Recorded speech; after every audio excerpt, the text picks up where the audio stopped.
Fashinnovation is a global platform that connects voices from the fashion and innovation ecosystems.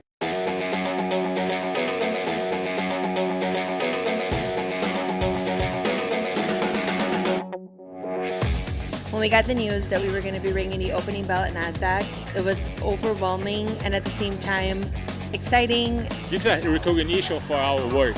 Please direct your attention toward the video wall for a brief introduction to some of the innovative companies who call NASDAQ home. Since its founding, Fashinnovation has hosted over 650 of fashion's leading innovators to audiences representing 180 countries. Fashinnovation is community. It's impossible to innovate alone. People are key. It's just as easy as we say to dream small as it is to dream big, and so dream big.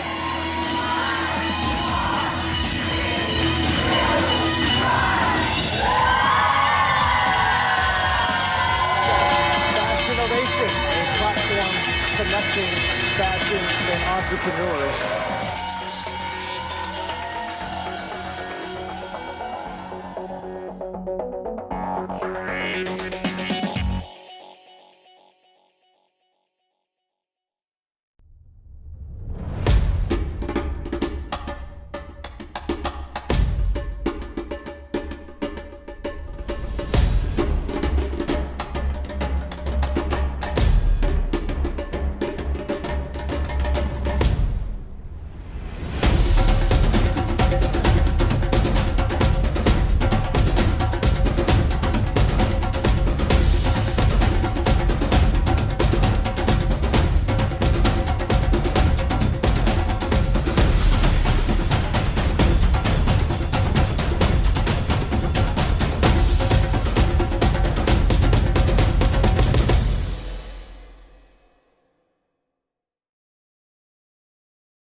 Everyone, good morning.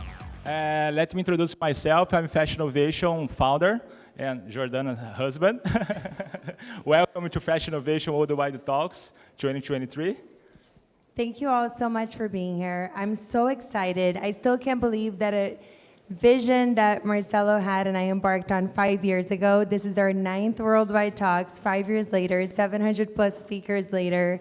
It makes me so happy. The community that we have here in front of us, sitting here today, is just like, it's a dream, honestly. And the biggest dream is that you all are here collaborating, connecting, doing business together, bringing the fashion industry forward in the way that it's supposed to go when it comes to innovation, sustainability, inspiration with entrepreneurship. And so it's an honor, truly. Thank you all. I would say a special thank you for Lectra to host the event here. Thank you very much, guys, to trust in our brand. And just quick points. You guys, you see a few QR codes closer to the bar where you can really access the agenda that's in the website. And also you can access the free Wi-Fi. So we have amazing stands showcasing their products outside. So when you have the break of the panel, go and meet everyone and do a lot of network. And also the rooftop will be open. I know that's hot outside, but someone, would you like to go outside and see the skyline view? I think it would be great. And I'm really excited for today. We're starting now and we go directly until 5:36. So I hope you guys can enjoy the full day of talks, of inspirational, and meet really amazing people. Thank you very much. Yeah, I know. Just thank you again to the sponsors, to Lectra, to the speakers, to the guests. Like, this takes a village to put things like this together, and the team, of course, Fashinnovation's team and everyone. So without further ado, we're going to get started with the first conversation. And it's an honor and a privilege to have this incredible inspiration to me, and I'm sure to many of you. So we have Kenneth with us, who's going to be joined by Halie LeSavage from Harper's Bazaar, who's also been with us in the past. So I'm really excited for your conversation. Thank you both so much. Welcome to the stage. Thank you.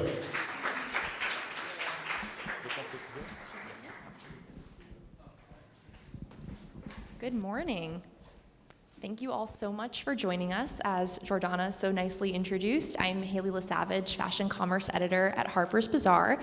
I'm really excited to dig into a conversation about purpose in fashion and how doing good and doing business can align with one another. And I can't think of a better person to speak about this topic with than Kenneth Cole, designer, philanthropist, and a real inspiration in the space. I'm sure a lot of you are familiar with Kenneth's background, but for a quick overview, Kenneth Cole, the brand, is celebrating 40 years in business this year, and over the course of its evolution, it has expanded to cover 28 product categories. Footwear, I'm sure you all know about, also clothing and accessories, and in addition to all of the wonderful work Kenneth has done in fashion, he's also made a huge impact in the world of social change and social impact. So that began in the 80s with advocacy around AIDS awareness, and fast forwarding to 2020, Kenneth started the Mental Health Coalition, which gathers together leading organizations, individuals, and brands to destigmatize mental health illness and provide resources to folks who need it. So Kenneth, it's such a pleasure to get into this with you.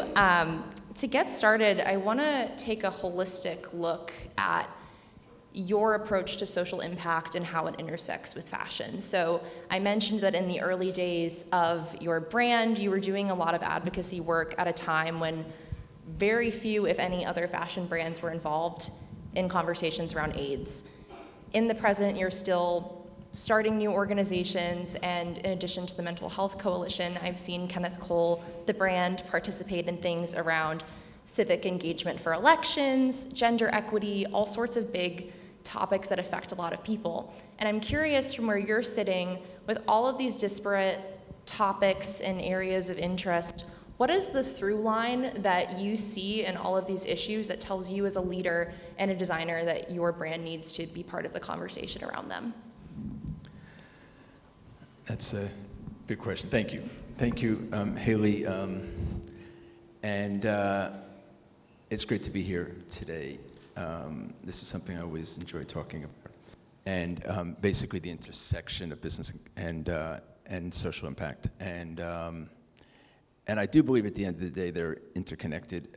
As a designer, the first thing you do is you sit and you want to create content, but you need context. So you need to understand who is your audience and what is your reason to exist, what is that white space, what is the need in the world. And there isn't a person I know, by the way, that has room in their closets for anything. That is probably the single most valuable commodity in New York and in most cities and in most places today is closet space. So you have to earn a spot in people's closets. They don't empty it every season and start all over again. I learned that early on.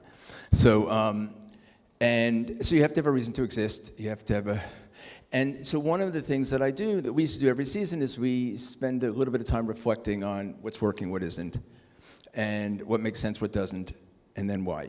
And then what is that appropriate path forward? And how do we get there? So, and I came to realize early on that it's as much as important as it is what's on people's bodies, what's even more important is what's on their minds.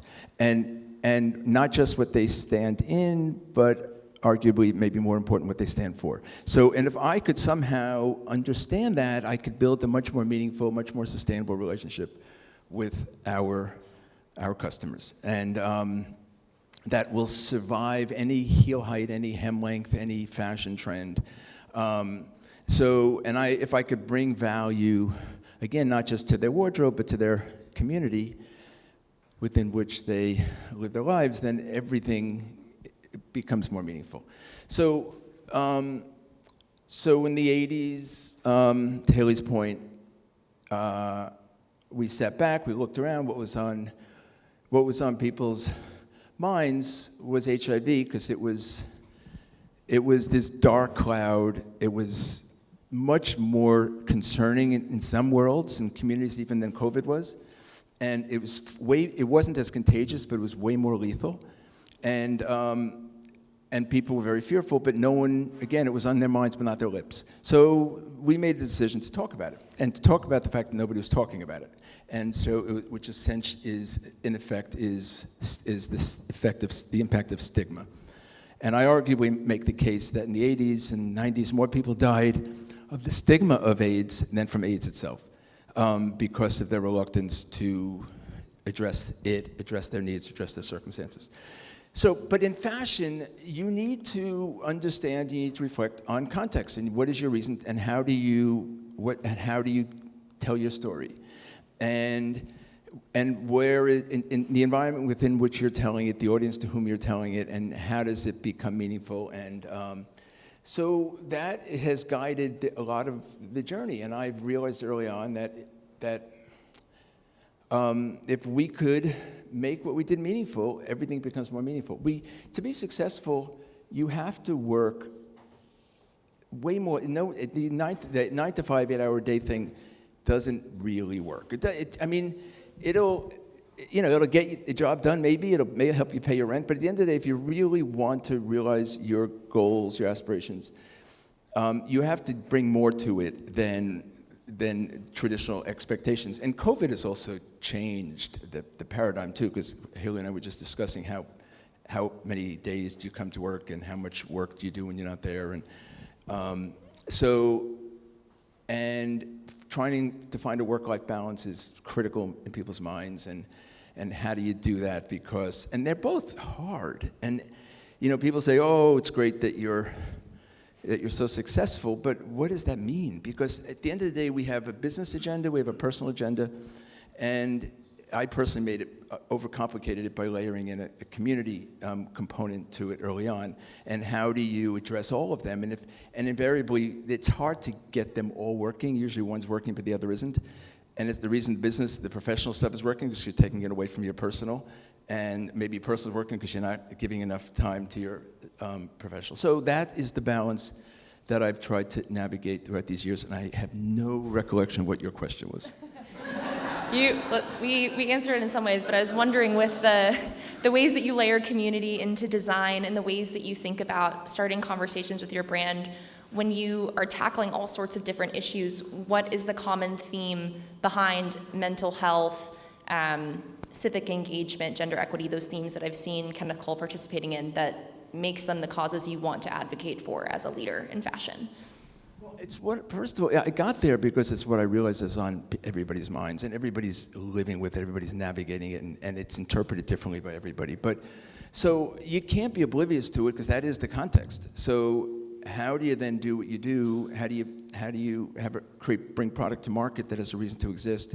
And I do believe you find your purpose, you find your white space, you find where there's a need for your voice, and that voice manifests itself in the products we bring to market, that we design, that we market, that we sell, and also in the context within which we do it, and how we talk about it. And I think I came to realize a few years ago, AIDS was a big part of what I did, and I committed myself wholeheartedly in the 80s, and others weren't, and we felt it was the right thing to do. And I became the chairman of AMFAR for the last 14 of those years, and I do believe that millions of people are living better lives today because of the work that AMFAR did. And I stepped away for various reasons. I guess it was in 2020, it became clear as one in 200 people today were living still with HIV, 1 in 4 are living with mental health conditions. And I make the argument, I've come to learn, it's probably 4 out of 4. Because if it isn't you, it's somebody you love, somebody in the family, in the community, or the workplace, but we are all living with it. So, and there are so many great resources and well-intended resources that exist in the universe, but they're all working siloed. So I do believe that you can make a great impact in fashion, in social impact, and everything else, collaboratively, collectively, communicatively, if you can do that effectively. I think that, there's this African proverb which I like that says if you go fast, if you go alone, you can go fast. If you go together, you can go far. And I do believe if you can build that, that sense of community. So we put together a mental health coalition. We started with NAMI, who reached out and said, well, if you could do with mental health what you did with HIV, make it easier to talk about it, it'll positively affect so many people's lives, and we'll bring all of our resources to help you and support you. NAMI is the largest grassroots mental health organization, NGO in the country. And after some analysis, we said, well, you know, this is so big, this is not a NAMI thing, this is an everybody thing. And they said, fine with us, bring in everybody. So we systematically reached out to every NGO in the country, and they all said we're in. And so now we have this very impressive platform. And so there's one place to go if we aggregate everybody's resources. There's one place to go if you want to know what resources are available to people under certain circumstances. And people say, well, what are your qualifications to be doing this? And I said, well, truthfully, from a mental health standpoint, from a public health standpoint, none. But I do think that what we are good at is, I am good at aggregating great resources and people who do have those qualifications, and at the end of the day, by bringing all that together, we create something so much bigger than any of it is individually, independently. And we've made a huge impact in a very short period of time. We could talk about some of that if you want. But, and I do think social impact is about, in fact, that. It is about your ability to make an impact. You know, in business, you look at your P&L, you look at your income statement, you look at your cost of goods, and you look at your speed to market, and you look at all these qualifiers to determine how efficient, how productive you are. But if you bring some of those business skills to the community space, the impact is astounding because it largely doesn't exist. And one thing that strikes me in your work is the level of continuity in your social impact efforts. I, as an editor, have seen brands dip in and out of being civically and socially engaged. And I think being consistent and having that messaging across your various platforms and businesses is part of what makes you a leader in this space, which then, as we've been preparing for this conversation, I've been kind of looking at my work over the past couple weeks, I've been thinking a lot about the difference between genuine advocacy and social impact in the fashion sphere and plain marketing. And I'm wondering, from where you're sitting, what is the distinction between those two entities, and where does, you know, genuine advocacy become something that feels more like a brand proposition than something that's making a tangible difference for a cause? So I think that's a very good question. You know, there was a shift, I don't know, maybe 10, 20 years ago, and it used to be called philanthropy, and then all of a sudden people realized it isn't just about giving. It's about thoughtfully making an investment in a social initiative, and it's about knowing what is the impact that investment has, especially if you come at it with a business hat on. I make the argument with mental health right now that there's the compassionate case for it, which is easy to make. Doesn't work, but it's easy to make. And there's the business case, a little harder to make, but does work.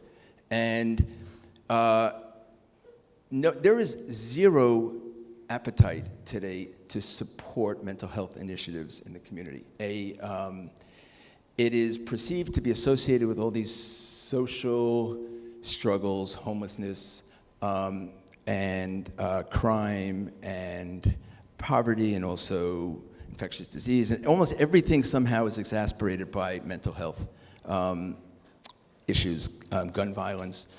And plus, you're talking about the compassionate case requires asking people to make a contribution, whereas the business case is about asking people to make an investment, okay, and an investment that can realize a return that is significant. And I'll argue that if you invest $1 today, you can realize a 5 to 10 times return on that investment over a reasonable period of time, and that you'll increase retention, recruitment, productivity, morale, everything goes up, and we can show you how that happens. So then you get a very receptive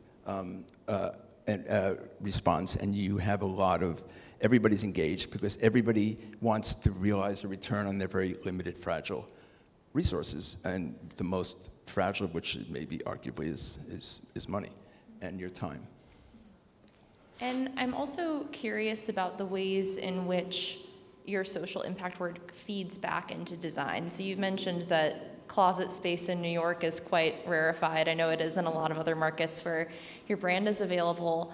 How have your learnings or the successes you've seen from your philanthropic work informed the work that you do from a design perspective, given that the design side kind of came first? I saw, for example, a couple minutes ago, a press release come through my inbox about a collaboration with your mental health coalition, if that's perhaps an example you can talk about.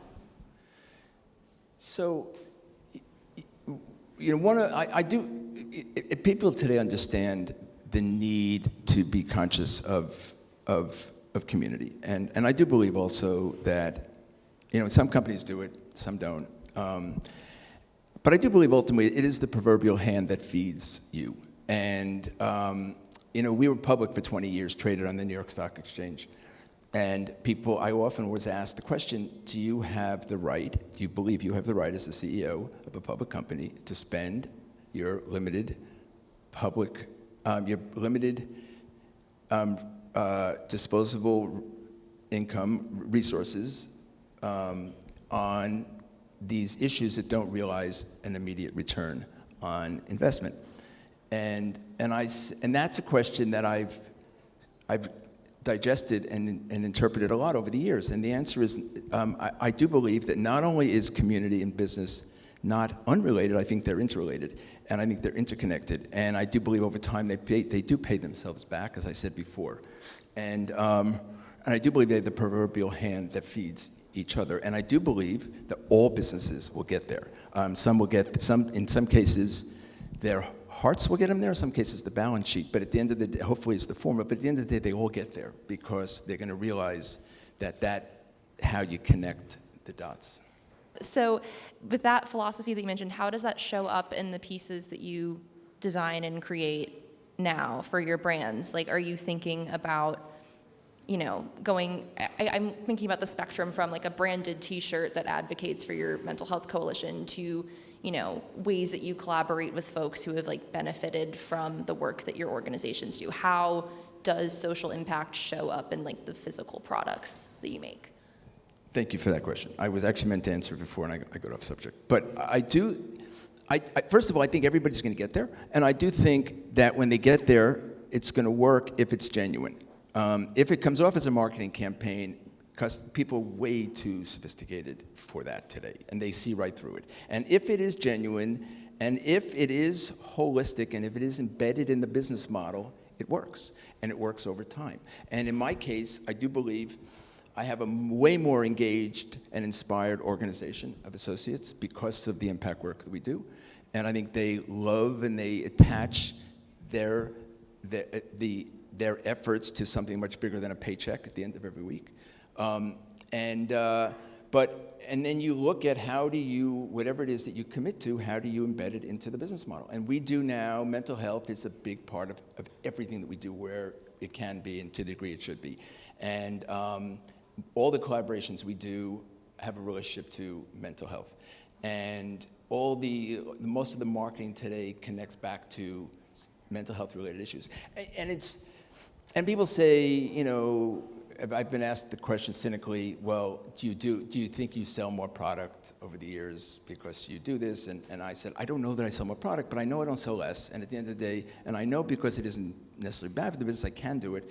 But although the truth is I do believe we sell more over time, I can't necessarily quantify that for you. And I do believe that social impact does in fact help the business platform, and the business platform does in fact help enable social impact. So I think 1 + 1 equals, they do enable each other, but it should be, in an ideal world, it should be genuine and it should be embedded. In my case, what I did when I did my first HIV campaign in 1985, when nobody was talking about AIDS, I joined the board of AMFAR, which was the only NGO in the country that was doing AIDS research, and I believed that the ability to impact this crisis was going to come from research, and that's where a difference was going to be manifested. And and as a company, we did all of AmFAR's marketing, all of their communicating, all of their branding work for 15 years. And the company loved it, and the art directors and everybody would fight over, well, can I work in this campaign or can I work in that campaign? And then they'd go back to the fashion stuff, and it made everything more meaningful. So, and I brought their business agenda in to work with me every day, and now Mental Health Coalition lives in our office, and we have meetings regularly in our office, and it's a real impact that we're about to make, and I'll tell you about some of the things we already have gotten done, and some of the things we're about to get done, which are transformative. I'm also wondering how you think about communicating with your customers and community about these initiatives. I mean, you mentioned that there is some kind of impact on your sales that comes from these projects over time, but I'm curious if these days shoppers are coming to you because they're trying to purchase with intention. They know that Kenneth Cole is associated with, the Mental Health Coalition, for example, so they are choosing you for that purpose, or are they coming to you first because they really like your shoes, they really like your men's workwear, find out, throughout your website or social media that you're involved in these efforts, and that's what makes them stay?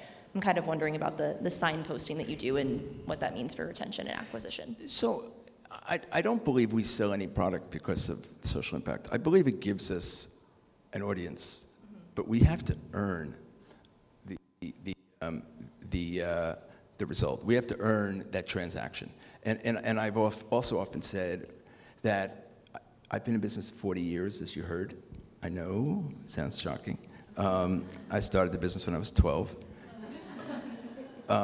Or as I often say, that it's actually our 20th anniversary of our 20th anniversary. So it makes us feel a little younger.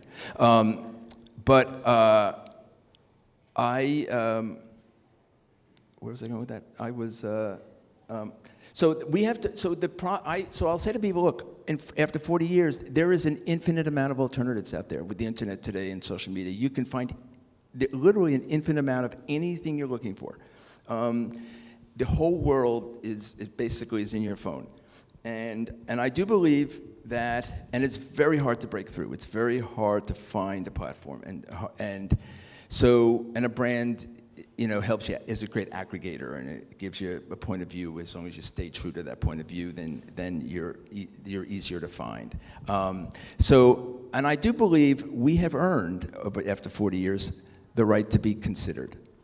Every day we have to earn the right to be chosen. And that is what's so great about the fashion business, because you have to reinvent yourself all the time. And I don't think my job is to tell people what they should wear.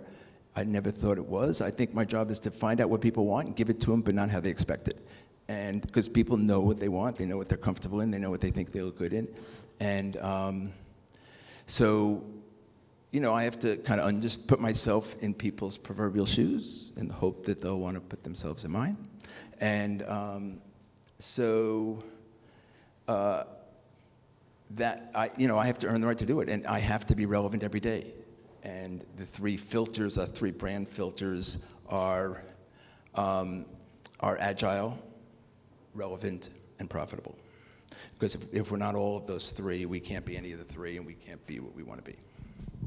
So looking out at the broader fashion landscape, given that social impact is so integral to your business, for new or emerging brands that are coming up, would you say that social impact is a necessity for a lasting business model or, brand community today? I do.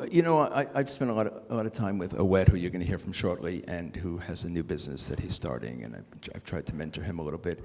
At the end, you need a product that people want. You have to bring a product that has a reason to exist. And then, to the degree you can give it context, that's where social impact is important.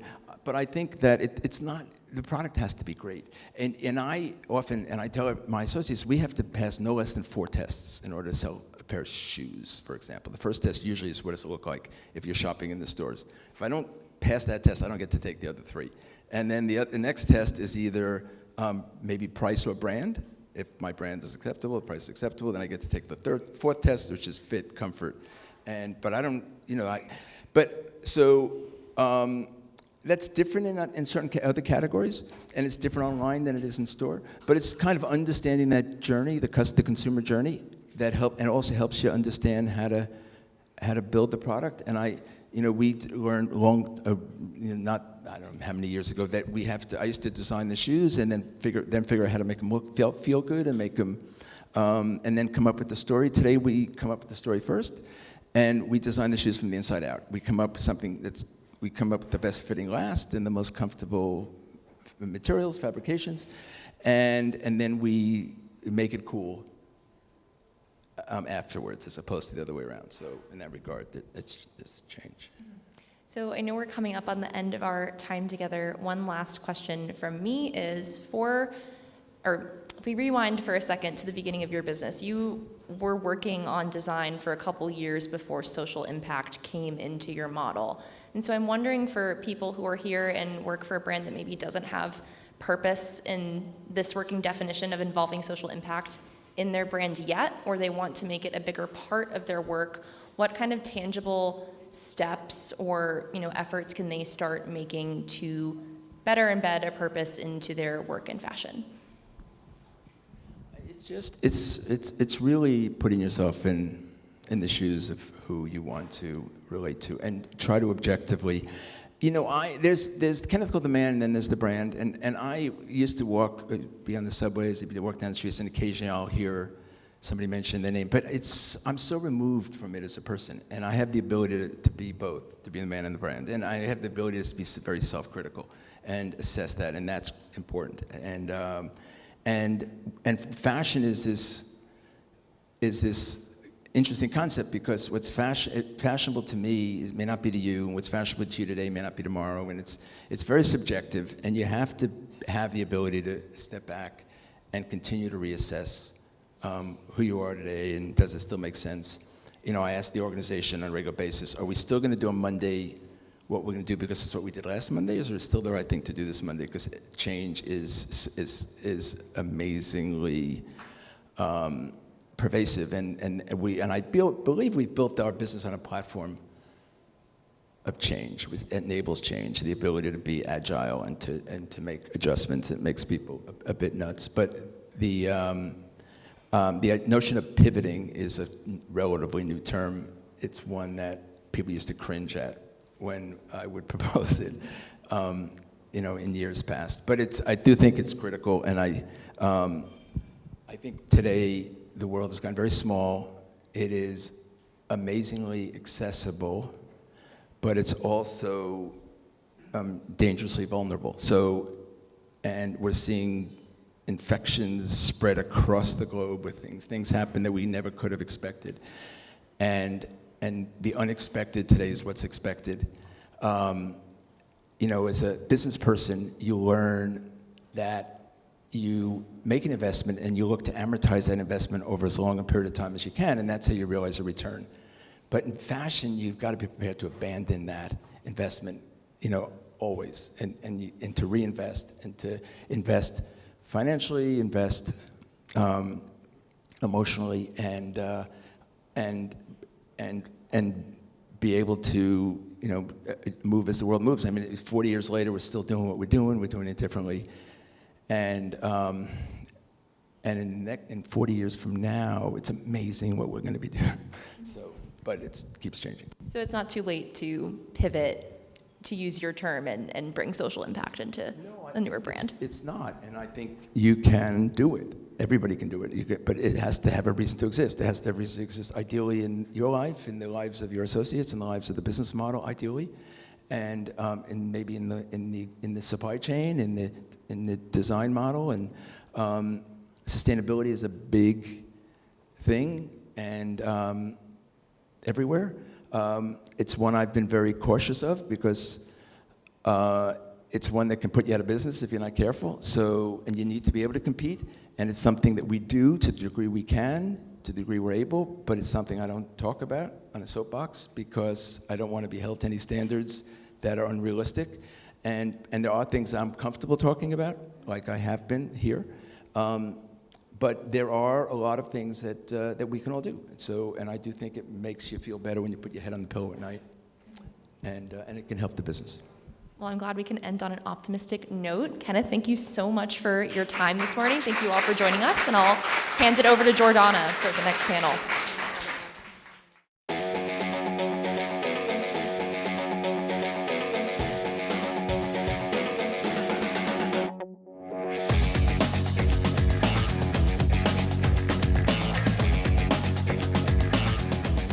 So, guys, my name is Cassell Ferere. I'm the founder of Page Magazine, Sustainable Fashion and Inclusive Conversations. I'm also a contributor to Forbes.com. I feel like this is an extension of that, of the conversation I have in Page. I'm here with three amazing people. We have Áwet, Woldegebriel, founder of Áwet New York, Louise, Ulukaya, founder of Mananquil, and then we have Tracy Vontélle Green, founder of Vontélle Eyewear. I'll give you a moment to introduce yourselves properly to the people, if you want. Hi, can you hear me? My name is Áwet Woldegebriel. I'm founder and creative director of Áwet New York. We started our brand in the height of the pandemic. Because of the pandemic, I was thinking about a quote from my dad, and he was always telling me to always look out for people with greatness in their hands. And I was thinking, how are people like him, tailors, doing during the pandemic? Because they couldn't take their work home with them. They couldn't zoom in to be a tailor. And when I found out the garment workers were all losing their jobs in 2020, I started the brand with the idea of supporting them.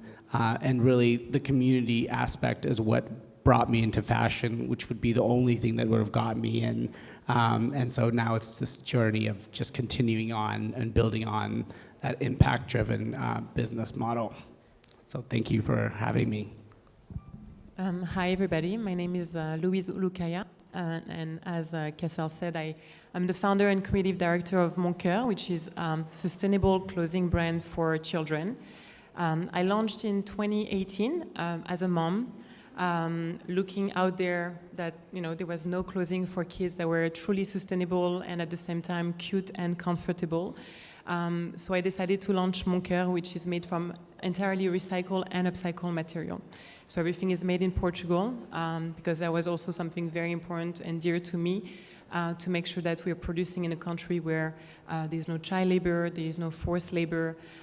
So a combination of a brand that is both aesthetically very pleasing, comfortable for children, and entirely made from recycled plastic bottle. Amazing. Hi, everyone. I'm Tracy Vontélle Green, co-founder of Vontélle Eyewear. Eyewear culture starts here. So I also launched in the pandemic, and mainly because I lost a pair of glasses. And when I lost them, and I went looking for a new pair, they kind of all looked the same. But most importantly, they didn't fit well. I always had indentations on my cheeks or lines across my nose. And then my son, who's like 6'4", had to wear glasses, and he couldn't find temples long enough to go behind his ears. And I just said, what's wrong here? Why are the glasses too tight? And I started looking at my friends and my family and all my friends, and so many people had difficulties finding proper fitting glasses. So went to Paris, Fashion Week. This is pre-pandemic. And we walked around, and we walked, maybe 4 football fields of eyewear, and there was nobody there that looked like us that were making and manufacturing eyewear. And that was my aha moment. That's the reason why glasses don't fit our faces, because there's no one making glasses for faces like me. And originally we started for African American and Hispanic, but we met a lot of people along the way, Japanese, biracial, German, Polish, who also had difficult times finding glasses to fit their face. So now we just say we make glasses for diverse faces, and we're here to help you look fabulous, because you have to wear them all day and you want to be comfortable. And one of the things that we found out in the pandemic as well is that with so many people were becoming homeless, and they were having hard times, and the first thing that you lose is your glasses. And we started to donate glasses all around New York City. So we make sure we repurpose and we reuse, and we ask other companies to donate their glasses to us, so we can make sure that homeless people have glasses for their faces that fit and prescriptions, so they can get out into the world, start working again, get out the apartments and everything like that. So repurposing is also another way to be more sustainable in your business. Thank you. Thank you. These three people represent that fresh approach towards sustainability in my mind. I want to know what you think other brands could be doing, or how do you approach fashion when you want to take that, you know, sustainable route? Like Louise, Tracy, you would, what's the fresh approach towards sustainability in your mind? So I would say that for me, when I think of sustainability, I look at it from a very holistic approach. You know, we cannot separate consumer and what consumer really wants and needs. As Kenneth Cole was saying, the environment and companies as well. I think everybody has a role to do something in those different departments. I think from a consumer perspective, you know, there is an education awareness that needs to be brought. It starts at school, and this is why for us at Mon Cœur, our audience are parents, but alternatively they are children as well. So raising awareness is something that is very important, so consumers understand, why am I going to buy this brand which is sustainable with a premium price versus another brand which is more fast fashion, and really understanding the meaning behind, the process behind, why it's also maybe sometimes more expensive, why it's sometimes a little bit less, you know, sometimes a little bit less comfortable, a little bit less perfect. And this is something that we like to say to our consumers, is that I'm not perfect, but I'm beautiful, and that's a tagline that we are in our clothing, because sustainability doesn't always necessarily mean perfection, and I think imperfection is okay and is beautiful in its own way. And I think also from companies' perspective is really trying to offer product using technologies that make the product better, that make the product as good as they can be, so consumers do not have to compromise on buying something sustainable and it's not, you know, good for their needs. So I think there is a holistic approach to really understand the different stakeholders, understand what is meaningful and what is important for all of them. But I think ultimately the consumer of today is ready to buy better, to buy smarter, to buy more sustainable, when you don't have to compromise on, again, comfort. And I look at Mon Cœur, no parent is willing to compromise on comfort for their kids, or no parent is willing to compromise on the cuteness of the clothes, because it's an impulse. When you're a parent, you want to buy because it's cute. So as a sustainable brand, we have to make that effort. We have to use the technologies to make product better, more accessible, and yeah, that's a holistic way. Yeah, you want to chime in on that? I would just add that, again, the fresh approach is, as my son says, thrifting. Everyone is thrifting. And I'm like, what is that? He's like, we're buying clothes that's already made. We're going to stores, and it's already there. Instead of making a new brand, we're going to the old brands that are still good, and they're buying them. And in eyewear, you know, plastic, glasses are made with plastic, and there's a lot of machines now that are doing much better to make them more sustainable, less water, but we reuse those products, right? We melt them down again and reuse them again. So the fresh approach would be reusing, repurposing, going back to kind of saying, let me go back in my closet. As Kenneth Cole said earlier, they don't replace their closet every season. You got something in there that you can dig and reuse again and make it fresh. And you look for imperfections when you break down that material to remake eyewear. Definitely. Well. It makes the glasses look better when you kind of break them down and reuse the acetate from before, and then you repurpose them and use them again. So it makes each piece look different. Mm-hmm. Okay. You talk, Louise, you talk about education, education, you know, of the customer and having them know what's out there. For you, Áwet, what does that new customer look like when it comes to sustainability for your brand, or for in general, like fashion? What does it look like? I think when it comes to the new customer that's thoughtful about sustainability, I think it's very hard to be a new brand and not think about sustainability. You're already starting out in the wrong side when you are not thinking about sustainability as your pillar. I think that one thing I always say is, like, sustainability is hard. It's only hard because the ladder is very easy, right? It's so easy to not be a sustainable brand that sustainability becomes a hard piece. And so for us, like, we're working every day in the details of our brand and on our whole supply chain to try to be better every single day, because the devil is in the details in terms of sustainability, and we're constantly trying to revisit, okay, what is our packaging situation? What kind of polyester are we using? Are we using regenerated ones that are they're already out there that would have been in landfills? Can we get them out of landfills and try to get factories to help us with those things? Looking at kind of those kinds of ways that we can be better, but also communicate that to our customers along the way. This year we'll announce a huge collaboration with a homeless shelter in New York in December, where we will allow our customers to send clothing that they have and clothing that not even clothing that they bought from us. We'll be able to then work with this organization to rehouse these pieces of clothing, and it's a constant work, because for us, we started for one thing. It was about community. It was about bringing people together. We understood, look, the world for us, the way I see it, the world didn't need another clothing line. It did not. But what it did need is a way to connect with each other, a way to feel like there was a bigger conversation happening. And that's what our brand was representing. And so when we think about sustainability, now we're trying to make sure that we're constantly looking at our supply chain and picking at things that we're able to do without destroying, some things that we have to continue to do as a business. Is there anything that you've seen from the customer that has altered your approach? Like maybe the customer has done something in general and then it's caused you to react? You too, Louise, if you want to jump in and answer this one as well.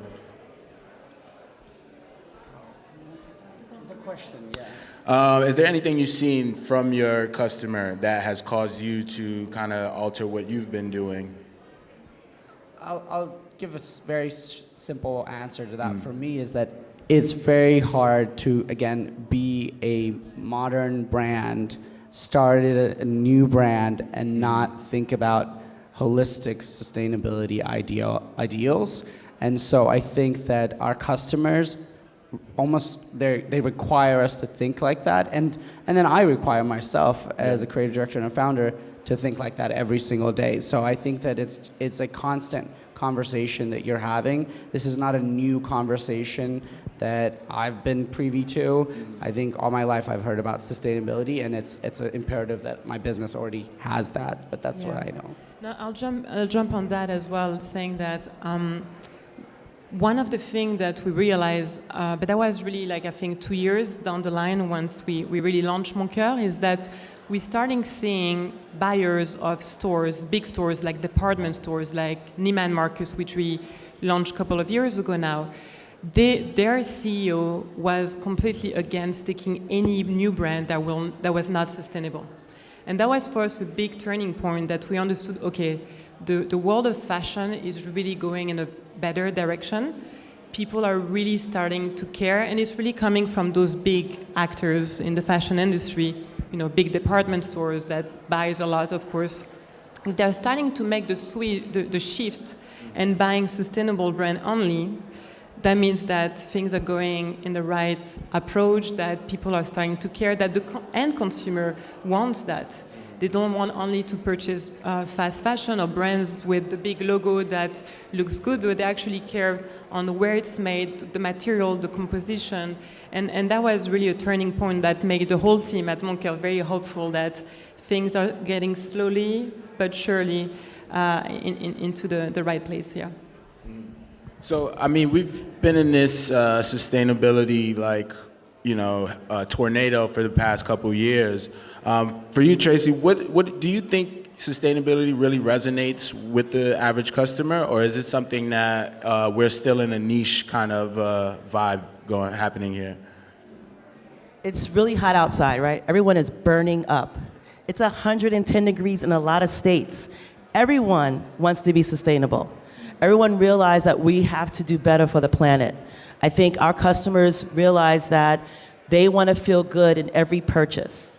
So by participating and buying a new outfit or a new pair of eyewear, you say, hey, I'm buying from this brand who's donating to homeless shelters, or I'm buying from this company who's making things out of glass, recycled glass or recycled paper. So everyone wants to feel good, and everyone realizes that we have to do something with the planet. So I don't think it's a niche. I think this is This is it. This is the bee's knees. Everyone knows they have to be more sustainable. We have bottled water. It's not bottled water. It's in cardboard. I mean, we get it. I think everyone's getting it. So do you guys have any specific targets with your brand that you're trying to hit as far as meeting those marks? As far as sustainability, like, is there anything in particular you want to achieve with your brand? I think in terms of sustainability, there's those two targets that we always look at. There's one that is sustainability when it comes to environment, which is for us, reusing and giving life to material and not using any virgin fibers. That's something that's extremely important because we all know that there's so much waste in the fashion industry. So why, creating more growing more cotton if we can use dead stock of cotton that would pollute the landfill? So all those are for us a constant of using technology in trying to give a second life to any product. That's one component. The second component for us is really sustainability when it comes to the ethic and people's right.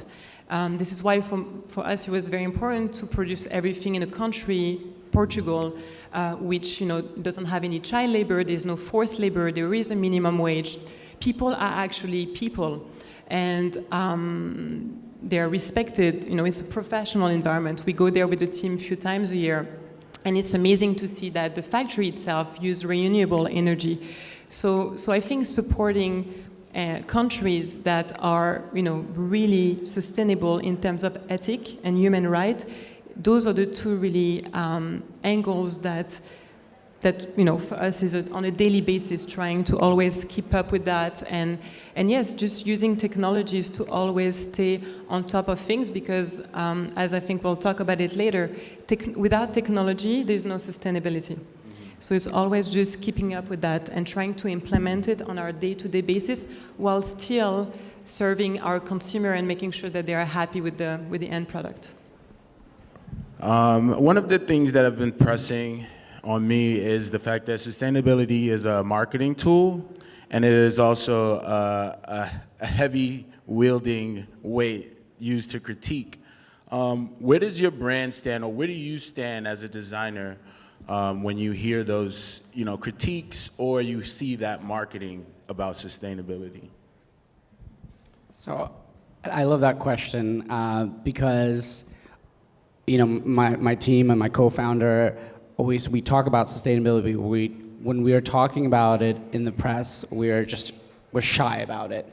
Mainly, it's because you're just never doing enough, right? You'll get packaging that's recycled, and then someone will say, well, there's this paint on it, and then you'll get, shipment come in, and you had no idea about the way that they were shipping it, and then someone finds it. So we're always saying, we're sustainably conscious.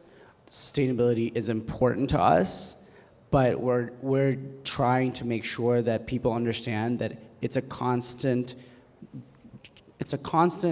work for us as a new brand to input a lot of sustainability-minded initiatives, but we're not gonna go out there and be like, we're sustainable, and because that's also not how we started. We started about supporting garment workers. We started about bringing people together. And now that we've built this brand and we have people that really care about the world and care about each other in the way that they do, I think our customers are very savvy. What we're always careful in doing is that we make sure that our customer knows that sustainability is a very important aspect of our strategy, but we are not trying to steal that word and say we're a sustainable brand and this and that. We're trying to make sure that our customer understands that every single day when we look at our supply chain from end to end, we're trying to be better. And I think that this industry and in this room, I think there's a lot of people who are either at different levels, they've started with sustainability in mind, or they're on the journey to be a sustainable brand. And we have to create an ecosystem where we all support people on that journey, if they're on that journey, right? There's some brands that don't want to be on that journey, and that's cool. But I think that we need to make sure, especially for new brands, that there is this inclusivity that's there, that we're not trying to kind of be like, you have to be 100% and get this certification and those things, because we're also running businesses. We're also in the business of making money and trying to survive and growing a business. And so we have to be very mindful that all of that has to be balanced in. As long as sustainability is a factor in the company, I think we have to give leniency to, especially to new brands that are trying to do their best to get to where they need to be. And that's where we are, you know. We are a new brand that is trying to implement sustainable minded ideas that also don't hurt our business, you know, that will help our business. And so that's really like the frank answer of that from my end. I couldn't agree more with Áwet, and I think, you know, doing things the right way is not always the cheaper and the easiest way. There's a lot of cost involved in making things sustainable. So I think for even big established companies, you know, it's not, we don't want to throw the stone at them, because shifting a whole infrastructure, supply chain, manufacturing process from, you know, doing it a certain way for so many years and doing the shift to become more sustainable, there is a cost associated with that. And also just cultural of the company that has to shift. And to Áwet's point, I think, you know, starting as a newer company, it's easier to do things the right way. And there is levels. Everybody does it at a different path, a different level. There's a journey for everybody. I think we have to applaud every company that is doing things in a sustainable way, no matter the level, if it's a little bit, a lot. I think it's great things no matter what. And supporting each other, this is why platform like this is amazing, because we can talk about it, share challenges, opportunities. I think it's all about a community. I think of sustainability as a big community worldwide, and those gatherings are so important, I think. But yes, I think for us at Moncoeur, what we try to do from the very beginning is really to have that embodied within the DNA of Moncoeur. We breathe sustainability. That's something that everybody in the team is very excited when somebody goes to you know, a talk and discover a new technology, share it with the team. We do sampling, testing, but it does take time. And I think transparency to the customer is also something very important when you talk about greenwashing, where a lot of companies maybe sometimes try to be more sustainable from a marketing perspective, but when you look into what's really being done, there's not so much. Then I think transparency and traceability is also very important. Certification is very important when you think of sustainability. So this is a very complex, unfortunately. I feel like I'm hoping that the more everybody's going to do it, the more it's going to become more less complex and more straightforward. Tracy, you want to chime in on that too? I was just going to say it's all about expectations. You know, you have to expect more from your team, from your supply chain, and everyone is doing it differently. We were lucky enough early on, within a year in our business, to get a licensing agreement with Nickelodeon, the first Black woman-owned company to have a licensing deal to do children's glasses. And the first thing they said to us, how are you sustainable? And I said, oh no, I don't know. Let me find out. But we had to have expectations. So they expected it of us, and then we had to find a way. And that was reducing the plastic that we use. That was reducing the plastic in our packaging. So they were happy. They was like, how are you doing it? And I had to lay it out. So when you set expectations, I think people will figure it out, and they will find a way to do it. It won't be perfect, and like Áwet said, it won't be 100%, but just getting that opportunity and making sure I learned a way. They gave us a bar, and I had to feel it, and we did it. So just having expectations of how to be more sustainable pushes everyone to do it. So essentially, is sustainability something that, you said something about a shift. When you do shift, it costs money. Is sustainability something that we should all be mindful of as far as economics within our fashion business and within our closets? Because that's one of the things that, for me, even got me involved in fashion. Is like, I'm spending, I'm trying to be trendy, I'm trying to be, cool, so to speak. But like, at what point, am I, spilling over the cup as far as sustainability, or just kind of like maintaining? And how does from a brand's perspective, like how does the economics behind it favor, what you have going on? I go back to what I said a little earlier, which is sustainability is hard mainly because the opposite is so easy, right? And so I think that there's a lot of cost to it, and you alluded to that too. There's a lot of cost to being a really sustainable brand, and I think that scares more people to not implement these things, but there are a lot of ways that you actually can be better as a brand. I don't think that some of the fear is actually not even real. It's just people think it's just like the factories are going to be like, it's probably like maybe sometimes such a small amount that's going to be added to your order, but there's not this knowledge of what's out there in terms of factories, in terms of sample makers and all those things. And so I think that you have to look at your customer. You have to look at if your customer is willing to pay a little bit more even after you educate your customer. And if your customer is not, then there's another problem. You have to start looking for new customers, and that could cost. But if you're an existing brand, I think you're absolutely right. As a new brand, it's easier to add sustainable partners because you're really starting from the ground up. But if you're an existing brand that has customers that know you at a certain price point, and you're adding all these elements that are sustainable, they're gonna add up to the cost. And so you just have to really know your customer and be like, my customer is willing to pay a little bit more, and hopefully they are. And sometimes they're not. And then that's what stops a lot of people from doing a lot of great new initiatives in their business. We have a couple more minutes, but you guys want to chime in on that as far as the economics of the business? Definitely. I think there is to Áwet's point. I think there is always a premium when you think of sustainability, and it's just like buying an organic blueberry versus a regular blueberry. There is a premium. It's not always as big as we think it is. But there is absolutely because the cost of the material, recycling. Like just to give you an example, to make a T-shirt from 10 recycled plastic bottles, the cost of processing those plastic bottles, and I'm not going to get into the detail of how it works and it's actually very interesting because how can you make a plastic bottle into a T-shirt? But that process alone, costs money. The good thing is that it's made with renewable energy for the most part, but there is a premium to that. There is a premium to having a packaging that is made also from recycled plastic bottle.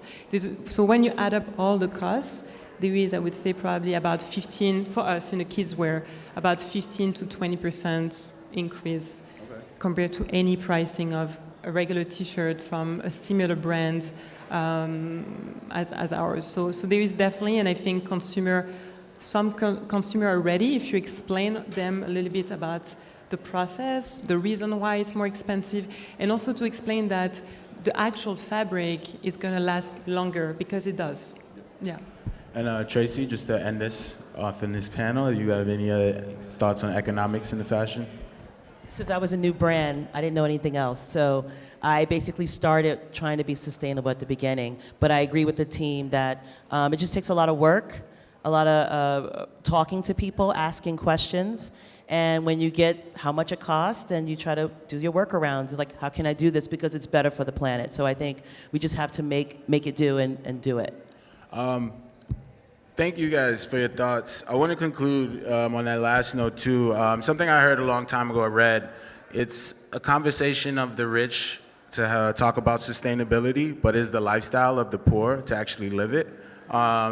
So to me, I'm glad you kind of mentioned that as far as starting your eyewear, and I just kind of want to leave you guys with that note, something to think about as we conclude this panel here with our fresh approach to sustainability. I want to thank you guys for your time and your attention, and Jordana and Marcelo for having us. Thank you, Jordana. Thank you. Thank you, everyone. Thank you.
So thank you all for being here once again. At Fashinnovation, what we really, in the name, innovation, right? So technology solutions that are facilitating things for the fashion industry and the way that we do things and the way that we engage with our consumers.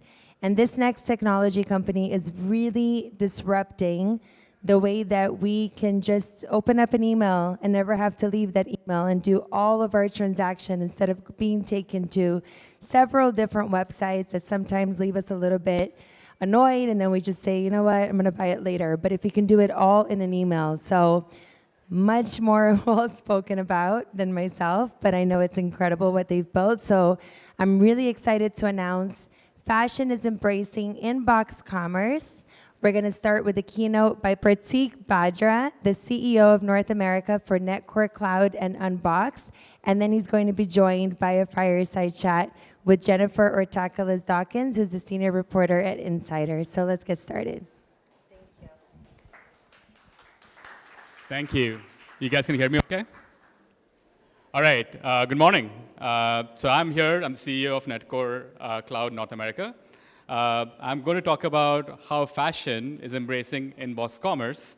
And you might be wondering, what is inbox commerce? I'll get more into it in my prezzo. Next slide, please. So let's talk about this for a bit. Did you know that it takes 17 touch points for a window shopper to convert on your brand? That's 17 different ways to distract yourself as a shopper to go and buy something.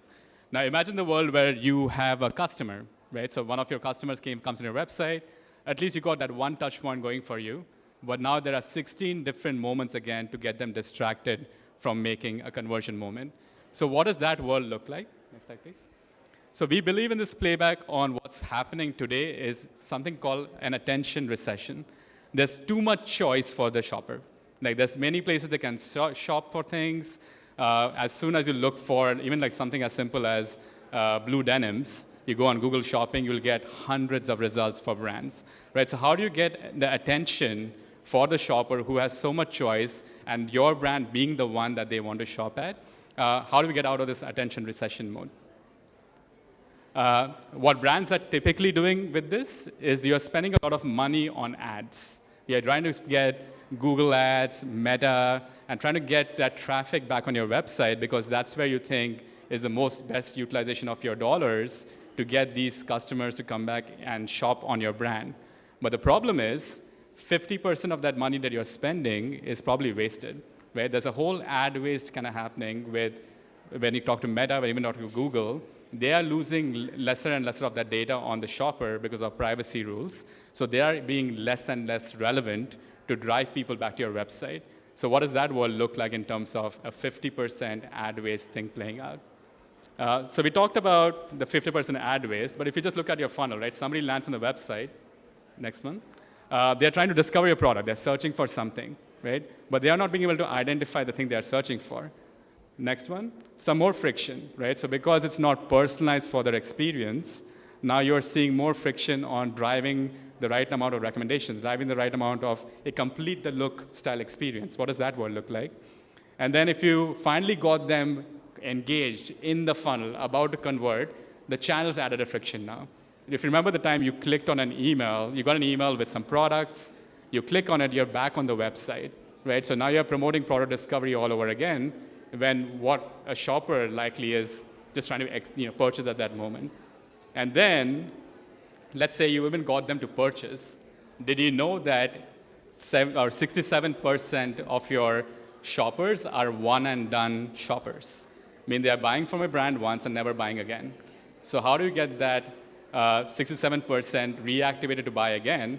And more importantly, how do you get that 33% that's active to actually, which is probably your best customer, to buy more from your brand? And in a way, we've added a lot of friction along the way. So if you look at the metrics that matter, right? If you're talking to the CMO, the CDO, or even the CEO of the company, you're talking conversions. I need more conversions. I need more conversions now. I need more average order value, right? Meaning, if I have 67% of my shoppers buying once and never again, then I want to maximize as much of the brand in that first transaction. What does that world look like? And then, as soon as I got them to convert, how do I get them to buy again, repeat purchases. You're probably in this cyclical play on how do I get people to buy more of my brand, and how do I continue to get more AOV so that I can get more margin dollars playing out. And what's happening, the reason why this is becoming harder and harder is because most people are engaging on a channel strategy, meaning you go on the website and say, let's kind of rebrand the website in a way shoppers can buy more from me. If you're at an email strategy, you're probably going in and saying, in email, promote these products, because that's what I want as the new arrival, the new look for the season. If I'm on an app, I'm trying to get the discovery to happen, but I'm not connecting these dots at all with any of my cross-channel plays. So you are not starting from the shopper in the middle, you're actually starting from a channel-first strategy, and that does not help with personalization for the shopper so they can convert again in email or any other channel. So we believe at Netcore that a whole play with this is tying shopper intent behavior with the product catalog. And what I mean by that is the shoppers in a way dropping signals for you. Right? They are telling you, I'm viewing this product. I'm browsing this thing. I'm searching for certain things. I'm adding things to cart but not buying. I'm buying things. Right? So these are all signals that we have with the catalog, which can then be utilized even more so for what should I merchandise them next. And we have to make sure we take control of that data. Next slide, please. So let's look at this stock photo image for a minute, right? This is probably, as a merchandiser, being described as a black dress. But what you don't realize is that in that dress, there are more things about the product that can be extracted that even a merchandiser will not be able to define, because these are key elements in a shopper experience that matter in the way you are trying to understand shopper behavior. But it's not just that. When anyone's shopping, you're not just shopping for the dress, but you're looking at the complete look. So what you're missing, if you go to the next thing, if you notice, there's footwear that's associated with the same dress. Next one. There's also a handbag accessory, which is unfortunately kind of in that blue dot. But the whole play with this is there's a lot more to accessorize the look that actually matters in the shopper experience, beyond the definition of, hey, I just searched for a black dress. There's more to it. And you can actually now go in, next slide, please, and get AI to actually look at your stock image, go beyond what the merchandiser described for your product, and define the catalog in an even more enriched manner to be able to figure out what did the shopper really want, right? Was it just the fact that they looked for a black dress, or were there other facets of that dress that actually made them buy more and buy more of that dress? And not just that one shopper, right? How do you correlate that with other? And that curation of that look matters. All right, so let's talk about email for a bit.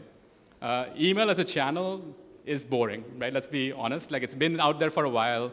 In fact, in some ways, people have even said email's dead, right? But the funny part about this email is that email still drives 20 to 40% of revenue for most brands, specifically in apparel, meaning email is the source where people clicked and eventually went to the website, made a purchase, right? So it's an attributable source. So what if you could reimagine email in a different manner? Next slide, please.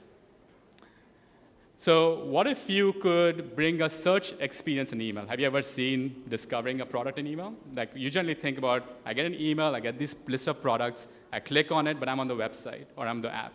What if you could search for that? Next one.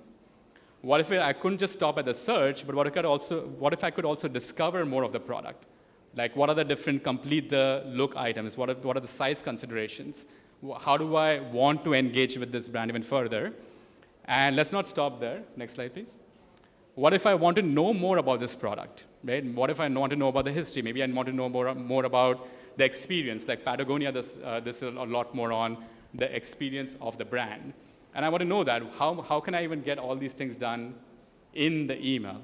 The fun part with this is, next slide, is you can actually do all of this in an email today. You just haven't seen it done at scale yet. What's fun being in this technology world is that in the Asia-Pacific region, where the demographic skews younger, everyone's on their mobile device. Everyone wants to be engaged in that channel at that moment, at that time. And what we are missing as brands, and also technology vendors for that matter, is we are letting them go and engage away from us, right? Versus if we have them in the moment in email, why wouldn't I try to get them to search for something? Why wouldn't I try to get them to consider what they had added to cart and actually make the purchase and in the same moment itself. This is all possible already today, which is the fun part about doing this. And we talk about, sorry, quickly on one. We talk about Instagram shopping, right? That's taken off. A lot of people are putting their products on Instagram Shop. But the problem is, as a brand, you don't have access to that data.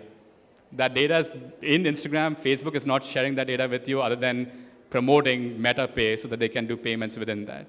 But in this scenario, this is all your data. You are getting to know all the different actions a shopper is doing now on a different property compared to your website or your app or any other channel, and getting them to convert in a less friction manner. This is huge, right? If you are not doing this already, this is a big game changer for the business. Next slide, please. And what's fun about this is not just a concept anymore, right? It's a little bit of an eye chart, but I'll give you the quick highlight here. As you see a shopper going through a shopper journey, searching for something, adding something to cart, adding to wish list, converting, being able to now get a repeat purchase playback, all of these can be done in email, within the email actions as well. And we have seen tremendous amount of growth here. We've seen like 100% plus conversion increases. We had an astrology brand saying, hey, we want birth dates from our brands, from our shoppers. Can we get birth dates? And they got 140% increase in submissions of birth dates in the email. They never left the email. You're getting a lot more data about your shopper within that place. All right, so I'll quickly talk about Netcore because this was like all the where's tech going. And let me talk to you about a bit more. Next slide, please. So our whole mission is all about reducing friction in every shopper experience, right? So the whole playback on this is a world with a lot of choices. There's a lot of attention recession. How can we as a technology vendor reduce the friction in every shopper experience that we can influence? And we do it in 3 ways. Maximizing shopper lifetime value, predicting what the next best action can be based on these actions. And if I got you engaged in a channel, then we activate inbox commerce, meaning in that channel, we'll conduct commerce versus trying to get you out of that. Next slide, please. And as a shopper, what the playback is, knowing all this data about this shopper, tell me as a shopper what I should be looking for. Predict my own needs. Next slide, please. Once you've predicted my needs, show me what I want, right? Show me the recommendation. Show me the right curation of the look, because the data and what my suggestive evidence on intent should be getting me there. And then when I'm in that moment of conversion, don't make me think, right? Because at this point of time, there's no reason for me to be taken away from that context. Don't make me think, make me purchase. Next slide, please. And this is one interesting one for us because we've been in business for a while. We've never raised VC capital. We had $100 million in revenue, completely bootstrapped. Right? We started in the APAC, moved to the North America a few years ago, and you can see a few brands like you probably can identify Express, Dillard's, even things like Home Shopping Network. You see something on TV, it's already available on the website in seconds, right? So how does that happen? We are making these connections to reduce the friction along the way. Next slide. And very quickly, I think we are the top 10 sender, and you can name a channel, we are a top 10 sender there, email, SMS, WhatsApp. But what's even more fun about us is that we power 3% of all North American e-commerce searches. So imagine the amount of data and the information that we have in terms of what are people even buying into in terms of predictive shopping behavior. And that's helping us also personalize the relevance of what you see as success. And last slide, where we actually are not just like someone who's kind of doing this for a bit. We've also been recognized by Forrester now as the only vendor that shows up in the 3 key things in lifecycle marketing. You care about cross-channel marketing, so which channel should I market in? You care about email. I talked about 20 to 40% of revenue. And the most important one, product discovery search, meaning top of the funnel, if I'm looking for something, don't make me think. And we were just recently named the leader there. And finally, we are also a Google Cloud partner. We are the top cloud partner for retail for them, which becomes a fun idea as well on co-innovating with Google. And that's it. That's Netcore.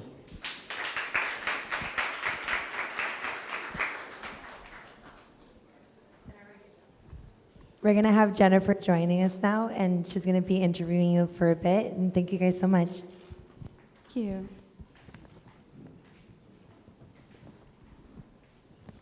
Hi, Pratik. Thank you so much for being here, everyone. I am Jennifer Ortakales-Dawkins. I am a retail reporter at Insider, and I'm here with Pratik Bhadra. He is the CEO of North America at Netcore Cloud and Unboxed. In his role, he oversees the Americas expansion of the business. Previously, Pratik was the SVP of product at Bluecore and the VP of product at Zeta Global. He holds a bachelor's degree in computer science from the University of Texas at Austin. Some pretty great backgrounds about you. So to start off, I found a lot of things really intriguing about your presentation, so I'd love to kind of delve into some of the kind of details within. And first, you mentioned that there are 17 touch points in retail before a customer makes a purchase, right? And so where does Netcore fall on that timeline? Yeah, so you guys can hear me, right? Yep.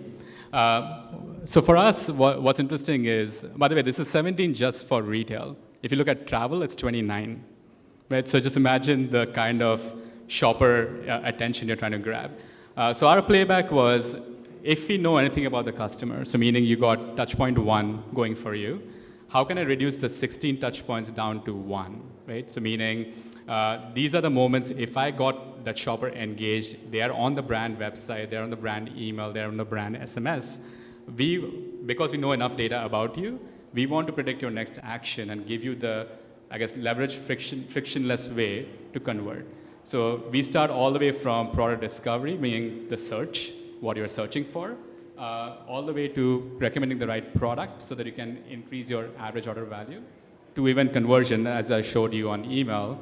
That being a fairly big channel for any brand, we can actually convert you in the channel as well, which now increases about 100% more conversions there. Amazing. And so you're saying that you can kind of follow a brand along multiple touch points. So whether it's search, in their inbox, discovery, there are many different ways that Netcore can kind of meet the customer. Yeah, and a fun one more recently has been reactivation. So I talked about the one and done buyer where you have, maybe just 20% plus of your customers being your loyal customers. What happens to the other 60 to 80% of them who are only buying once? So we've actually been able to re-engage and reactivate people at scale as well. Recently for a brand, I think they had 10 million dormant visitors, right? Then like, what do I do with them? Within a 2.5-month period, just using those inbox commerce principles, we were able to get 3 million of them reactivated. So just to give you the power of that redirect, right? Meaning that redirect which was taking them away, if they were actually engaged in brand, how much more can you do with that brand, right? And this works at big scales, even at smaller scales. And I think that's where we see a huge opportunity, almost like playing into the psychology a little bit of the buyer, where you are trying to figure out if I have your attention, even for a few seconds, what can I do to promote that action for you? Right, and so what you're trying to do is really avoid as much friction as possible for that consumer, right? And so what's the main problem or that friction happening? Where is it happening the most for retails in email marketing? Yeah, so in email specifically, I think because it's an age-old channel, it's almost become a cash cow. Like you know that it's going to do well, you're going to get 20% of revenue from it. So people are ignoring it. And what's interesting about even technology that's advanced there, you'll probably see, even in apparel, see here's a hero image of something you're trying to promote as a product. Here's a complete the look and experience below it, and maybe some bestsellers below it. And that becomes a very stock way of sending email. But the problem is you spend all that time in the world to curate it, maybe use some AI to also curate that even further. But what happens when the shopper looks at the email? They click. What happens when they click? They're on the website, maybe a product page at best. And when you're on a product page, what happens? You're again in product discovery all over again. So all that fun stuff that you did to what you thought was reducing friction, giving them the curation of products and the look you wanted, you just lost all that with that one click. Right? So our play is, can we reduce the friction in the moments, especially if that curation was done, then let me add to cart in that email itself. Let me add more to cart or remove from cart in the email itself. Let me ask questions about this product, maybe the chatbot, right, in that email itself. And then let me do the last mile conversion as well, because now you're actually taking me end to end in the complete experience. That's amazing. Yeah, I know for me, I get so many emails from all the different brands that I shop, right? And I'll often click into them because maybe there's a promotion or like a new product that they're selling that I'm interested in, but I don't often go much further than that. But it would be amazing if, you know, the moment that I maybe put a few things in my cart and then I, you know, leave it for a little bit, get the abandoned cart email, if I could just check out right there in the email, that would reduce a lot of friction for me as a conversion consumer. moment, by the way, for brands, abandoned carts. Even if you get 2% more, what does that look like? So I was at Google last week. There was this whole talk about Gen AI and how that's going to disrupt marketing as we know it. And when we talked about this as a move, there was a brand which is a big department store brand, sells a lot of apparel. And their play was, even if we get 1 to 2% more, that's billions of dollars for us. What does that world look like? So that's where, you know, every brand should think, where in my journey have I added friction? And has technology advanced enough to remove that? Right. And so brands spend a lot of money and time to acquire customers, but that's getting more expensive. You know, social ads are through the roof, and it's much harder to capture customers' attention. So why is it so important to focus on repeat customers? Yeah, and I think just to get to the premise of the problem, the reason why customer acquisition using traditional paid media is getting more expensive is because they are losing access to data, meaning Facebook has lost access to what they had as Oracle data, and even through all the European laws and even the US laws, they have less and less information about the shopper. So meaning you can put in the same money, like $100 maybe 3-4 years ago was giving you $600 in return in revenue, so return on ad spend. That same $100 gets you $200. So is it worth it? So what if you actually spend that $100 in trying to get to retain your 20% customers who are loyal to you? And if you know more about your customers who are buying more from you, would they buy again? And at least the data shows that if you focused on your existing customers and promoted them with the right product, understood their interests on when they're buying, their buying patterns, right? So maybe they buy every 30 days, 60 days, 90 days, right? Being able to replenish that cycle and get them back into the buying loop matters. And they will actually give you the likely higher lifetime value. Customer acquisition cost that's kind of coming in, and it's only getting worse, right, in terms of spend. Interesting, yeah. And you also mentioned during your presentation, which I found really interesting, this attention recession that's happening. Can you dive a little bit deeper into that? What does that mean, and why is this important for retailers to understand? Yeah, I think a good parallel to make is almost studying from a different region. So let's look at Asia Pacific as an example. The key demographic in Asia Pacific is people who are 30 years or younger. And their whole experience with the internet was on a mobile device, right? And that's the shopper of today there, and that's going to be the shopper of today or tomorrow here. And what is interesting about that shopper, because now we dominate that market, is that you kind of get to see they literally do not have any, like, I mean, it sounds like there's no contextualization on brand loyalty. Like, meaning I see something, I'm probably moving on unless it's very, very relevant to me. And while the discovery might have started on Instagram or any other channel, but eventually when they get to your brand, it does matter that you grab their attention. And we are seeing that play out significantly in Asia Pacific, and it's only a matter of time before it happens here significantly as well. So as a brand, it's very, very important and that you understand your shopper better. So in this attention recession environment, you are being able to target them very, very quickly. Mm-hmm. And so lastly, what technology are you looking forward to in the future, and what's next for Netcore? I think at the key level, I'm going to sound buzzwordy right now, where everyone's talking about generative AI and all that fun stuff that's happening with that. But what's even more compelling is the application space that's built out from there. So for example, I came in from Google's conference last week. I think the most unique thing I saw was stock photos. You can actually now provide keywords on the things that you want to build out for your apparel brand. And now here you go, there's an AI-generated model with your stock photo that looks literally as something from a catalog, right? So what is happening with technology right now is it is becoming easier and easier to connect the signals in a way that helps your brand. So meaning if I know a lot more about my shopper data on, say, email or on the website, or that data from other sources, Gen AI is actually making it very, very easy to predict the next action.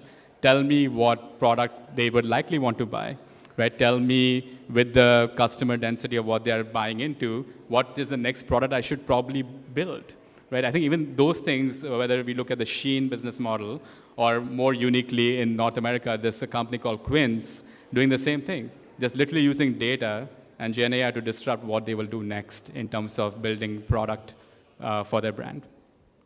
Amazing. Thank you. Well, those are all the questions we have for today. Thank you guys so much for being a part of this chat. Cool. Thank you. Thank you, Pratik.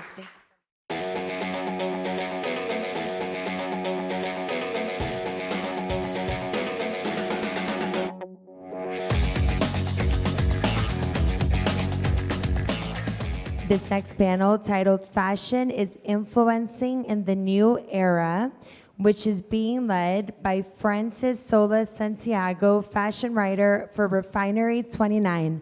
Welcome to the stage.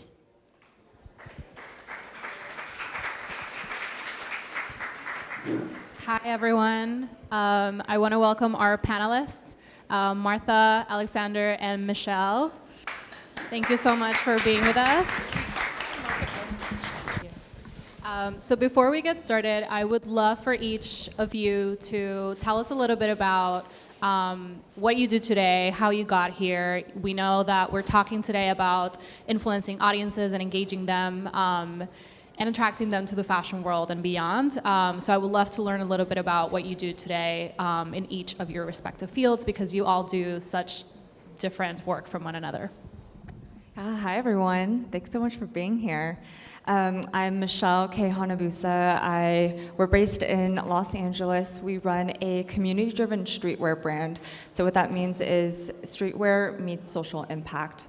And I never thought that I would be in this industry, fashion, design. I actually was a figure skater for 14, 15 years of my life. And so ever since I was 5.5 years old, I thought I was going to be a professional figure skater. And when I was 15 or so, I had to get hip surgery. And so that was kind of a pivotal moment of my time where I was like, am I going to continue being an athlete, or am I going to switch gears? And so it took a minute for me to really figure out what my purpose was. But 10 years after that, I was able to find my purpose again. And this is what I'm doing today. Thank you. What about you, Martha? Hi, everybody. I'm Martha Luna. I am from Caracas, Venezuela. I'm a style expert, a celebrity stylist. I do a little bit of modeling. I started my career as a blogger, so I kind of started a while ago when all of the transition of influencing and content was created the way it is now. I'm also the founder of the Season of Giving Foundation as a humanitarian, and the CEO of Style by Luna. What about you, Alexandre? Hi, everyone. So, Alexandre Pavão. I'm a designer and owner of my brand. I'm based in São Paulo, in Brazil. So, I've been working in fashion since I was 16 years old. So, it's been 16 because now I'm 33. And I started to make t-shirts, and I realized that I was doing like customized bags with my mom.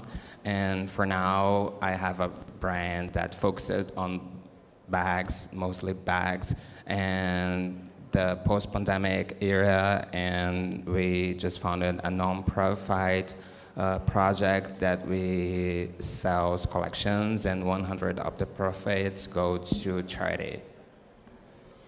So as you can see, we have a diverse set of panelists today who can speak about how fashion is really influencing the broader world in so many different aspects. I want to start with you, Martha. You know, how do you see your work impacting audiences beyond fashion? I feel like what you do, especially through social media, really goes beyond, you know, your work as a stylist or as a blogger. So walk us through a little bit of how you see your role in that. So I normally use my platform, especially, is a safe space. You know, I kind of try to connect things that I do on my day-to-day life with it, as well as impact it in fashion. And one of the biggest things I will say is I love fashion, but for me, being a humanitarian is so big because through my humanitarian and volunteering, I can share my voice on other things that are happening in the world. So it's kind of like, yeah, I love looking fabulous, attending at these events, but at the end of the day, what other things can I bring to the table and contribute that's happening pretty big in the world, from visiting kids with cancer, safe homes, speaking to women on empowerment that's been through maybe divorce or domestic violence and things like that, where I can empower them as a woman, and things that I similar have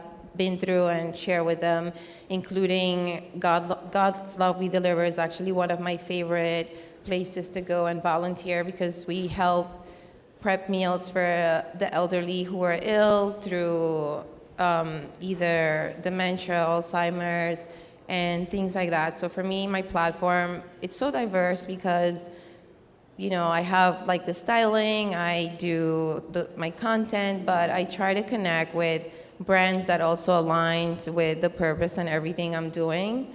And I try to stay authentic to who I am and my brand. I'm curious for you, Alexandra and Michelle, you two are more in the design space and the brand space. And as Martha was saying, today is very important as a brand to really align with your values. So what do you see as kind of the role of your respective brands in that? How do you go further to kind of impact your consumers and your audience? For me, I think fashion has a role to build a community and talk to them. So I think it's better to build a small community first, and then you can see the real changes. And I created this collection called Love Handbag that 100% the profits go to charity. So the customers can be able to participating in these changes and see how they are influencing and in this moment. Yeah, so we approach the brand as a community-first initiative, which means product almost becomes secondary for us, and by doing so, we put out a community survey at the end of each year, and we get about a couple hundred folks who are writing paragraphs to us, letting us know what it is for the next year that they want us to focus on. What are some aspects that they liked that we did this year? What are some areas of improvement? And we really, really take this seriously. And over the past couple of years, it has really shaped who we are today and what we're doing. Just to give you a couple examples, designing something is more than just a cool shirt or a cool product. It's so much more than that. It allows us to, one, raise awareness. And by storytelling, by providing educational resources, it allows folks to hopefully be inspired to take action. And there's just so many creative ways that we can show up for a community, for the world. And so I hope that, it inspires one to maybe do something their own way. We designed something before lockdown even happened, because we started to see a rise in anti-Asian hate. So we created one design that said hate is a virus. We put it on a t-shirt, and we started off as a food crawl, because in Los Angeles, we started to see a decline in sales because of certain messaging that we were put out into the world. People thought that if you just walk into an Asian store, you're going to get COVID. So we started a food crawl because we wanted to change that conversation. A couple days later, lockdown happened, and so we took this online, and within a matter of weeks, it went viral. And we were getting messages from all over the world, and we just really wanted to create a safe space for folks to be able to not only share what they're going through right now, but how can us raising awareness before it became this big thing allowed for people to speak up and stand up for themselves. Yeah. I have more examples, but that's just one. Yeah, no, I mean, that's incredible. And something very pivotal from what you said is that you were able to kind of translate things that you started or initiatives that you started in real life to the internet and through social media. And going viral is something that a lot of people want, but not necessarily for the best interests. And I feel like what you did really goes beyond kind of the overall mission of your brand. And each of you use social media in very different ways. So I would love to, if you can walk us through ways that, and certain strategies or initiatives that you're starting with your audiences to connect them with fashion, but also to what you believe in. I will start then. You're a social media expert. You have me on the hot seat. I will say that, I guess because I started as a blogger years ago, like maybe about 9-10 years ago, for me, the transition of what creating content now is so different. And, it's kind of like now it's more like everything is on a trend. Like if you follow something that someone is doing TikTok, but I'm like, I was talking to one of my friends recently, and I was like, if you took all of the platforms away, just, in an example, what do we have left in our resume?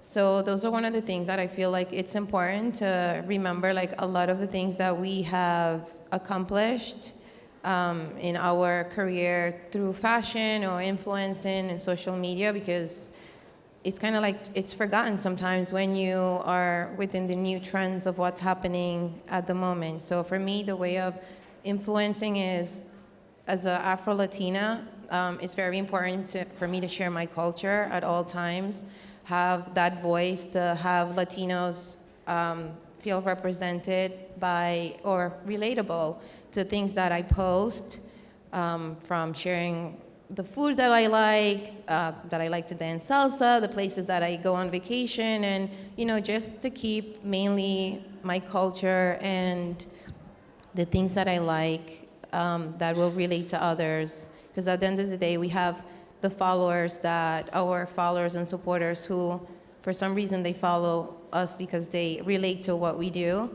So that's probably one of the key things that has gotten me this far into being authentic of who I am and not forgetting none of those things that are important to me. I love what you said about if you took all of the social media platforms, what would you have in your resume? And I think it's just an interesting thought to have today, especially because we're so obsessed with social media. And the brand side, you, Michelle, and you, Alexandra, can you walk us through a little bit of how you use social media for your brands to really deliver a message that goes beyond fashion? For me, it's super organic, because I think when you build a huge community, like a strong community that talks about your brand, that they believes in what you do. So they talk about in social, like Instagram, TikTok, and if you like Marta said, if you go off social media, people have to talk about your brand. So if you do a good job and things with purpose, people will talk about it. How about you, Michelle? Yeah, social media is important. It's our way to communicate with our community, but I think for us it goes beyond that. And we put things out in the digital space, but then it's what is the true impact that we're making? And so thinking about that, it's how do we, now that the world has opened up, how do we show up in real life for our community? And something that we really started last year and is now becoming an annual thing is a event called Family Drive. And volunteers come out, we partner with an organization, we put together 1,500 meals in one day. We collect hygiene kits, so we were able to collect 500 last year. And then I was also able to bring 10 different streetwear brands to come together, design a shirt, and with our partnership with PacSun, we have national distribution with them, we were able to sell not only online, but in person, and we're able to raise $50,000 for the organization that we partnered with. And so it's things like this where we I guess this is our way of measuring our impact in our community. And it's now, how do we show up not only as a brand to raise that awareness, but what's that one step that we can do further, which is to take action. Absolutely. I love that, once again, you're taking kind of something that started in person online, but online in person, which I think it's a very symbiotic relationship that we should all have. You are all incredibly inspiring in what you do, but I'm very curious if you see any people out in your fields or, just anybody in the world today that you feel like is inspiring you in any way. I feel like so many times the news and even our industry are kind of dire, so I would love to hear from, where you're gathering inspiration right now. For me, inspiration comes, the first thing is every day I'm thankful to wake up in the morning. So just having life is a way of gratitude, of feeling inspired to continue dreaming. And I will have to say my friends, because I surround myself with people who inspires me. In my friends of circle, I will say they're also different from, editors, writers, people who has foundations. So I feel that I've been really blessed to be around people that I can admire also what they do. And I think it's important because sometimes we look at inspiration outside, but we truly have inspiration right around us. And if we really take a look at those details and the people that inspire us or that we have, relationships with, you can find a lot of inspiration there. So, and a lot of my friends are here too, so I'm happy that they're here to support, but they inspire me in different ways, so yeah. No, I absolutely love that. How about you, Alexandra? For me, the inspiring, it's when you see the changes that you're doing, like the collections that we sell that goes to charity, we delivered like more than 80,000 of food and meals and basic baskets, and we helped a lot of people. So this is super inspiring me and helped me like to get a few to do more and more. I mean, I'm sure that it's so much work to kind of have your brand and put all those initiatives forward, and seeing that must be super gratifying. Yes. How about you, Michelle? Yeah, this one always stumps me a little bit because there's so many incredible people in the industry that I really look up to and that really paved the way for us emerging individuals and brands. But at the end of the day, I always give my flowers to my grandmother. I think as a fourth generation Japanese Okinawan American growing up in Los Angeles, there's just such hardship and so many things that my family went through in order to be here.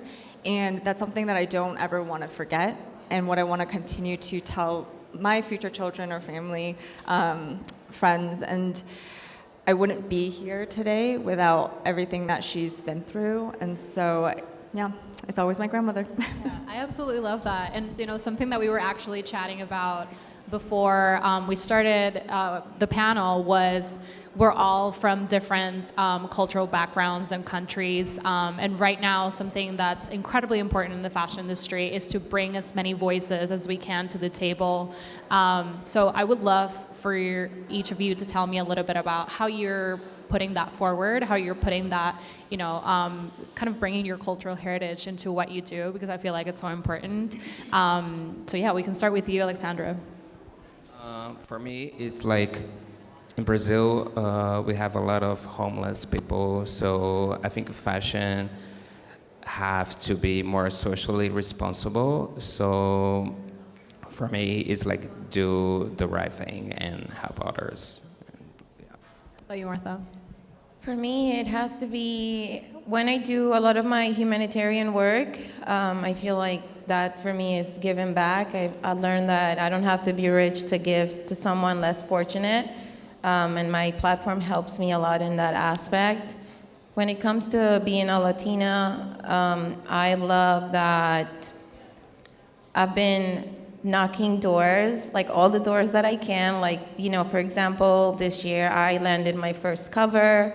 I went to the Met Gala, and it's things that I feel like as a Latina, maybe we don't think that we are maybe worthy of these experiences or moments. So just the fact that I can share these things in my platform said, like, you know, when I started my blog as an inspiration platform for young immigrant Latinas as myself, it was to have a voice, to believe that anything you had in mind, you can, you know, bring it to life and make them come true. Especially, I have a lot of faith. I've prayed a lot for all of the accomplishments that I have. So for me, it's basically learning that these spaces are available for people that looks like me and people who comes from background like me, whether it's a person who's an immigrant, a Latina of color like myself. So for me, it's been showing up for myself and being unstoppable.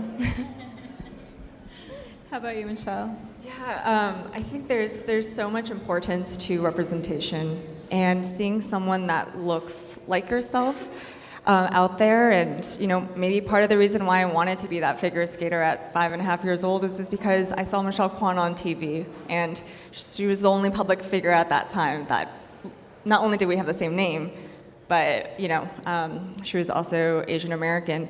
So I think similarly, I think making sure that every campaign, every capsule collection that we release, we're continuously reminding ourselves of how can we continue to uplift and celebrate the voices of the unheard, of the underrepresented. And the more and more we're able to show up for our community that way, is hopefully going to change and inspire the next generation. Absolutely. And this is our last question. We're going to wrap up so you can all network and have some great lunch. But you know, we were just talking about influencing audiences and really bringing people into fashion in your respective brand missions. For anybody who's watching here in the room or in the live stream, what is some advice that you could bring them if they're kind of on the verge of wanting to do some of what you do today? I think don't be afraid. If you impact just only one person, that's the deal. I agree.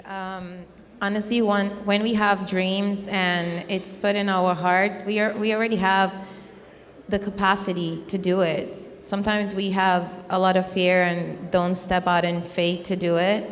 So for me, every time it has to be about a dream, I will always encourage anyone to try, because at least if you try, you know, you will know what happens. But if you don't try, you will regret that you didn't. So it's basically always go for it. Yeah, I 100% agree. But if I could add to that, I just want to encourage everyone in this room that whatever you're creating, designing, putting out in the world, if there's just like one extra little thing that we can add to it that brings purpose, it brings a better world for tomorrow, I highly encourage that. Yeah, I mean, I just want to add on to that. I think bringing as many different voices as we can into the industry is incredibly important. And I think every single type of work that you are doing is really pushing that forward. So I thank you for everything that you do. And thank you everyone for listening to our panel. And thank you for coming. Thank you.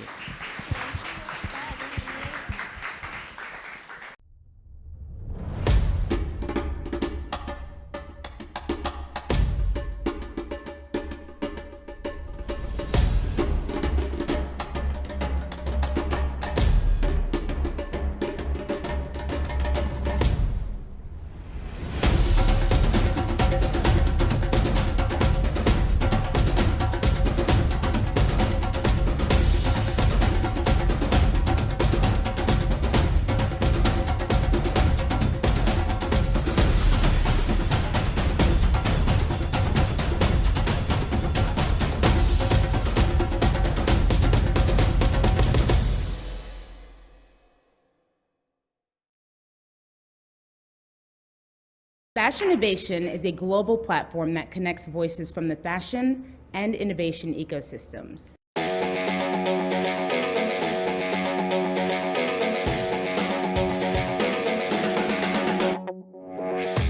When we got the news that we were going to be ringing the opening bell at NASDAQ, it was overwhelming and at the same time exciting. It's a recognition for our work. Please direct your attention toward the video wall for a brief introduction to some of the innovative companies who call NASDAQ home. Since its founding, Fashinnovation has hosted over 650 of fashion's leading innovators to audiences representing 180 countries. Fashinnovation is community. It's impossible to innovate alone. People are key. It's just as easy as we say to dream small as it is to dream big, and so dream big.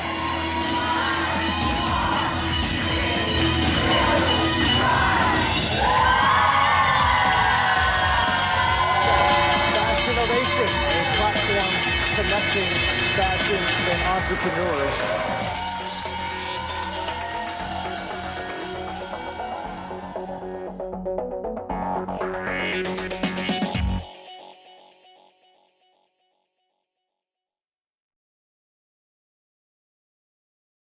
Good morning from Manila.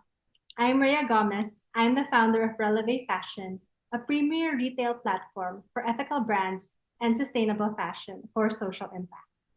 I'm also a brand and sustainability consultant, helping empower organizations with knowledge and solutions to effectively prioritize people, planet, and profit. Not only am I a staunch advocate for conscious fashion, but as a Filipina, I also advocate for Philippine fashion.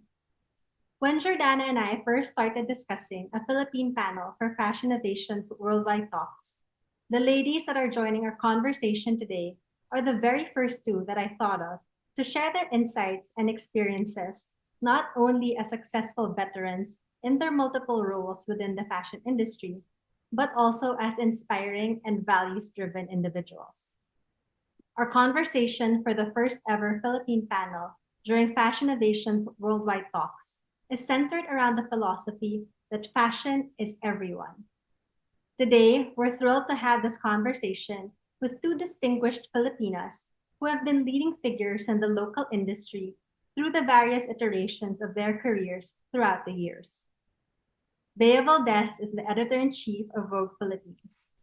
Prior to last year's launch of the magazine, she was most known as an internationally renowned accessories designer and a proponent of Filipino craft. Her work has been featured in many leading global publications, including various international editions of Vogue, the New York Times, CNN, and Time Magazine, just to name a few. She has established herself as a leading light in the Philippine fashion industry for her advocacy towards a circular economy and slow fashion. Today, as the editor-in-chief of Vogue Philippines, she and her team are at the forefront of retracing, honoring, and celebrating not only Philippine fashion, but the multifaceted Filipino identity. Also with us today is Rissa Trillo, who is an award-winning Filipina entrepreneur and regarded as a trailblazer for homegrown beauty businesses in the Philippines. Long before she launched the beauty brand Happy Skin in 2013, Rissa was one of the country's top models and served as the president of the Professional Models Association of the Philippines for 5 years. During her tenure, she instituted significant reforms in the modeling industry. She is also a best-selling author with her book, Read My Lips, What It Takes to Build a World-Class Homegrown Brand. Most recently, Rissa has been working with UN Women Philippines to promote gender equality. Ladies, thank you both for being with us today. So I think I'd like to start with Bea. It's now been a year since the launch of Vogue Philippines, and just a few days ago, you marked the milestone with an incredible anniversary gala and exhibition. In the 365 days since Vogue Philippines hit the shelves, you featured some, really incredible yet unexpected, for many unexpected cover stars and stories, including, of course, 106-year-old indigenous tattoo artist Apo Wang-od, who is now the oldest cover star, not only Vogue Philippines, but of all Vogue editions. So how do you decide on each month's cover and the stories, and what process and frameworks do you have in place to ensure diversity and representation within the pages of Vogue? Thank you, Ray, and thank you for having us both on this panel. It's really such an honor to finally represent the Philippines in this monumental conference. As to Vogue, you're right. Thank you so much for the congratulations of our 1-year anniversary. I think from the very beginning, our monthly themes are actually planned out the year ahead. And in terms of diversity and inclusivity, I think it's really just reviewing everything as they come, page by page, story per story, and then again month per month, so that we see that there is as much representation as we can have on every single page. I think it also helps that most of the team are from different places in the Philippines. So we have Luzon, Visayas, and Mindanao represented within our own members. And in fact, we also have a huge age group. I think I'm one of the more senior ones, and we do have sort of fresh grads on our team. So again, the perspectives remain really dynamic. They remain really diverse. And I think it's important for us to have stories from every single member so that it has that sort of texture that represents most of us. And I think if we can quickly talk about like the September issue cover story, just the fact that we selected Batanes, which is the northernmost tip of the Philippines, and then told the story with 3 very diverse models, a veteran model. Then we had a Japanese and Filipino model also. And then we had a wonderful trans model, Lucretia, as well. And again, it is this harmony within different perspectives that we always try and put forward in our pages, because we feel that it is precisely that kind of differences and multiplicities that we have that make Vogue Philippines really special. So again, we told the story using premium brands, international brands, but also using works from new graduates from Central St. Martin's and Parsons, alongside some of our established and emerging designers, to tell this story of craft and creativity and upcycling all the way to couture in one big editorial. So I think it's just this constant mindfulness that we have to make sure that we cover as wide a spectrum as possible. Now, Rissa, during your modeling days in the early 2000s, you were one of the first Filipino models to represent a global brand when you did the campaign for United Colors of Benetton. And during your time as the president of the Professional Models Association of the Philippines, what kind of industry reforms did you institute to help provide more opportunities and support models from the Philippines to make it not only nationally, but internationally as well? And number 2, what do you think needs to be done now in order to continue to increase Philippine representation in international magazines, campaigns, and fashion shows? Well, when I graduated, modeling was actually my first job. And I think I consider it a strategic decision for me because I knew I had the potential to earn more compared to a typical 9-to-5 job, and at the same time, still have more control of my time. So when I was invited to become a member of PMAP, the Professional Models Association of the Philippines, I viewed it as an honor precisely because of what the institute stood for. It's a 35-year-old organization, a nonprofit that was the first of its kind in Asia when it was started in 1987. And unlike many of the modeling agencies that claimed a stake in the earnings of their talent, PMAP was somewhat a cross between an association and a union. So it was really meant to develop and upgrade the local modeling industry, where models banded together for their own protection and progress. So I served 9 years on the board with 5 years as president. It was really about fighting for rights and fairness in the industry. And, I really devoted a lot of my time. And the only thing I really hoped for in return was for progress. During my time when I started, we dealt with a modeling industry that lacked fair compensation, proper working hours. Models were poorly paid, fitted and rehearsed for unlimited hours, and sometimes even canceled for no fair reason, for a fashion show or a photo shoot.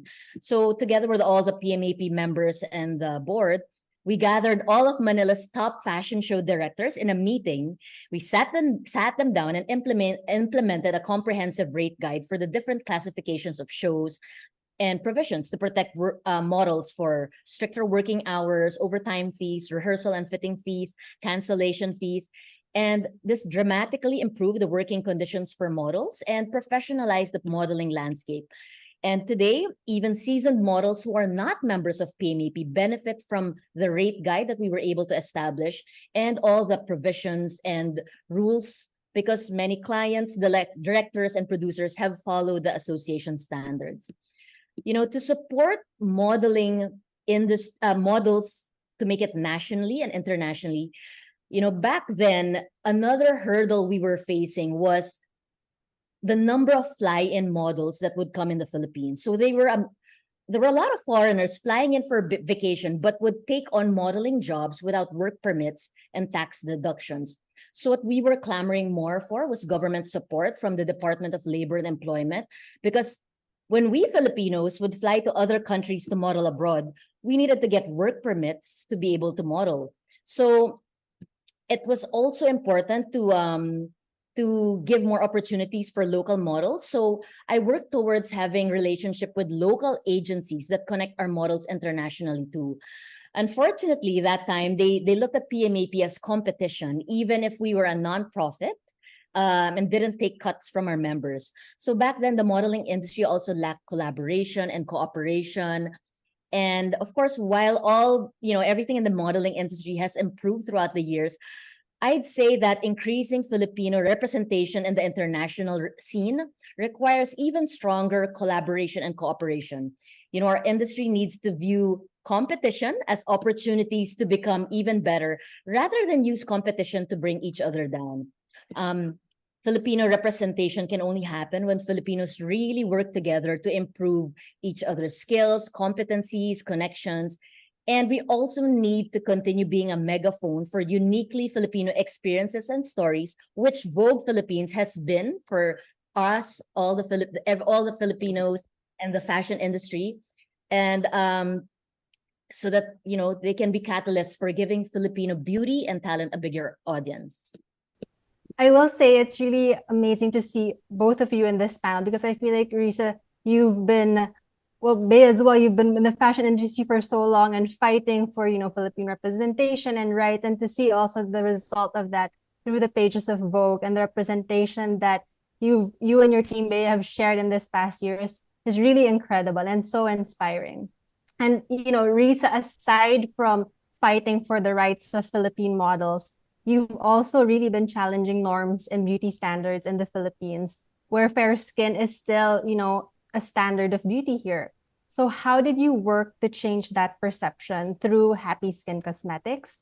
And why did you feel that it was so important from a business perspective, given that it was likely easier to market to fair skin? Rhea, my personal advocacy to embrace my natural morena color and to help other women feel comfortable in their own skin began even before I started Happy Skin. In my book, Read My Lips, I shared my experience of refusing to attend modeling castings for whitening products. I didn't feel comfortable being a part of something that didn't align with my values just so I could earn money. Even if it was millions of pesos on the line. I was and still am very proud to be brown, and I didn't want to be part of the systemic pressure that encouraged Filipinos to change the color of their skin. So when I was modeling, for any model, the big dream was to get a TVC or a TV commercial, and especially if it was a beauty campaign. So models consider themselves to have made it when this happens. But during the time I was modeling, it was also the explosion of whitening products. I would get text messages from casting agencies asking me to attend TVCs for whitening products. But because I was proud to be brown, I was very comfortable with my skin color, and I never felt pressured to be whiter or change how I look. So, and I guess more importantly, I wasn't comfortable being part of something like that just so I could earn a buck. So I really made a decision to wait things out until I got the right project that aligned with what I believed in, and something that also empowered women to embrace and not change their natural color. Because it never made sense to me to compromise what I believed in, because that meant compromising my respect for myself too. So when it came to beauty and a business in beauty, I as a Morena woman, I understand how important representation is. For the longest time and until today, beauty standards have always been defined by narrow, Eurocentric views of what is considered beautiful. But times are changing, and it's time for more diverse voices to be heard. That's why when it came to my beauty brand, it was also important for a Morena woman to lead and change mindsets. I grew up Morena, so I was someone who understood how it felt to be overlooked and undervalued in the beauty industry. And I know that having a beauty entrepreneur who understands and celebrates diversity can make a difference. So no matter what product we were developing, be it a lippy, a concealer, foundation, or blush, it was important to me that all colors should suit even Morena skin tones. I was very particular when we would do product testing. And Morena representation went beyond products or colors. It was also important to me that our campaigns featured Filipino models and celebrities who embraced their skin colors and were also proud to be brown. And today, I guess, fast forward to, being a mom also, I continue to change this archaic perception by being vocal and proud of being a Morena in everything I do. I still avoid endorsing products or, that promote whitening. Championing the brown skin color is something more fulfilling now that I'm raising 2 daughters. So I try to be more intentional, teaching them that the color of any individual skin isn't indicative of competence or character. When I think of young girls like my daughters, especially those born with brown, beautiful colors, it just makes sense to continue standing my ground for the next generation of Filipinos so that they understand that the color of their skin shouldn't be a limiting factor to knowing self-worth. Amazing to hear. So now going back, kind of shifting gears and going back to Bea, Vogue is such a globally recognized name and represents a really unique opportunity to elevate not only Philippine fashion, but Philippine craft, culture, artistry, and looking at the covers of Vogue, even Philippine geography on a global stage. So firstly, how do you establish the Filipino voice and perspective in such a well-known and well-established international publication?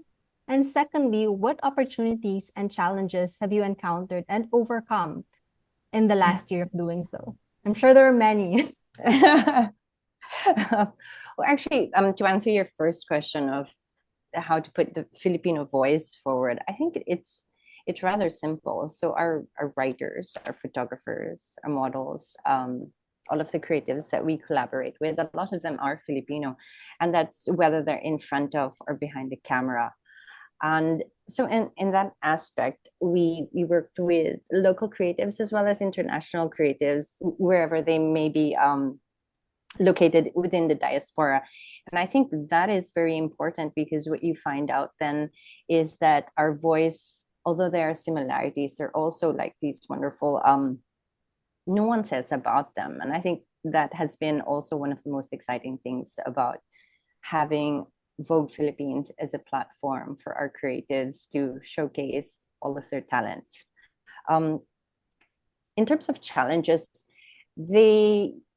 how should I say, the team is such an adventurous 300%, kind of team that for most of the time the challenges are overcome. We adapt quite well, and we find ways to change and sort of try and make most of the moment. And I think one of the things that has been interesting is that even though there are challenges, the management team has been very, very supportive and open-minded and just, should I say, ready to jump with us into the unknown and try something new.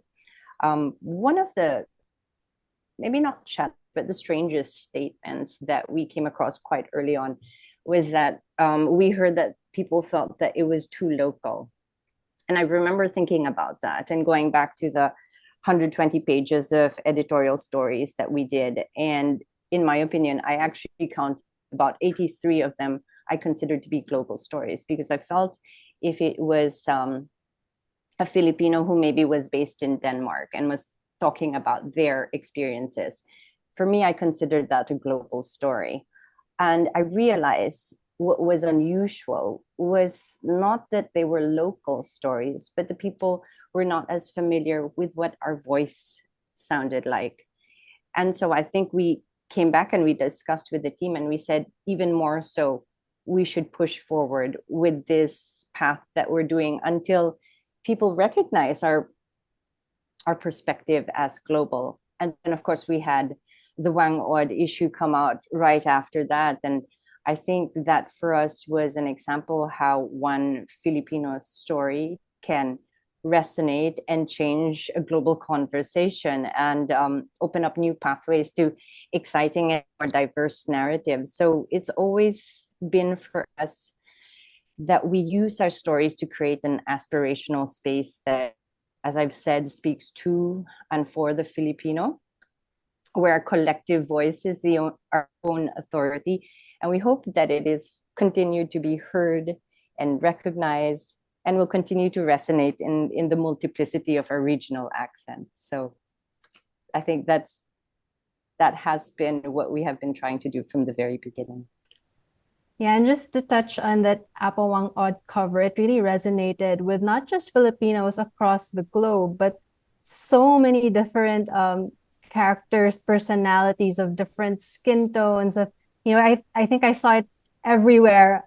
Even in the taxis in New York, it was featured, right? Yes, yes. Everywhere. Actually, it was on Jeopardy, and I remember they were saying there were, I think it was 43 million impressions, but we had 80 international global pickups for this thing, and it was it has become sort of like part of pop culture as well. And we all think it's about time. It's about time. Exactly. And so typically when we talk about fashion, we consider first and foremost, it's usually the designer, the buyer, or ultimately the end user, right? So with your own background as well as an incredible designer, and now again, of course, at the forefront, at the helm of Vogue Philippines, how do you think can we empower artisans and other creatives?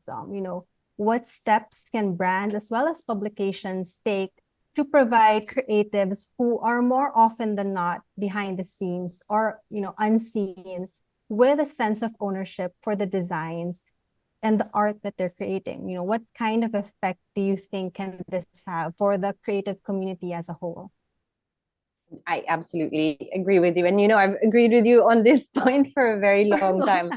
I think one of the things that really struck me from last year when we began is this idea of the fashion industry, when in fact I think what everybody is working towards is more of a fashion ecosystem, right? And that gives it really a different kind of perspective, and it's tied in with circularity as well. So for example, if we were to take it local, it might start with, and there are some people helping the farmers re-nurture the soil and get it ready to be able to plant the Philippine cotton that then will get harvested and twined and then sent to the weavers. And then, it is this whole chain where you find out throughout the supply chain, you are interconnected with the next person, and the quality of the work that you do is important. And that goes all the way down to the artisans and then to the designers. So I think with us at Vogue Philippines, it has been always important to chart out the designer's journey. When we feature them, it isn't just, I think, solely about stories that are about the glamour of these amazing designs that they have, but we always go to the backstory, learning about someone's personal histories of why she returned to natural dyes, having learned it or seen it from her lola, or how a designer remembers the patterns from a breakfast table that he had and how it's interpreted. So there's a way of bringing heritage forward, but also personal heritage forward. So for us, it is always about the nucleus of how things are made, because we believe that what you make reflects the things you value. And especially, I think in the Philippines, malasakit, this sense of deep empathy is so important to designers and to consumers as well. They want to know how things are made, who is making it, and whether they're made ethically, whether people are treated well. So there is this inherent web of connection already. And I think that's the kind of stories we want to do, not just about the wonderful things at that go on in the runway, but also the important stories that happen inside the workshop. That really has been resonating through the pages of Vogue these past 12 months. And, as we all know, in terms of the fashion industry, not just in the Philippines, but globally, majority, especially of garment makers and, sewers, weavers are women. And, for Rissa, as a UN Women Ambassador, you've been very vocal about gender equality, not just in fashion, but in, across many industries.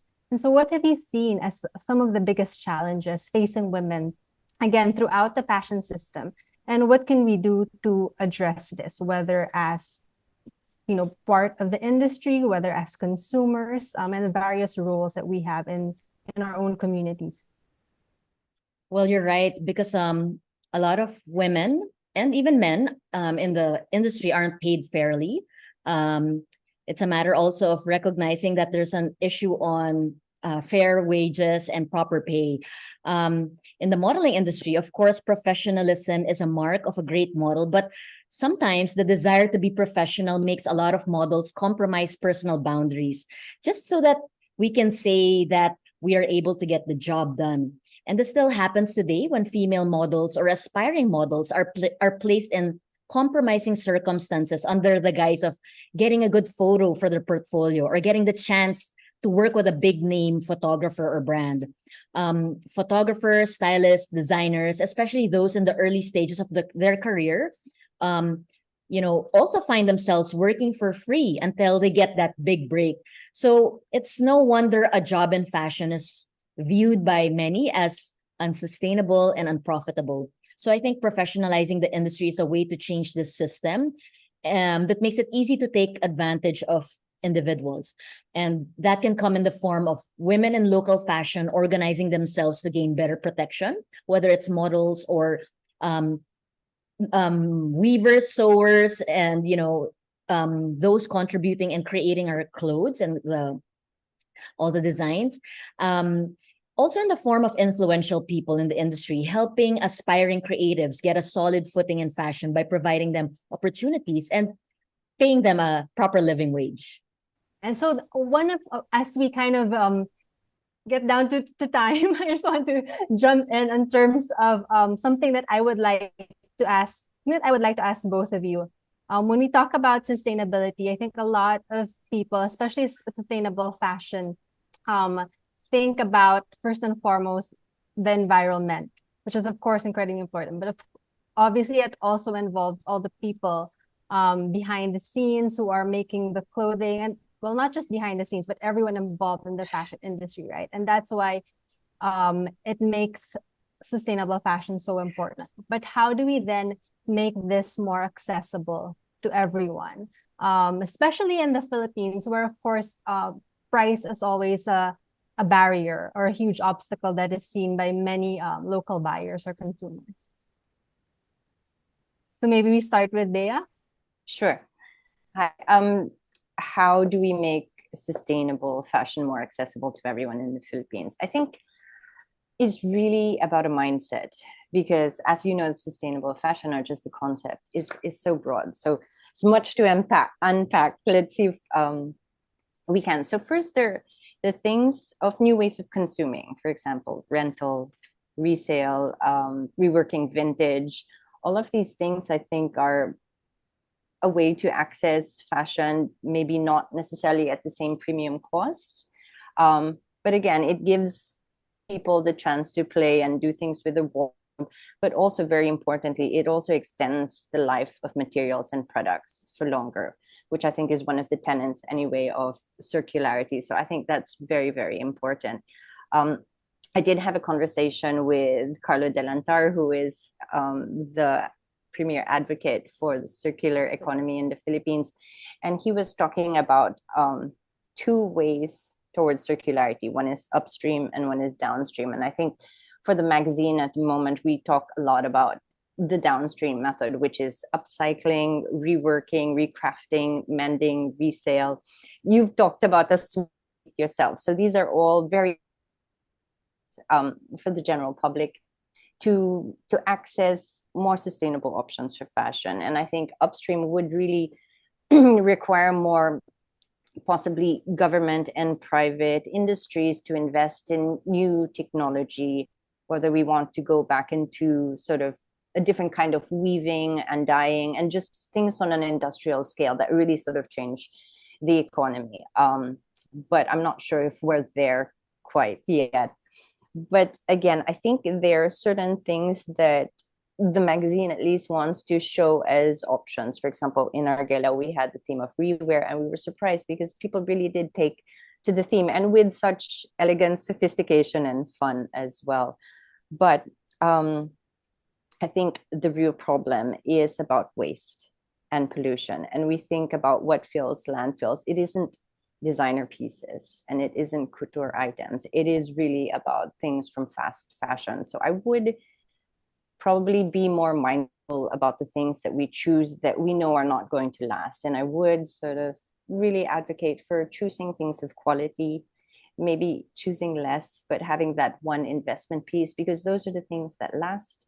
Those things will actually never end up in landfill and create more waste. And I think it's just about restructuring the way we think about fashion, enjoying it in different ways, and still being able to do this as accessible as possible. Rissa, would you like to add to that? I know you're also very much an advocate. I see all your posts. Yeah, I'd love to chime in, and I agree so much with a lot of what Bea said. The thing is, when we think about sustainability, we always think in terms of materials, if it's biodegradable or the way something is produced. Is it made of plastic? Is it a natural material? But ultimately, sustainability is also a matter of how we consume. Just to share, many, many years ago, I used to buy a lot of fast fashion clothes from a conscious collection, but only for them to be left hanging in my closet with the tag still on. And I realized that an eco-friendly label doesn't mean that it's okay to be consumed unlimitedly. We can't continue to consume more than what the planet can replenish every year. It's really important to invest in quality over quantity, and to also take good care of our things so that they last long and they can be worn over and over, making it better for the environment. For me, style should never come at the cost of the planet. Not everything in fashion always has to be new. We also have to feel good shopping our own closets, just like we shop the stores. And personally, I don't feel any shame repeating an outfit I feel great in. It's okay to keep wearing the same thing again and again. I think it's actually a responsibility to do so. So like Bea said, if you do buy something, if you purchase, never compromise on quality and craftsmanship, because the sustainability of good design means that the piece can be a lifelong companion, outlive us, and be passed on to our children later on. Ultimately, the most sustainable item is the one you didn't buy. The most sustainable piece of clothing is the one you already own. That's a great thing to remember as we head in the Philippines, the Christmas season, now that it's September over here. But lastly, we've talked about how fashion is everyone. You both have touched on how it's everyone of all skin tones. It's everyone throughout the supply chain. It's everyone on the pages of Vogue of all ages, the whole team in front of and behind the camera. But also fashion is for everyone, right? It's for us and it's for the next generation. And so is our planet. So given the environmental and social impact of the fashion industry, and you both already kind of touched on this, but if you would like to expound more, how can we all enjoy fashion while also doing our part to help protect our environment and ensure that there is something to enjoy for the next generations? And what do you think is a responsibility of brands, of the media, of influencers, and of course of shoppers as well? Rissa, maybe we start with you this time. Okay, well, for me, the best part about fashion is the creativity that it unleashes within us and the platform of self-expression that it gives us. But through the years, we've mistaken fashion for constant newness. And a lot of that has created a fast fashion landscape that makes the industry a notorious polluter. So I think governments have the responsibility of regulating companies and brands to ensure that they follow ethical labor practices, produce pieces that are built to last. Brands, on the other hand, have the responsibility of complying. Together with influencers and the media, they have a collective duty of educating shoppers that fashion does not have to be fast for it to be inventive or enjoyable. And finally, I guess for customers, as consumers, we have to also constantly demand better from bigger entities, whether it's the government or the brands. We also have the responsibility of flat out refusing to engage with companies that are not transparent about how their clothes are made. And because fashion is for everyone, everyone has their own part to play in making sure that the industry lasts without compromising the world we live in for the next generation. Beo, anything you'd like to add to that? just a little bit. I mean, from my part, I can only speak for the publication that I work with, and what we can do is continue to shine a light on the creatives who we feel are led by values that align with us, and whether that's inclusivity, diversity, sustainability, and stewardship of the natural environment, always celebrating craft and creativity. I think that's what we do. We're here to have a conversation and a dialogue with people, because we are also on our way, just taking the steps to learn as much as we can about sustainability and circularity. But I guess if we are guided by this idea that, as I say, we don't inherit the earth from our ancestors, we borrow it from our children. I think if we just keep on, following that slowly, we'll hopefully find our way together. I think that's a great way to end our conversation. Thank you both so much for joining us today and for being part of the first Philippine panel for Fashinnovation's Worldwide Talks.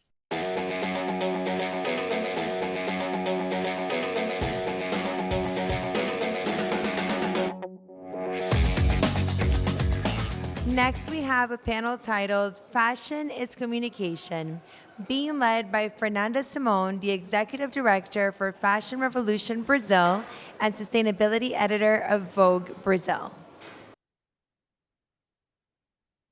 Hello, everyone. Welcome, everyone, to Fashion Innovation Talk. It is my pleasure to be here. And before I start, I would like to thank Jordana and Marcelo for the invitation and arranging this beautiful event. It's always a big pleasure to be here with you. I am Fernanda Simon. I'm from Brazil. I'm director of Fashion Revolution Brazil. Fashion Revolution Global. I'm also part of the directors board, and I write about sustainability for Vogue Brazil. So to talk and to think fashion and nature, it's my mission. I have been working to make fashion better for the past 13 years. I think we all know the challenges fashion industry is facing, polluting the environment, exploiting people, and much, much more. So it is so important to hear designers, to hear those who make fashion slow, with care, with heritage, with design. So it is a pleasure to be here with Rukpong. It is a beautiful example. So he's born in Thailand, now he's living in France, and he has combined his graphic design background with the world of fashion. So welcome, Rukpong. It's a great pleasure to talk to you. And I would like to begin by asking you to introduce yourself and your brand, your work, and please tell us what is the most precious to you about what you do. Okay, so my name is Rukpong. So I was born in the northeastern part of Thailand in a city called Khon Kaen, and I've been working as I studied graphic design, and I work as a graphic designer for like over 10 years. And so career-wise, I still consider myself a graphic designer and art director, but I also do a fashion side in my work as well. And that actually kind of became kind of like an accident. I was working a lot in fashion during my last year in university. And one of the creative director that I work with, he showed me this competition in Thailand, and I competed. And the goal of this competition was about using traditional material. So I thought that was like kind of the challenge. I participated, I got a prize, and then that kind of have become my creative inputs for almost like 10 years. I work a lot with traditional textile. And I think it came from that competition that I did. But looking back, I also have connection to this material. You know, my family, we're from the Northeast. So I remember like growing up, like when I go to my mom's side of the family house in the countryside, you know, I would see silkworms and be like disgusted by it. And I would see looms, I would see, you know, the spinning cartons. And yeah, so growing up, I remember having those memories of seeing the textile, but then like by my pre-teen years, you know, they were all gone. So yeah, and I'm just realizing like that's a kind of identity that I didn't know I had, but you know, it came back to me magically. And so using traditional textile has always been something that I try to do in my work, and combining that with my graphic side, you know, I think I ask different questions of how this material can exist today. And yeah, and I think that's like the key importance, you know, that I try to do in my work. Beautiful. So important to, I believe that the fashion, the future of fashion, like the really sustainability will be about to take what is in the past, like the traditional materials, and put together with design, with technology, with what is the technology of the future, you know, and the mix these two. And I think this is the key for sustainability and fashion. So it's very beautiful. I loved your work when I was, you know, researching for you and your work. Very beautiful. And well, I believe you face challenges, right? Tell us about, do you consider yourself an independent brand? How is it? Like, what are the challenges? Well, right now I'm still like 100% independent. So I've been doing this for like 10 years as like a side project. And then a few years ago, I got an award in Paris, in France, to be exact.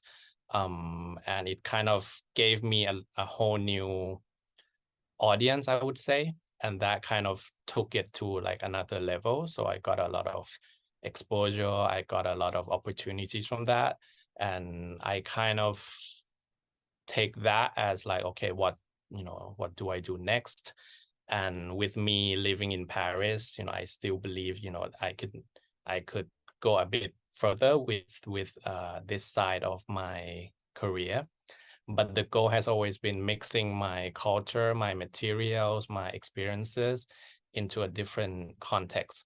So right now, like the challenges that I face the most is basically how do I interpret what I do on a commercial scale, and what products do I make to keep this project going.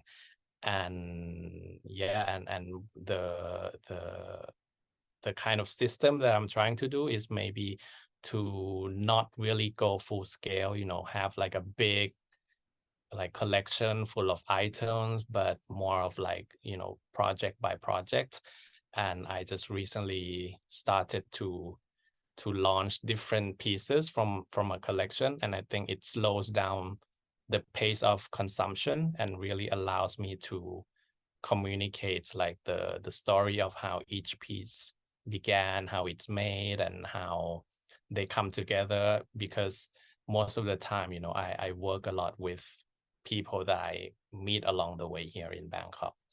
And I think it's important to use my skill as a communicator, I would say, to maybe give more information and maybe give more value and add the story to the life of a garment or a piece. And I think the challenge that I face now is defining like how much do I produce, how many pieces. So right now I'm doing very small quantity. I get the right amount of, okay, how many people want this shirt?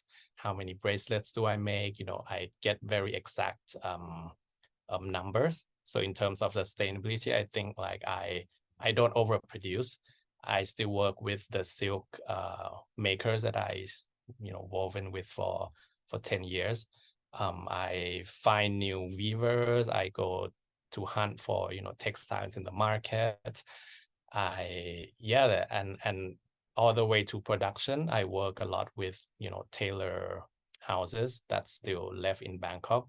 So all the process, even though it's quite challenging, working with really small numbers, but the ecosystem of how things are made here in Thailand and especially Bangkok still allows me to work in this pace. And I think, with the challenge comes the solution, and I'm kind of like in the middle trying to find a way to make it happen. Nice. I have a friend and he says that like slow fashion is beautiful, but it's not romantic. The reality is not very romantic because it is a big challenge to make a slow fashion brand nowadays with all this fast fashion system, with all the ultra fast fashion system. So I would like to know a little bit about your thoughts about the fashion system and how does it impact you? Do you feel that? How it is for you? Well, I think as a young brand and young designer, I still believe I'm still young. I think like right now there's a lot of things we are trying to compete with, and we can't really fight the system. It's still like a very big fight we're going towards. There's so many noises, there's many people trying to do many things and trying to say many things. And I think like having like a really small voice, it's really important to find people that appreciates your work. And then I think an important part of what we need to do is communication. I don't think when you put a shirt in your hand in a shop, how much of information do you know about the piece? And I think as a communicator, I try to give as much information as I can. And I think, for people to know who made it and how it's made in Bangkok, the silks comes from here, all as much as information as we can give to the consumer. I think the value that it gives the product. And I think from that, people love the piece more, I believe. And I think when you love the piece, maybe it extends the life a little bit longer. You wear it with appreciation. And I think it leads to understanding of different, cultures or journeys. And I think it will make the pace a bit slower and you consume a bit more with understanding. And I think, yeah, that's the fight that I think everyone's trying to do, is to make something more what's the word? Yeah, more special. And yeah, I think with communication we can really try to solve that issue. Yeah, well, the communication is truly very important for, well, to show what is behind the brand, behind the product. And this is very connected to fashion revolution, because we ask brands, we ask people to, we incentivize people to ask who made my clothes, what is in my clothes. So, and I love it that you told me already about your process, what is behind your process. So I would like to ask you to talk more about the people, like, do you know them? How important is to know who make your clothes for you? Well, I think a good example would be my last collection. So I came back to Thailand for the first time after COVID. So it was like 3 years that I didn't come back, and I kind of have to reconnect to the city. And the collection before that was about material. So I sourced a lot of hand-woven silk from different provinces, different cities in the country. But the last collection that I did, the recent one, I wanted to focus more on the tailors and how clothes are made. So I gathered a bunch of fabrics that I found in markets. Some I woven newly for the collection. And the idea was to go to different tailor shops. And I think you might have this in Brazil as well. Like you go to a shop, you get your clothes tailored. So I go to different tailors that I have memory of, that I passed by when I was younger, or, live close by, or some places that I see when I'm on the bus. I go to them, I kind of see what kind of specialty they do. Like one would be, like I would go to the shop, I would see like, okay, what's hanging or in the mannequin. And then I would, switch their material with the silk that I find. So I end up with like, okay, this place does lots of, tailored jackets. This guy does uniform for firemen. This lady does very crisp tailoring. This family does shirts, So I would gather different houses within Bangkok. I would give them the fabrics that I've sourced, and then for the past year I've been working on different samples, but done in the materials that I gave them. But the silhouettes and the detail we adjusted, sample by sample, and the result of that came this last collection called Light Life. And it's I'm very proud of the progress that we've made as a collaborator in the past year. Some of the tailors I work with, he's the one that does these beautiful messenger jackets that I'm really happy with. Like he's in his 70s and he's opened his shop since like 1971. So for me, being quite from another generation and meeting with another mindset, working on this piece together, I think is something that I'm very proud of, that I've was able to do in the past year. And I think with this past collection, I have a different mentality. Before it was like, here's my idea in my head, you have to do this, you follow this, you change to this. But the last collection, it was more like, okay, you like to do this kind of garments, okay, let's see what we can do together. And that was the kind of mental shift that I made in the past year, I would say.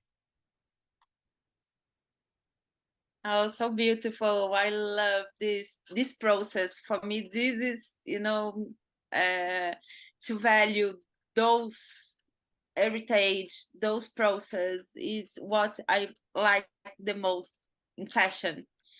So well done.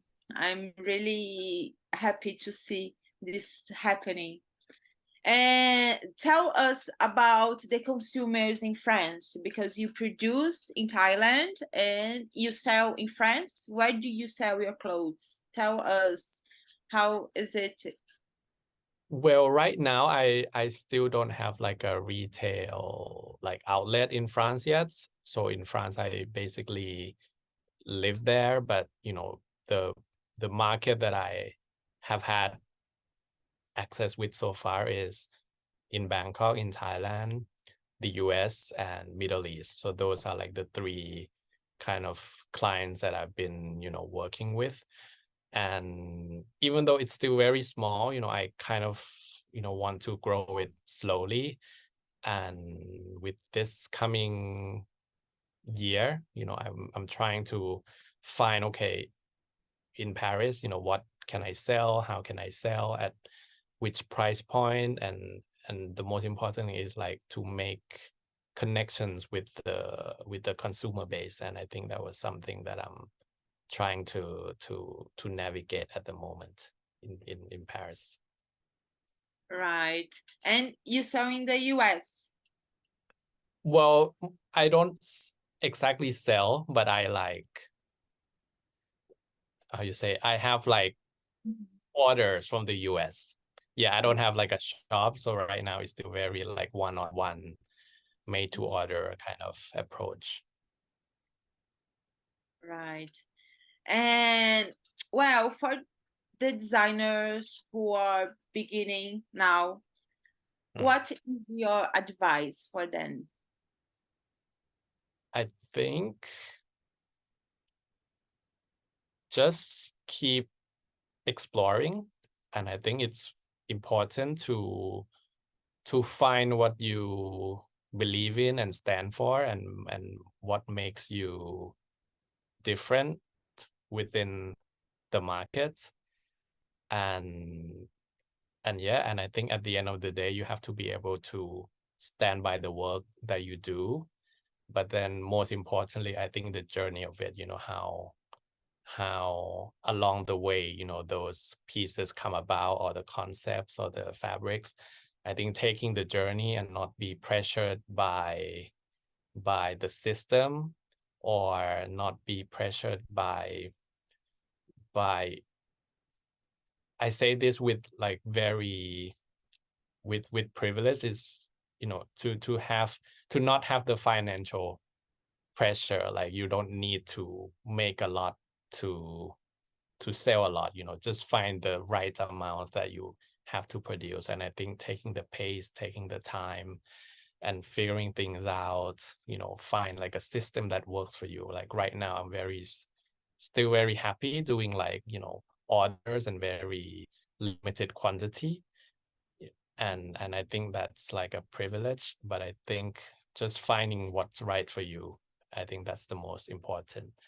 And yeah, and be nice to your team, find, collaborators that you feel good, working with. And yeah, and I was lucky to find that throughout my career so far. Be nice to your team, something very important. Yeah. Like when I learned a lot, like with the past year of coming to Bangkok. So I really need to like readjust my ways of working. Like some of my tailor, like the first time we met, he wasn't like having it at all. So like we grew to, have a healthy working relationship, getting to know his, point of view, their point of view. And yeah, and at the end, like I think fashion is a community, so it's all back to the human basis. So yeah, it's nice to be nice. And where do you see yourself in the next 5 years, 10 years? Like, what do you expect for the future? Well, right now, I think, like I mentioned earlier, the challenge of finding the right balance between creativity and commerce. Like I started to produce pieces for sale now, so finding the balance, and hopefully that balance can grow a bit more. And I think, yeah, just keep on working with what I've done for the past 10 years, working with Thai textile, maybe move moves towards other crafts that's available and changing perspective and changing perception of the craft, adding new values, yeah, and hopefully, you know, it reaches some new place. And well, it is the last question. What is the message you wanted to share with the world, with those who are here with us? What should I say? You can cut this out. Let me think. I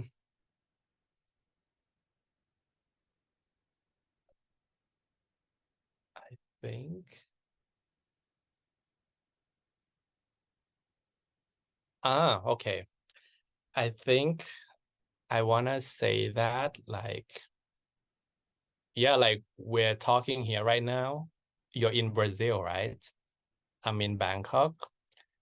And I think like when there's conversation that's crossing different cities, different territories, I think we reaches new destination. Like I'm a Thai person living in France, saying different things with my work. And I think when cultures cross, minds cross, we reach new destination. And I think that's like the message of what I do and what fashion innovation does, what fashion revolution does. And I think, yeah, like minds needs to cross to reach new places. And that's, I think, the message that I'm leaving behind. Make fashion with purpose. Be nice with people. I think this is something that that our conversation, for me, you know, I think this is the message I will leave from here, to look for those people who are making part of our community, of our work, of brands, of who make our clothes, because it is something so simple to, you know, to value the human being who are part of the fashion system. And unfortunately, it is not how it is. The reality in general, it is not like that. So we still have people that die for fashion, that are exploiting for fashion. So when we see brands that make a beautiful work, a so rich work, with valuing people, with heritage, with traditional materials, this is so precious. So congratulations. I wish you prosperity, success, all good things. And thank you so much for this conversation. But it was so nice to meet you and to be here. And thank you again, Fashinnovation, for all this great work. And that's it.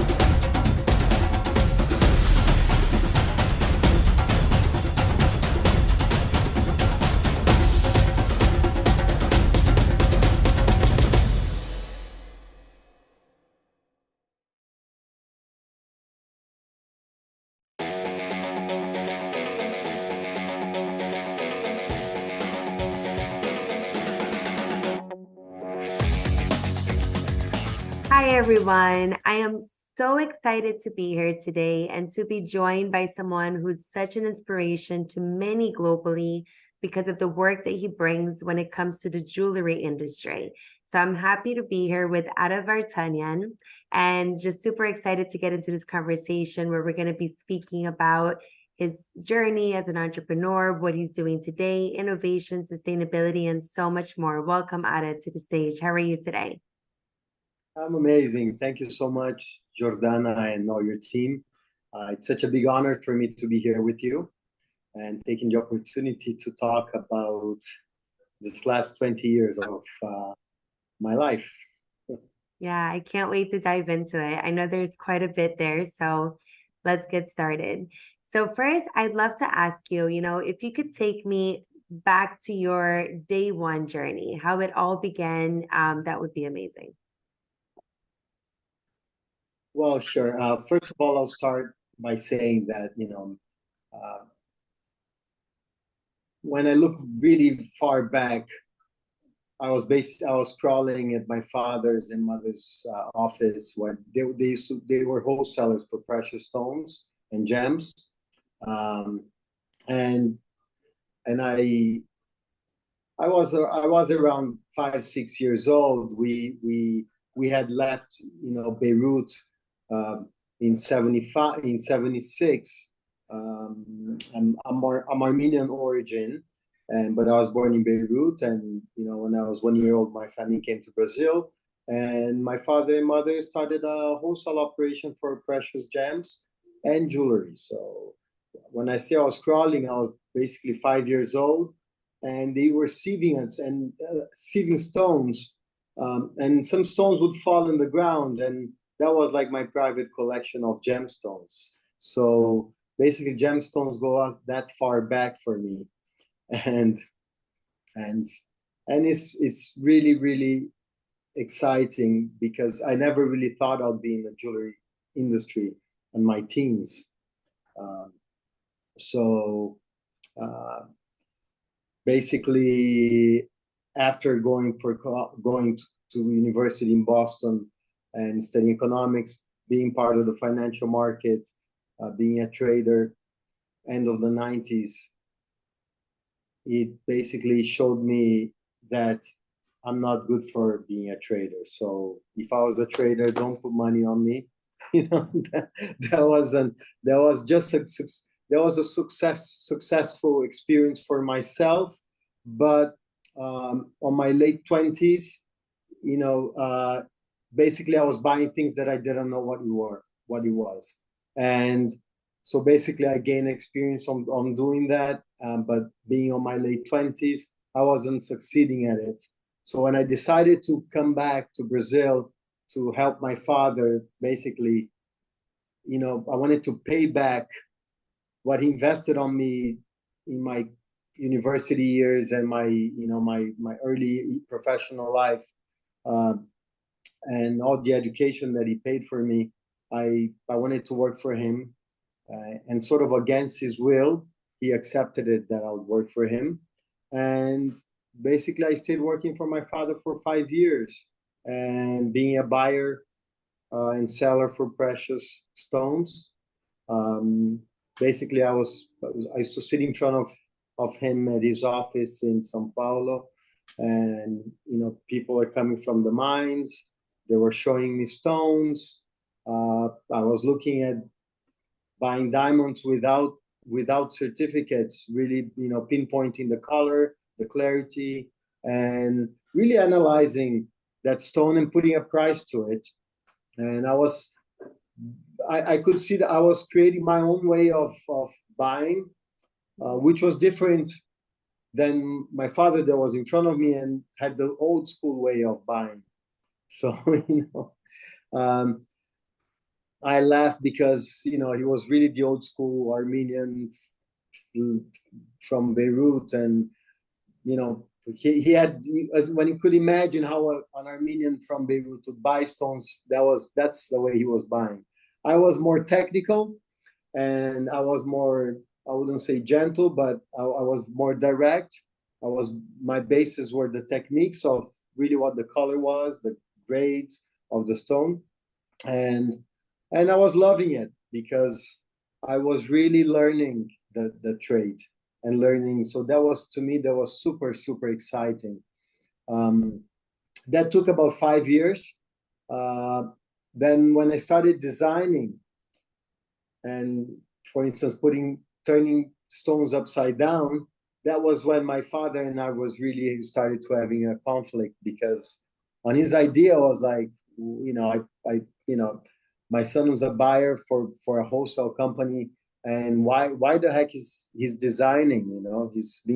He's being passionate and soft about something in his eyes, So really, when I started designing my pieces and turning stones upside down, that's when he called me one day, and he's like, "Look, I don't want you to design anymore, and this is not working." And that's when I pretty much said thank you, gave him a hug, and I went to start my own company. So basically, he said, "Okay, here's your cell phone bills, here's your insurance company insurance for your car, and here's your." I'm like, well, when you work for a family business, at least you live with one hand in front, one hand behind, and a bunch of bills that you have to pay. And it's like, let me see if you're going to do it on your own. So basically, I sold my car and, started really getting into it.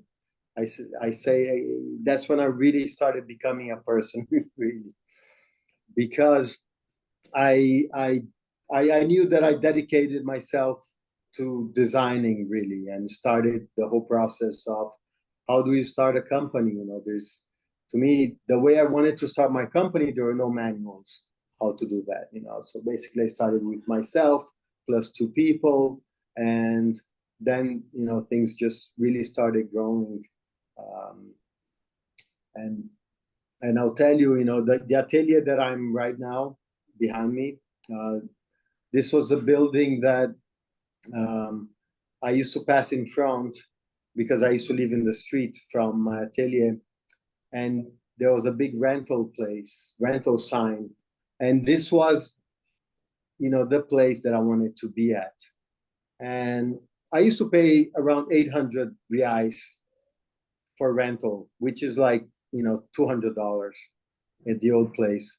And this new place that I really wanted to come was like 10,000 reais. So it's like 10 times more for which I was paying.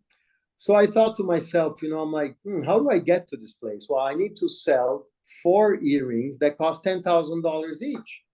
Then I could have money was really basic. I went to university for economics but still we say conta de padeiro in Brazil. It's like that piece of paper, really basic math. Okay, I want a place that costs 10,000. I need to sell, 4 pieces that cost 10,000, so I can pay my rent and then my expenses and so forth. But well, I ended up selling 10 pieces of 10,000, and then I started really focusing on the manufacturing part, because I believe that when you become a master in what your craft is, if it's cooking, for instance, to me, you have to be a master on the ingredients of what you're going to cook with. If you're a poet, you have to be a master on the words.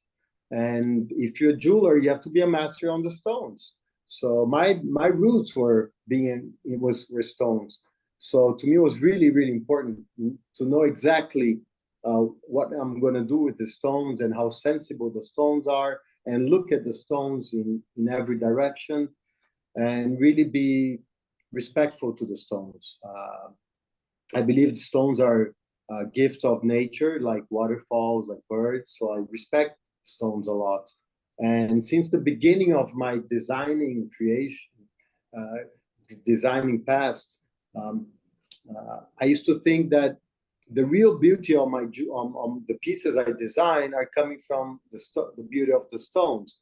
And basically, I'm just a pedestal holding the stone. So I cannot compete my design, no matter how complicated it is or not complicated. I cannot compete. I'm never going to be bigger than the stone. So that gave me a sense of being humble. And I think that's been very important in these 20 years of business that I am. Being humble and respectful to what I create. I don't create by myself. I create with a team. I design by myself, but to make that happen, I need the the muscle of the team that's around me. And today we have 80 people on my team. I'm the only designer. However, we have a team of the manufacturers, and we used to have a team of only men that manufacturers, but a few years back we had a lovely lady that was working in the company. She was a young lady on her 20s, and she's like, I don't want to, she didn't actually tell me. She told someone from my team. She didn't want to, do cleaning at the end of the day only in the company. And she had a dream of being a jeweler. So, today she's been working for us for 4 years. So on our 20 jewelers that we have, 20 jewelers, we have 3 women already. And so I'm proud of saying that, because most of my company is run by women. But in the jewelry, manufacturing is most men. So what I did is I tried to input women in that area. And in my team, in my design team, is mostly women. What do? I try to input men in there to balance. And this has been a great practice. There's no book for to me at least. There's no, when I caught myself many times saying, am I doing the right thing? And I just went with my gut feeling, and making sure the cash flow was possible, making sure the payments for my wholesalers were on time, making sure if you care, if all the duties of payments were done correctly, things were surviving. So I've been caught in a situation that's, you're the designer, you don't need to know numbers, and you don't need to, you're just the creative side of the business. Yeah, sometimes when I'm in front of the client and the client asks for a discount, I say, yeah, I'm just a designer, I don't know numbers. There are people in the company that know numbers. I don't know numbers. Only in the situation when a client's asking me for a discount. Other than that, I know numbers. I'm obliged. You're obliged. If you have a company, you're obliged to know numbers. Even if you're an artist, I tell my friends that galleries represent them. Like I'm like, look, you have to know numbers. You have to look. You have to see. You have to, you have to. It's important to know that, because that completes the cycle of your creativity. The creativity is not only. It's not only what's beautiful and what's the work of art that you're doing, that has a cost, and you should know that cost, and you should know if you're buying those materials the right way. Yeah.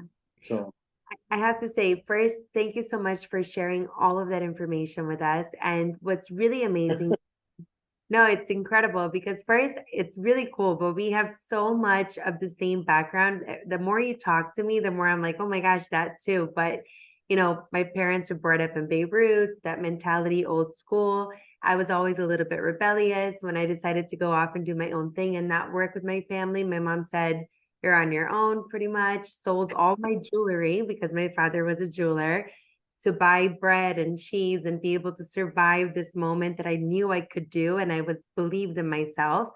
But here's the question that I have for you, because I love your story so much. And you say you're the designer, but really coming in from trading, having, the number knowledge, and then seeing the passion that your father had and wanting to go into the business with him, but then having that, I don't know if it's rebellion or forward thinking. I'm going to go with forward thinking, because turning the pieces upside down and getting women on board to be part of the manufacturing process, which is not normal in the jewelry industry. All of these things not only show that you're a forward thinker, but it also shows you're very passionate about what you do, and you have this internal intuition, almost like you were always meant to do this, because in 20 years, how much you've progressed and how much you're known for what you've progressed on when it comes to an industry like jewelry, which sometimes stays very old school for a long time. It's almost like you were meant to do this, right? So with that being said, I would love to, because I know lately there's been a lot in the news about you're forward thinking on where it's gotten you when it comes to sustainability and innovation. So can you touch a little bit on that? Because I know there's some really exciting things that you're doing that is so great for people to know about. Yes. Let me begin because it's easy to get sidetracked. So, well, in 2017, I came home, and Sabrina, my wife, that actually, you know, the pillow talk, it's incredible, you know. So I'll just do a parenthesis, and the pillow talk with Sabrina, and she, basically we have an amazing connection in terms of aesthetics in business, and you know, and so she helps me. I gotta give credit to her, a lot of credit to her, because actually I say she's my boss, you know, because I come home, I do the pillow talk. She's like, did you do this or that? You know, basically, other than the design, she's got an amazing sense of sensitivity. Well, she has that women's sixth sense that I say then, and that definitely helped me get where I got with that. So I cannot leave that out. And so the story I'm telling you, it's when I came home, 2017, of visiting a mining region in Brazil, that I knew these guys. They were very, very, they were very artisanal miners, and I'm like, how I wanted to do a mining school where you educate them how to deal with the grounds and how to get aggregated value. And my idea at the time was they were going to plant pitaya plants. It's a plant, it's a fruit that has a high aggregated value, and they could sell that in the market. And if they weren't being good in mining, maybe they would make money by selling this fruit, right?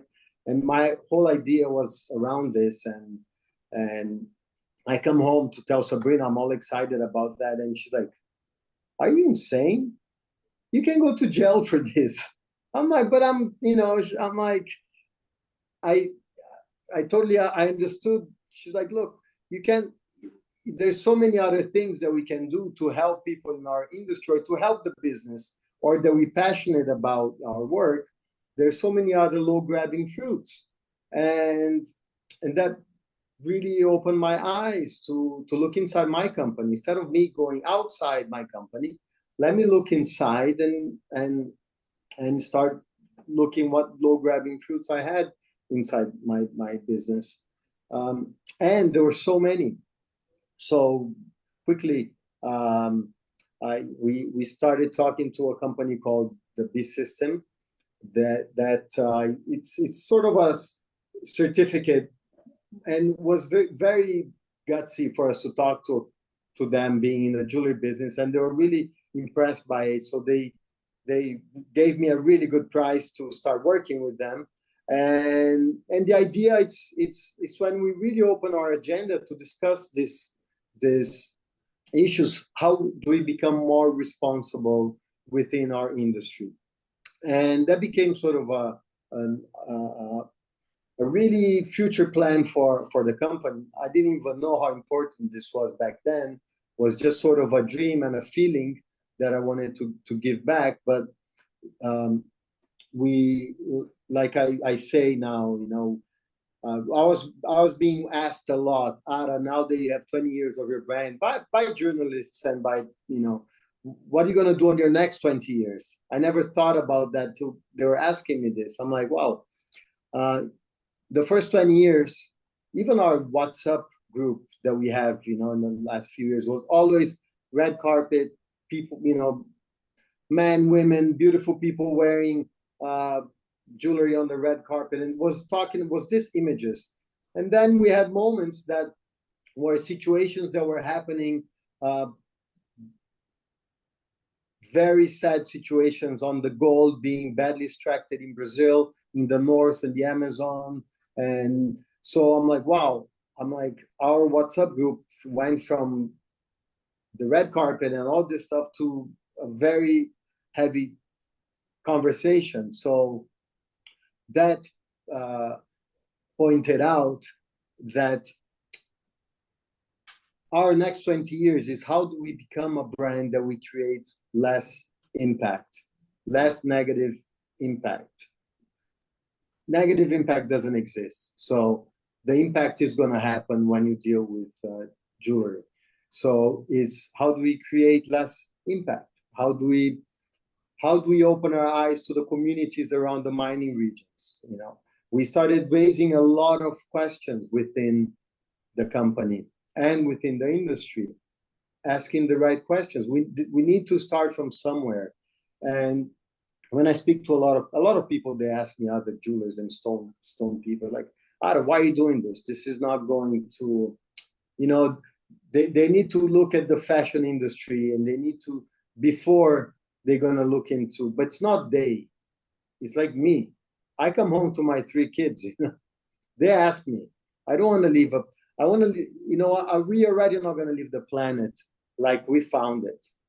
So I want to leave them a little bit better for the future generations. And in order to do that, I believe we need to connect to players on the industry that think the same way. And if they want, if some or one or the other don't want to participate, it's fine. Everybody is entitled to do whatever they want. It's part of my dream. I want to do, you know, the best I can.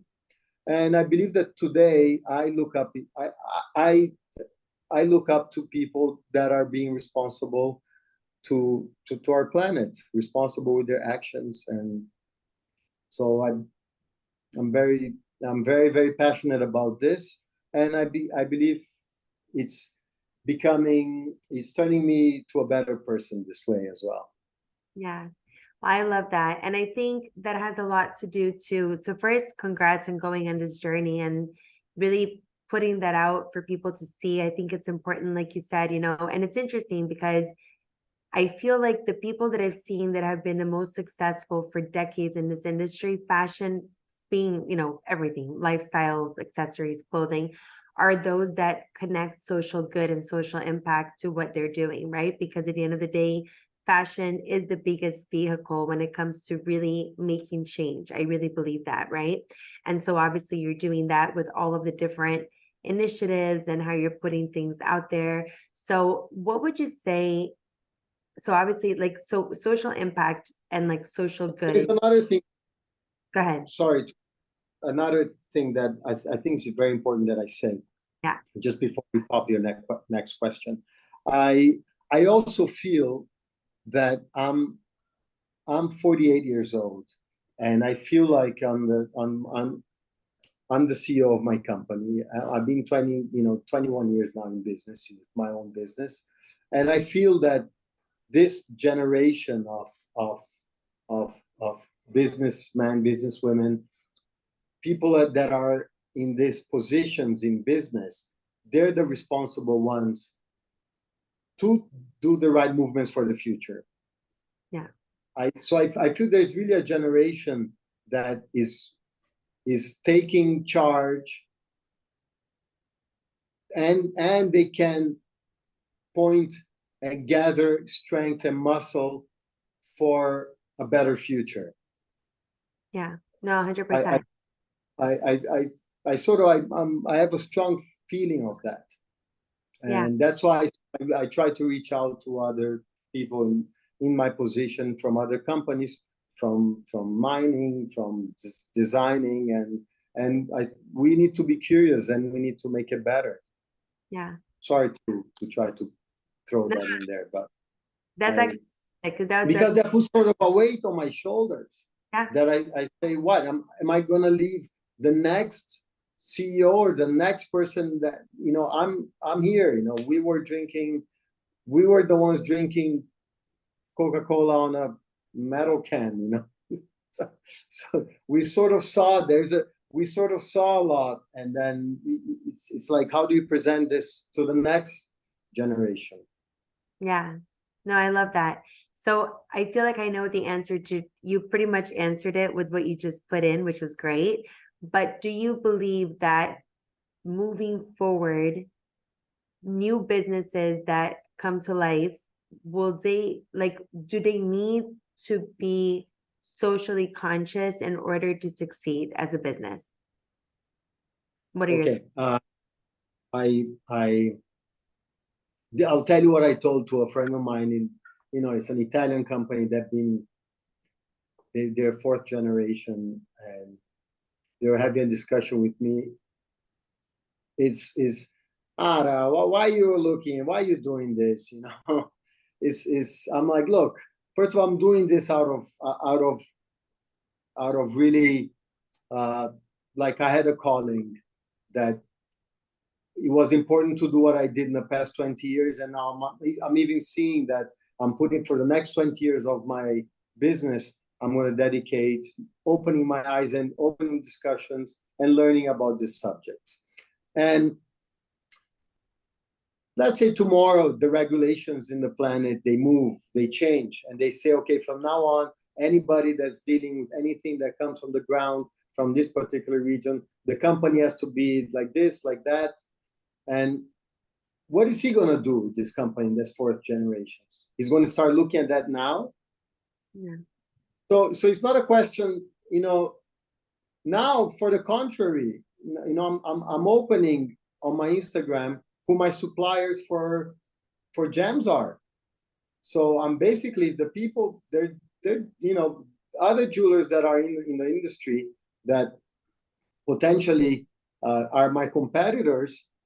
I'm telling them where I buy my stones, or they're on Instagram. People can look and can call the mine, and So basically, I'm doing the exact opposite.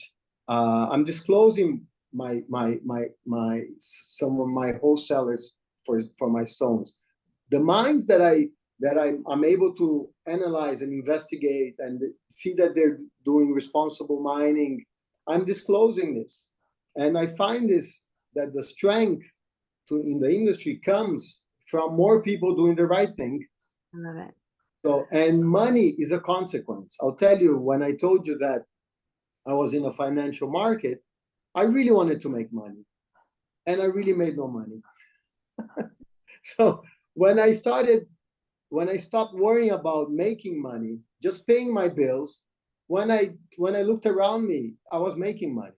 So money should be a consequence, if you can, of course. In the beginning, like I told you in my story, I was counting the money, how much pieces I need to sell for rent. But another thing that I told you a little bit before, I don't have shareholders. I don't have partners in my company. So I believe another thing is the independent business, independent jewelers, independent business owners that don't have shareholders. These are the people that can say whatever they want. They have,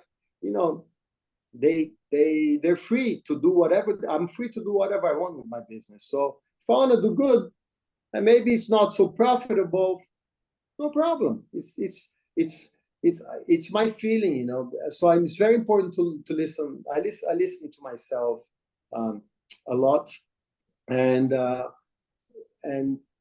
I try to go slowly.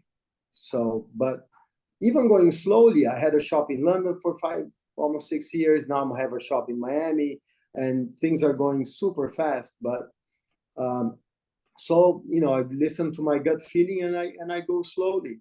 I feel like even going slowly, going fast. I have to tell you, you're so inspiring, and I know like what you're doing. Really, it's like you said, it's a consequence, because I saw firsthand with so many people that I've been knowing about this event, how excited they were to hear from you because of how much you inspire others.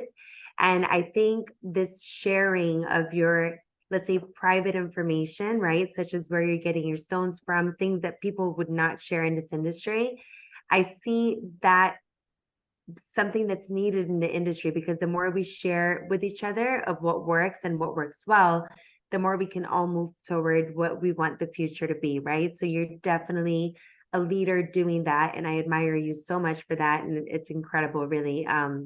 Super inspired by you.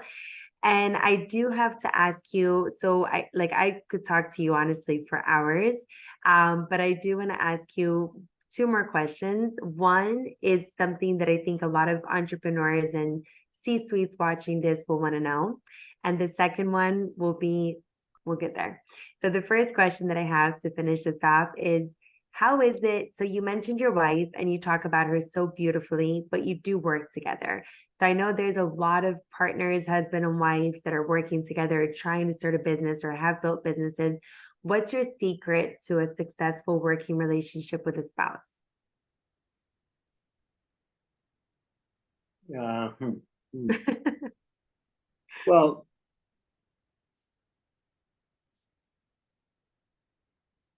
Well, a couple of things. First of all, her team is on the 6th floor. I'm on the 5th floor, and I love when she comes on the 5th floor. And the fact that she comes on the 5th floor, I have to try jewelry on her, because something about making jewelry, you have to sort of touch the body and feel the person. And so I can do this with my wife only, right? So when I say that I design jewelry for myself, but I for some reason, a lot of the pieces I do, they fit her neckline, they fit her ears, they fit her fingers. So I sort of unconsciously or consciously, I design thinking of her. And I'm super happy and I love it when she comes to my floor and hang out with me. But when we're sitting on a meeting and she talks to me like she talks to me maybe at home, it becomes a little bit uncomfortable sometimes, right? But I learned that we have our private moments of conversation, and we deal with our personal questions on our private moments. But if you say something wrong, it's wrong. I know that I'm gonna sit in the car and she's gonna tell me in my private moment, okay, you should have said that, or this or that, which is amazing, because it's real luck and a virtue to have someone that can actually really, honestly tell you, looking it in your eye and wanting the best to you, and we learn to share. Of course, this didn't happen this way. The brand has my name. When Sabrina met me, I was already designing, but we really managed to make things work, and me to learn her value, and me not to talk about me and only me, just because the brand has my name. So I learned a lot. So I had to learn how to communicate as well, and not to be me.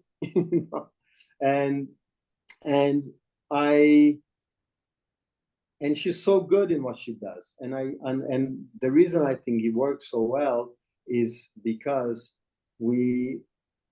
I basically, after 20 years, I was able to see, maybe after 18 years on my brand, that I'm like, okay, I released and let Sabrina, she has her team, let them do a lot of what they do is best, and give the opportunity for others to do what they have to do. It's not because the company is mine and I don't have shareholders that I know the design process and the manufacturing process. That's it. I hired people, the company hires people that know very good, and that they're responsible to do what they have to do. Mm-hmm. So basically, any position in the company follows that. Sabrina, being my wife, she follows that as well. The company is her as much as it's mine. And so basically, I think we're respectful, and we owe we owe the work to the company. Yeah. I tend to say, if the coffee is not good here, the jewelry might not come good. So even the Jo is her name. She makes, if the coffee is not good, the jewelry is going to come a little bit crooked. So everybody on the team is responsible for that final product, which is the jewelry. and the experience within each other, it counts, you know, where it counts. So it's so important. And me as a head of the company, I always press the situation that we should be really responsible with the person that's sitting next to us in the company. And because we're more here than we're at home. So the personal level, it's very important. I remember when I was in my first job in Boston, banking, and people were leaving for lunch, and I was like, you know, they weren't asking me to come. They didn't care, you know, what I was doing there. And I don't want people to have that experience in my company. My company is ask people to come, discuss about certain issues during lunch that you need to solve with another friend, you know.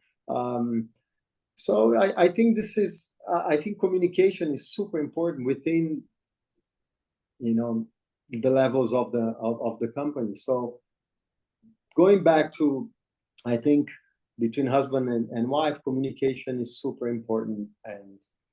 And you know, we are two different people that come from, you know, different families. So we really need time and take time to talk and understand each other. It's amazing. Thank you so much. And I'm going to take that for myself and my husband.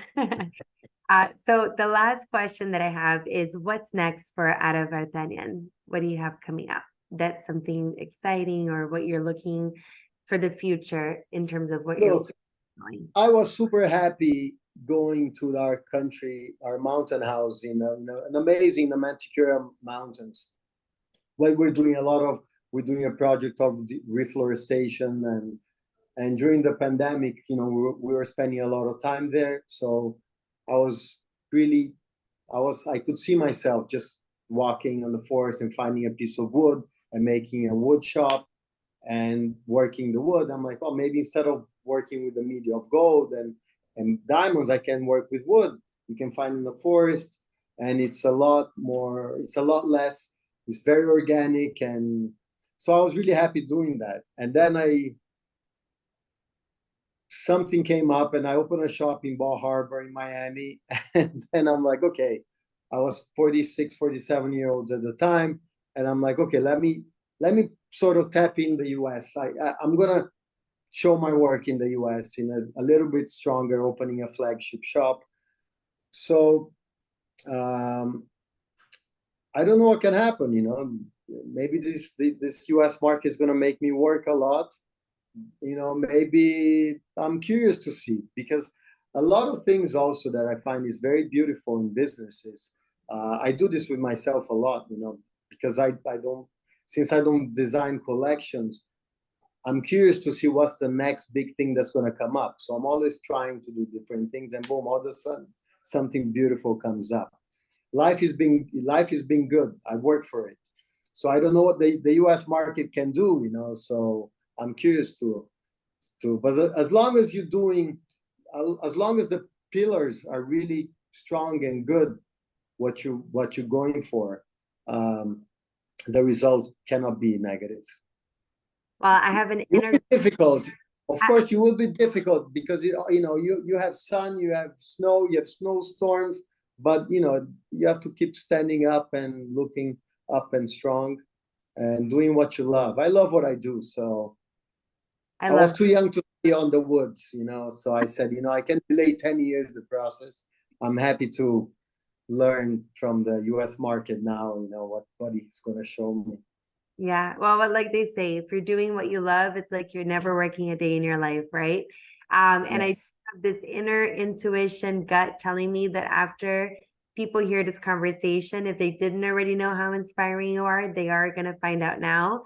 And I think a lot of people are going to be running to that store in Bal Harbour. I live in Boca, so I know I'll be there very soon. And I'm sure a lot of people here also will want to look you up. But Áwet, honestly, this has been such an incredible conversation. I'm sure that I know you inspire a lot of people, but I think with your story, you're able to really take this in different verticals and inspire in different industries. Passion, perseverance, persistence, and love for what you do, and love for others around you.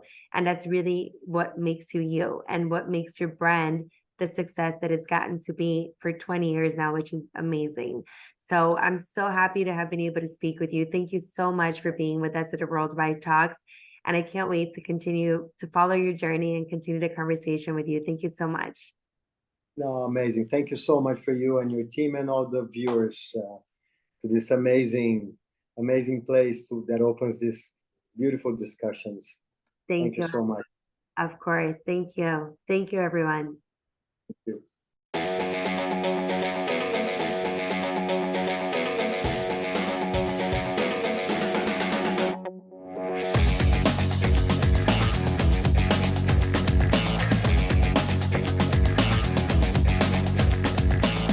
So next we have a really exciting moment. Actually, since 2018, when we first launched Fashinnovation, we've always had a startup pitch competition where we have startup founders do a pitch in front of a panel of judges that are active investors, and they talk about what they're doing, and then we choose a winner based on who the judges feel is most ready to scale, or who the judges sometimes feel there's more of a need in the industry in this time for that type of company to come in. So I'm super excited to introduce the host of the pitch competition for this season, Gary Wasner, President of Hilton Corporation. Welcome, Gary. Thank you. Thanks, everybody. It's a real pleasure to be here. It's always a pleasure to be part of anything that Fashinnovation does. It's exciting work and very productive. So our pitch competition this year was interesting. Let me give you a little bit of my background first, though. I'm an investor in fashion. I'm a financier in fashion, and I own a factor that caters primarily to the luxury and designer fashion market. I'm embedded in this industry. I live this industry. I've been in it for 44 years.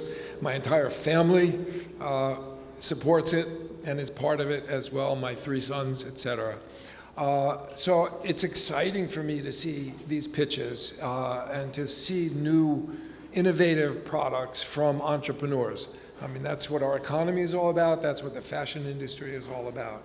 So right now, I'd like to call up each individually of the pitch presenters and have them tell you a little bit about what they do and a little bit about their story.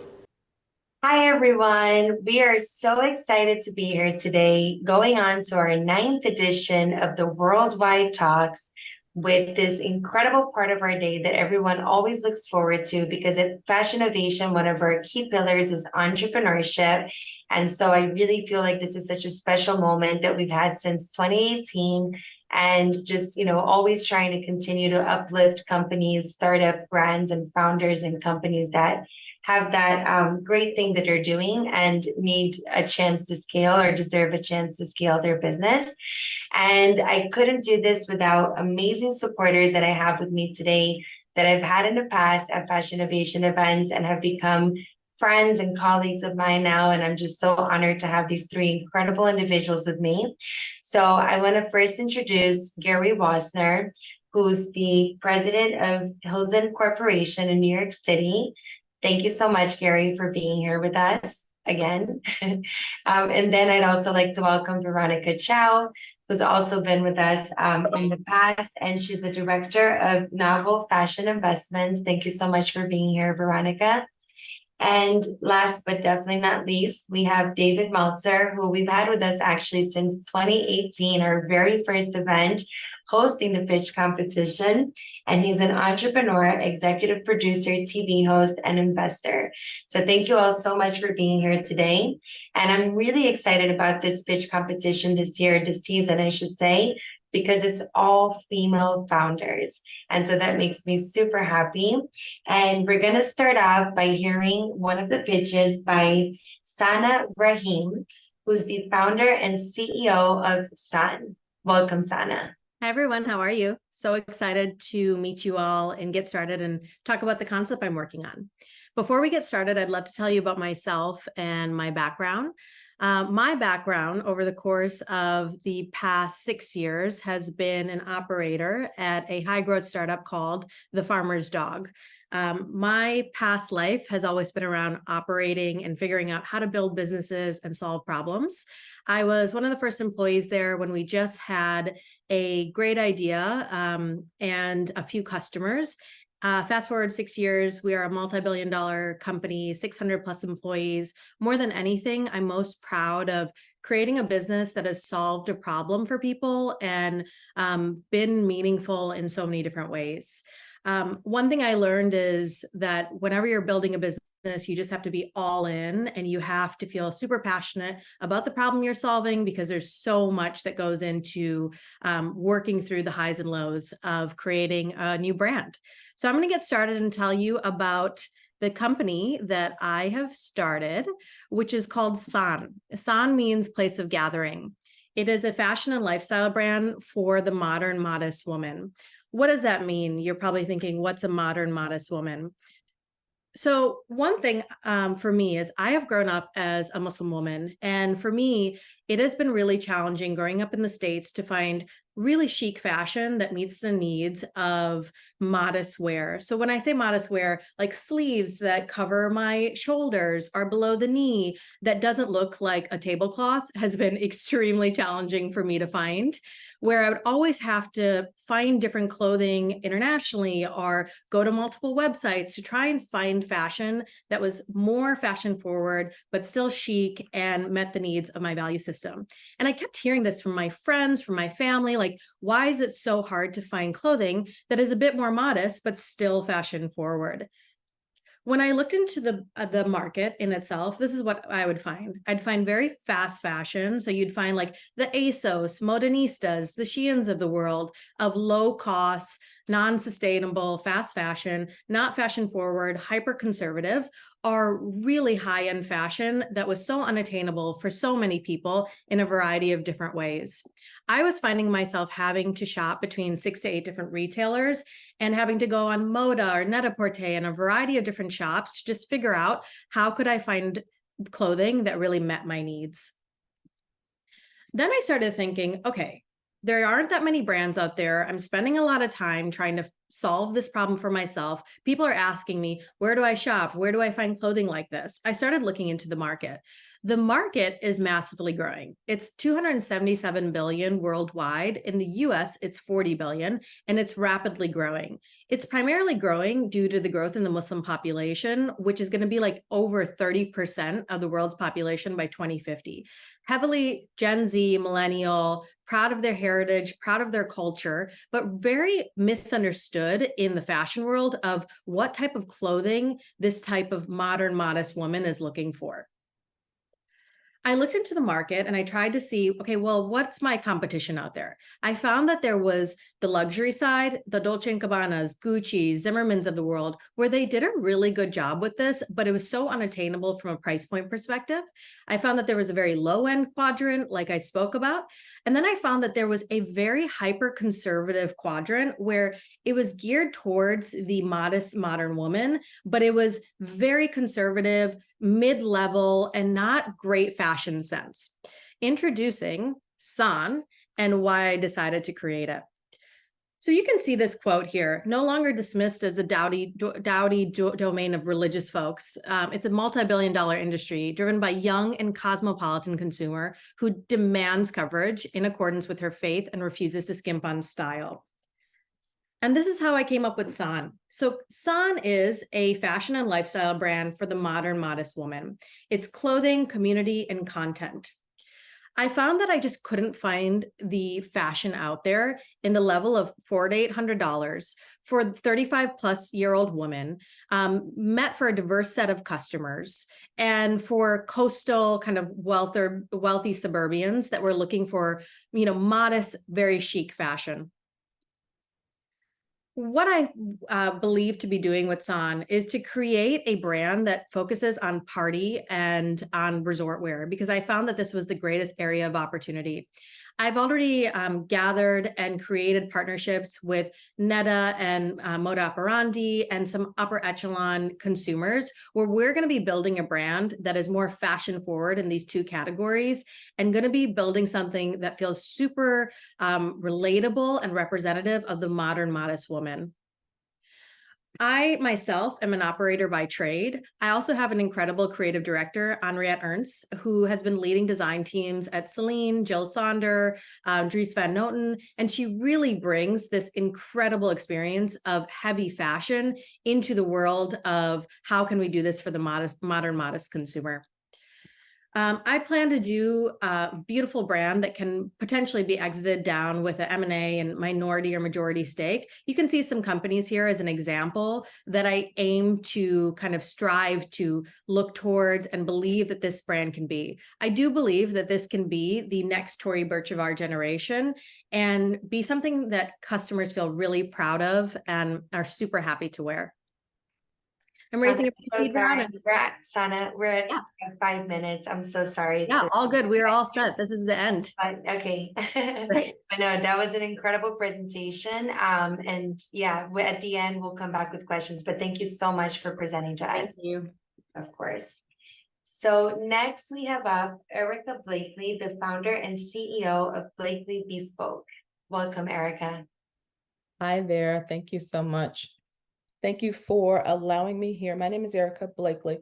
I think I want to change your mindset a little bit. We always talk about problems and inventions kind of solving a problem, but I'd like to have you to think about it as maybe there's just a cool and appealing product that's aligned with some current trends and things that can actually stimulate demand, interest, and profits.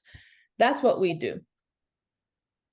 So Blakely Bespoke, actually, if you look at current trends, 80% of the world has gone to business casual in workplace. Men are buying less and less suits. Women that are in the corporate boardrooms have less options of kind of still being feminine and stylish. And then we're looking for more gender neutral accessories. The most important thing is ties becoming obsolete. There are more and more absent in boardrooms and on red carpets. Men are just not wearing ties as much, and men need more accessories. So here Blakely Bespoke comes in. We actually have a fully issued utility patent in the United States here. We make attachable French cuffs, not cufflinks, that go on shirts you already have, gender neutral. You can dress them up or dress them down. Our product can actually be worn on suits, with suits, jeans, or what have you. We have some customized options as well. So this is an entirely new category of accessories for men and women. When we look at the market of men's apparel, just in general, you're looking at a 4% annual growth rate here. It's a $100 billion industry. However, if you just take the bespoke portion of that, again, just for men, that's about 45 billion. Again, a steady increase of about 9%. If we can penetrate 5% of that, which I think we can because we have a product nobody's ever seen, that's still a very huge market. That's just the men's industry. That doesn't even talk about once we get into the women. So when we look at who we're looking to, or how we're going to do this, a big portion of our sales will be direct to consumer, and then events. We have to be in front of people. We have a product people have never seen before. It does require some explanation, work with a lot of bespoke tailors, and also some partner relationships, meaning some social media influencers and things. And how do we do that? Who are we selling to? Our audience, of course, is your classic well-dressed man looking for options. Things are just becoming more and more expensive. Still want to stay stylish and in trend. When you look at some customized things, we have some customized options here, whether it's fraternities, sororities, organizations, very popular in those. And then, of course, your classic fashionista woman that realizes an accessory really makes an outfit. We don't have any direct competitors because, of course, we have a patent, so nobody has our product. However, when you look at people that have our customers, so to speak, these are some of the brands that we would think kind of in that market. Some of the issues, you have those manufacturers that make the same shirts for everybody, put a different label on it. There's sizing issues, not really a universal fit. You get it home and it doesn't fit like you thought it, if you need slim or what have you. So we have a product, again, nobody's ever seen. You can only get it from us. Our cuffs can fit any occasion. They're gender neutral, and we have a one size fits most. And also they can be customized to meet your needs or your event. And how do we make that happen? My name, Erica Blakely, again. I've owned a CPA firm for well over 25 years. COVID presented a challenge and allowed me to pivot and kind of put full time into this now. So this is kind of where it started. My other partner, Bernard, is 20 years of sales and marketing. And so he has a sales background. I've ran some of the largest companies, been C-suite executive level, and some of those on the finance side. But what makes us a good partner team is we both are servant leaders. In that servant leader aspect, I really want to build this company on a B Corp certification, not a nonprofit, but a company where the purpose drives the profit. And how does that happen? What I want to do is inside, we want to hire interns and students that can really do all of the marketing. These kids and the social media things that they do are amazing. And then I also want to hire people that are neurodiverse in the facility that can work. You put them in the warehouse for the packaging and things and be that bridge to help get them to independent living. And because we have amazing manufacturers and partners in our scaling, we are able to do a buy one, donate model, build kind of on that brand of like Tom's and Bombas. We're looking to raise a $250,000 seed round. The majority of that is going to be in the production facility, opening that up. Of course, a big portion of marketing, again, because we have a new product nobody's ever seen. And then the events, getting in front of people and et cetera. Eric, I'm so sorry. The time is up. Okay. Thank you so much. Incredible presentation. Thank you and so much. I'd love to be back with you soon. Thank Okay. you. Thank you. Of course. You could just stop. There you go. Perfect. Then now we have another incredible founder, Sofia Engelbieni, the CEO and founder of Eder Studios. Welcome, Sofia. Hi, thank you for having me. Okay. I'm Sofia Engelbieni. I'm a fashion designer from Argentina. I'm 24 years old. I'm also the founder of and CEO of Eder Studio, a creative studio from Argentina building bridges between the real world and the virtual world, redefining how fashion brands engage with younger audiences. This project started during my last year of college, which was during COVID, where I started really questioning the meaning of clothes in a digital landscape, at a time where pretty much all of our daily activity and social connections happen through a screen. Our choices in fashion are dictated by the digital stage. We buy not just for ourselves, but for the content we create. Yet content loses impact quickly and our clothing lifespan grows shorter. This has created a vicious circle of overconsumption and a culture of disposability, praising new over everything else. Fashion's trend cycle has spun out of control as well. Trends are born overnight on TikTok, and traditional fashion is having a hard time capitalizing these fleeting aesthetics. We wanted to reimagine the way we buy, wear, and share clothing by restoring a lasting emotional connection we have with physical garments and a digital way of consuming content and trends, creating a sustainable product you want to wear every time. That is why we're introducing Eternity, a classic white t-shirt designed for the social media age to create endless stories, staying on top of fashion fast-paced trends and never posting the same outfit twice. This cotton tee is a canvas for endless style. Buying it gives you access to an exclusive digital experience on our own augmented reality platform, where every week owners of the shirt will have access to a new virtual skin that replicates the latest trends on social media, allowing our users to change their style without having to turn to fast fashion alternatives. A super social product, Eternity comes to life once you share content wearing it, so our best influencers are our own users. Ultimately, we're connecting real and virtual in a way that's easy, social, and fun, bringing excitement back to wearing and sharing clothes. In order to access the fashion content experience, you must buy the shirt and then create an account linking your garment through a unique code. Users will get a notification every time a new design is unlocked. Each virtual skin lasts a limited period of time, engaging users in a challenge-like interaction. Through our augmented reality app, users can wear, snap, and share with their friends on their preferred social media channel. Each purchase comes with a season worth of virtual skins, then becoming a monthly subscription. Compared to main actors on the virtual fashion landscape, we are not a marketplace that's crowded with designs, nor a fashion company, whether real or virtual, whose business is selling more items, but an ecosystem of digital content linked to the physical experience of wearing clothes and to social media logics. Digital fashions or NFTs are still niche for most of fashion consumers. We sell a tangible shirt with a subscription of virtual designs. So We need to be constantly updating and improving our designs because a digital design can only stay relevant for so long. Vershka and Carling are two examples of brands that have already mixed AR with clothing, but I believe that's coming more from a marketing and brand construction perspective rather than launching it as a solid business model. Having our own platform for a more exclusive experience is key, not only because it's not overcrowded with other content like Instagram filters, but because it provides better solutions for AR wear and a more controlled engagement with an audience regularly. So apart from that, we realized that any garment from any brand can integrate digital layers, which enables a huge B2B channel in which brands can create an ongoing digital bond with its consumer. Not only we would provide a custom platform and digital design services for each brand, but also our existing user base.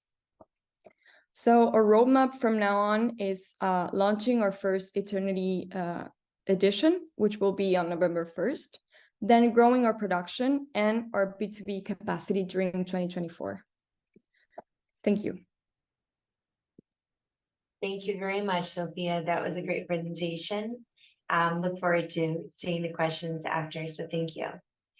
Next, we have with us Heidi Van Dijk, the CEO and founder of Athena Studio. Welcome, Heidi. Thank you, Jordana. Thanks for having me. So I'm going to present to you Athena Studio, which is the first smart assistant for fashion product developers. Now, fashion brands today actually face two challenges. As usual, margin pressure.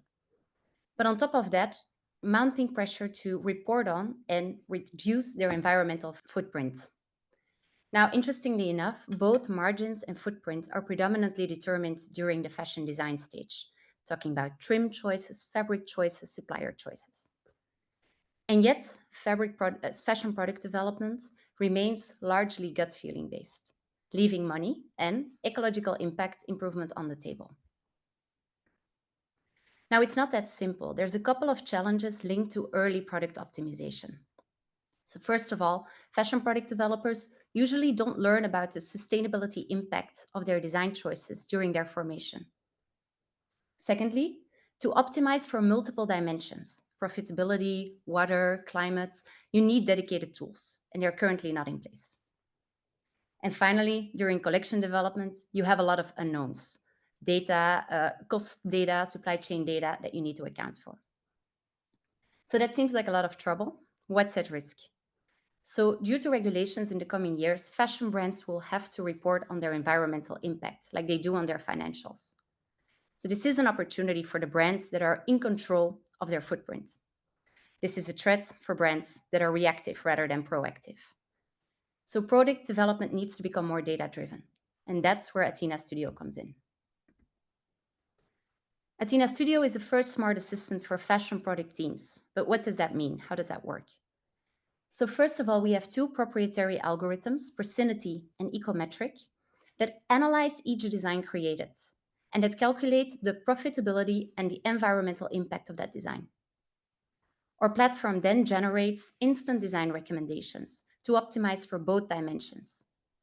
This equips the product developer with better samples to add in the mix, but also with knowledge to use when you're finally selecting the styles for the collection. And as the collection develops, management and sustainability teams can track the impact in real time so that they can proactively improve and already have the data available for reporting purposes. Now, we have a unique positioning in a very active market. First of all, we go beyond climate. So we add not only other environmental dimensions like water, but also circular design. We also add profitability because we believe the two dimensions should never be reviewed separately. Secondly, we look at forward-looking optimization, not backward-looking reporting. And finally, we create tools for product teams. So because our tool is end-to-end automated, this can be integrated easily into the fast-paced design process. Now, our target companies are sizable fashion companies with a focus on apparel. The market size is estimated at around 20 billion, which is actually the result of the size of the fashion industry and the average spend on similar softwares. This estimation doesn't include adjacent industries such as shoewear, leatherwear, as well as soft home. Now we have a diverse team with a mix of data and tech profiles, as well as environmental impact experts. On my end, I have a technical background, and I founded Athena Studio after a couple of years' experience consulting large fashion brands on digital and sustainable topics at McKinsey. We started in January this year, and so far we have built the first version of our software, built relations with over 40 brands, including half of them multinationals, and signed 3 proof of concepts. There's a couple of next steps on the page, but the key priority, converting one of these discussions with the multinationals into converting these multinationals into early adopters so we can further develop the solution with them. And finally, to end, Jordana, I know I'm at my time.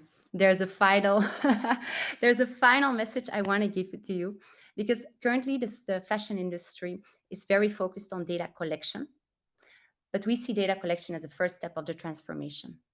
A transformation requires to integrate data in a process that used to not be data-driven, and therefore you need change management. And that's exactly our vision with Athena Studio, reinventing product development through data and change management. Thank you. Thank you so much, Heidi. That was great. I appreciate it, and we'll definitely get back to you soon. So we're gonna now move forward to the second portion of this programming. And what we're gonna do now is everyone can turn your cameras on, and we're gonna go to the judges. And what we're gonna do is get for each of you one clarifying question. So what I'm gonna do is I'm gonna call out each of the pitch founders, and then Gary, Veronica, or David, you can let us know if you have a question for that founder. So first we'll go to Sana Rahim, the founder and CEO of San. Anybody have a question for her? Go ahead, Gary. You're muted. Sorry, forgot about that. Hi, Sana. I think your idea is great. I really feel that there are segments of society that have been, and of our culture that have been neglected by designers. And this is not the only one, but it's certainly a very large one. What I didn't see was any samples. I didn't see any of your own unique designs. Have you gotten to that stage, or is this all just development at this point? Yeah, great question, Gary. So we have gotten to that stage. We are finishing our final samples in Milan, actually in September. And I do have a separate deck of mood boards and our initial samples and our sketches that I can share after the fact. But it's a great question, and maybe I'll add it in for the official pitch so everybody can see them. Yeah, I'm just background. I'm used to talking about product, and particularly a company that's oriented to consumer and sales. So I was just curious. Yeah, it's a great question. The aesthetic of it is going to be more fashion forward, chic, kind of bohemian, and dresses and more resort wear. So I'll definitely share it after. Okay, thanks. Thank you, Gary. Any other judges have a question? Go ahead, David. My question is, one, you did an excellent job of defining the size, scope, and scale of the market and the opportunity. I thought exceptional, which then lends me to understand why the leading designers today haven't addressed this market, and then two, what's going to stop them from addressing the market when you prove out the market itself. Yeah, that's a great question.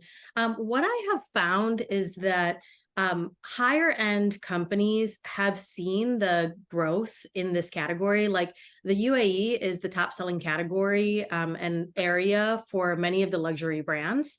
And then the low end is also seeing the growth. I believe that the brand is what's going to differentiate me. Instead of going against like a Zimmerman or Isabel Marant, like the brand is going to be for a modest woman, but just like chic and seeing clothing that they would want to wear and inspires them rather than just another brand speaking to everyone. It's going to be more niche. And I think it's going to differentiate and have an affinity for our consumers that keeps them coming back. So Hassan, my question, of course, is about sustainability. Are there any thoughts around sustainability, materials, and how are you thinking about that? Yeah, absolutely. One of the sustainable elements that we're working on is utilizing dead stock. There's a lot that we could do with like really cool kimonos or kaftans that could be more like drop driven and dead stock. We're also working with our manufacturers to figure out what are certain ways that we can have like a charitable donation give back program to the people working in the facilities. So all to be determined on which initiatives we're going to definitely move forward with, but it's going to be a huge part of our brand because we want to build clothing and have clothing that is rewearable and is long lasting versus fast fashion. Thank you so much. Next, we're going to go to Erica Blakely. Erica, what's the price point of your product? MSRP is $59, and each set does come with a free set of actual cuff links as well. And the cost of it? Internationally, we have about an 80% gross profit. Our international price is $450 a set cost. But what we're recognizing is for us to get into some of the customized, to get into proms and weddings and that industry, we're going to have to manufacture that locally because that's going to be more of a fabric matching concept. So we do have a local manufacturer I just met with on Monday in California, and that drops our gross margin down to about 60% because it's twice the price. So, but that's okay. Two things. Do you have samples? Yeah, we're actually selling. I don't know if you guys can see this. How does it attach to a shirt? It envelopes the shirt, and it actually connects through the existing buttonholes with the cuff links. I don't know if you guys can see that, but it literally envelopes the shirt and it goes through the existing buttonholes. Okay, you said one thing that did cause me some concern. Yes, you said the product needs explanation. And, from a retail perspective, and buyers are looking at this to put it on the floor, the one thing that they don't want is product that needs an explanation. Understood. How are you going to overcome that hurdle? I think initially we're going to have to be in front of people. That's going to be the trade shows, and that's going to be a lot of that social media, because when people see it, they're like, oh, what's that? And just like you asked, how does it connect? So I think over time, it'll be more of a understanding when they see it. And then it needs to be into smaller stores where they're actually talking to the client. But to go straight to retail, that's why if you saw the market mix, it's going to be a lot more direct to consumer. Retail space. I understand that. On TikTok, it's easy to show and tell a product like this. Yeah, because nobody's ever seen it, and everybody always thinks, oh, well, they're cuff links, or it's French cuffs. No, but it attaches to your shirt. It's actually just the cuff. It's not a shirt. So it's just going to be a mindset shift, and then everybody thinks French cuffs are formal. So that's again another mindset shift. So that's just going to take some time and being in front of people and continuously telling the story. Thank you so much. David, did you have something, or should we go to the next? You go to the next one. It's an excellent pitch, though. Oh, thank you. Thank you. Next, we have Sofia Ngobieni, the CEO and founder of Eder Studios. Questions? I may have missed the distinction. I love the business model and the sustainability that it creates with allowing people to have the emotional connection to new clothes without actually, just throwing them away or giving them away. With other companies and their product, how are you going to integrate other companies' products to utilize the digital platform? So we are thinking of replicating the same platform for specific products and for specific brands. So one example would be like a sportswear company having a soccer jersey. Soccer is very big in Argentina, and there are many teams. So one brand could create a generic soccer jersey, and over that jersey have an experience which is linked to real-time soccer results, for example, and having that change every time. But we believe that what brands are not having right now in digital fashion marketplaces or in social media platforms through AR is this branded and exclusive experience for their customers, without like being mixed between many brands and without being distracted. So we really think that connection is important, and having a custom platform is as well. Thank you. Any other questions? Are consumers able to create their own to the t-shirt, or do only brands have that control? Well, so we're thinking about three types of filters and 3 types of designs. First, we have like exact designs following whatever's going on TikTok, whether it's like a new Barbie movie or something that's catching a lot of buzz. On the second hand, we have the ability to integrate community designs. So making like community engaged to designing and sharing their content can be great as well. And finally, we can have collaborations with brands or celebrities or musicians or artists, creating filters and posting them on our social platform. Thank you so much. So next we have Heidi Van Dyke, CEO and founder of Athena Studio. Sure. Go ahead. Of course I do. You're absolutely correct that brands need data, and they need ways of compiling the data and using it for productive purposes. I think an entirely data-driven product is doesn't make sense in a fashion world, but guidance from data is extremely important. Now, this is an app, correct? Yes, it's a desktop-based platform. So what is your plan for revenue on it? Good question. So the plan for revenue, it's like software as a service. So it's a subscription-based, although it will not be on a monthly basis for the simple reason that you need initial connections to calibrate the platform for the brand specificities. So it's more on an annual basis. And we determine pricing based on the number of categories in scope and the complexity of those categories. Okay, I think, if a company like this, a design like this, all depends upon the back of house product, how successful it is, and how it, if it does help. How are you going to collect all of this data? Where is your access? No, that's also a good question. So if you think about the 2 things we described, Precision, the financial algorithm, and econometric, the environmental algorithm. So Precision is trained based on 2 data sources. One is purely the brand product data, so historic product data. We use available cost data, whether that is on a garment level or on a trim, fabric, etc., whatever is available. And we bridge that together with macroeconomic data that we have in our algorithms, such as exchange rates, costs for transport, import taxes, etc. And based on that, it makes an estimate of the costs. Now, the environmental impact, that's of course, we base ourselves on life cycle assessments. And we use for that scientific databases, mostly EcoInvent, which is a database for which we have access. And what we actually do is we look at the available information of the design. So which fabrics are used, which trims. We see if the brand, and we've seen the difference, if a brand has a fabric library with lots of data and lots of data points and a relatively good transparency, we connect all the data points with the right libraries.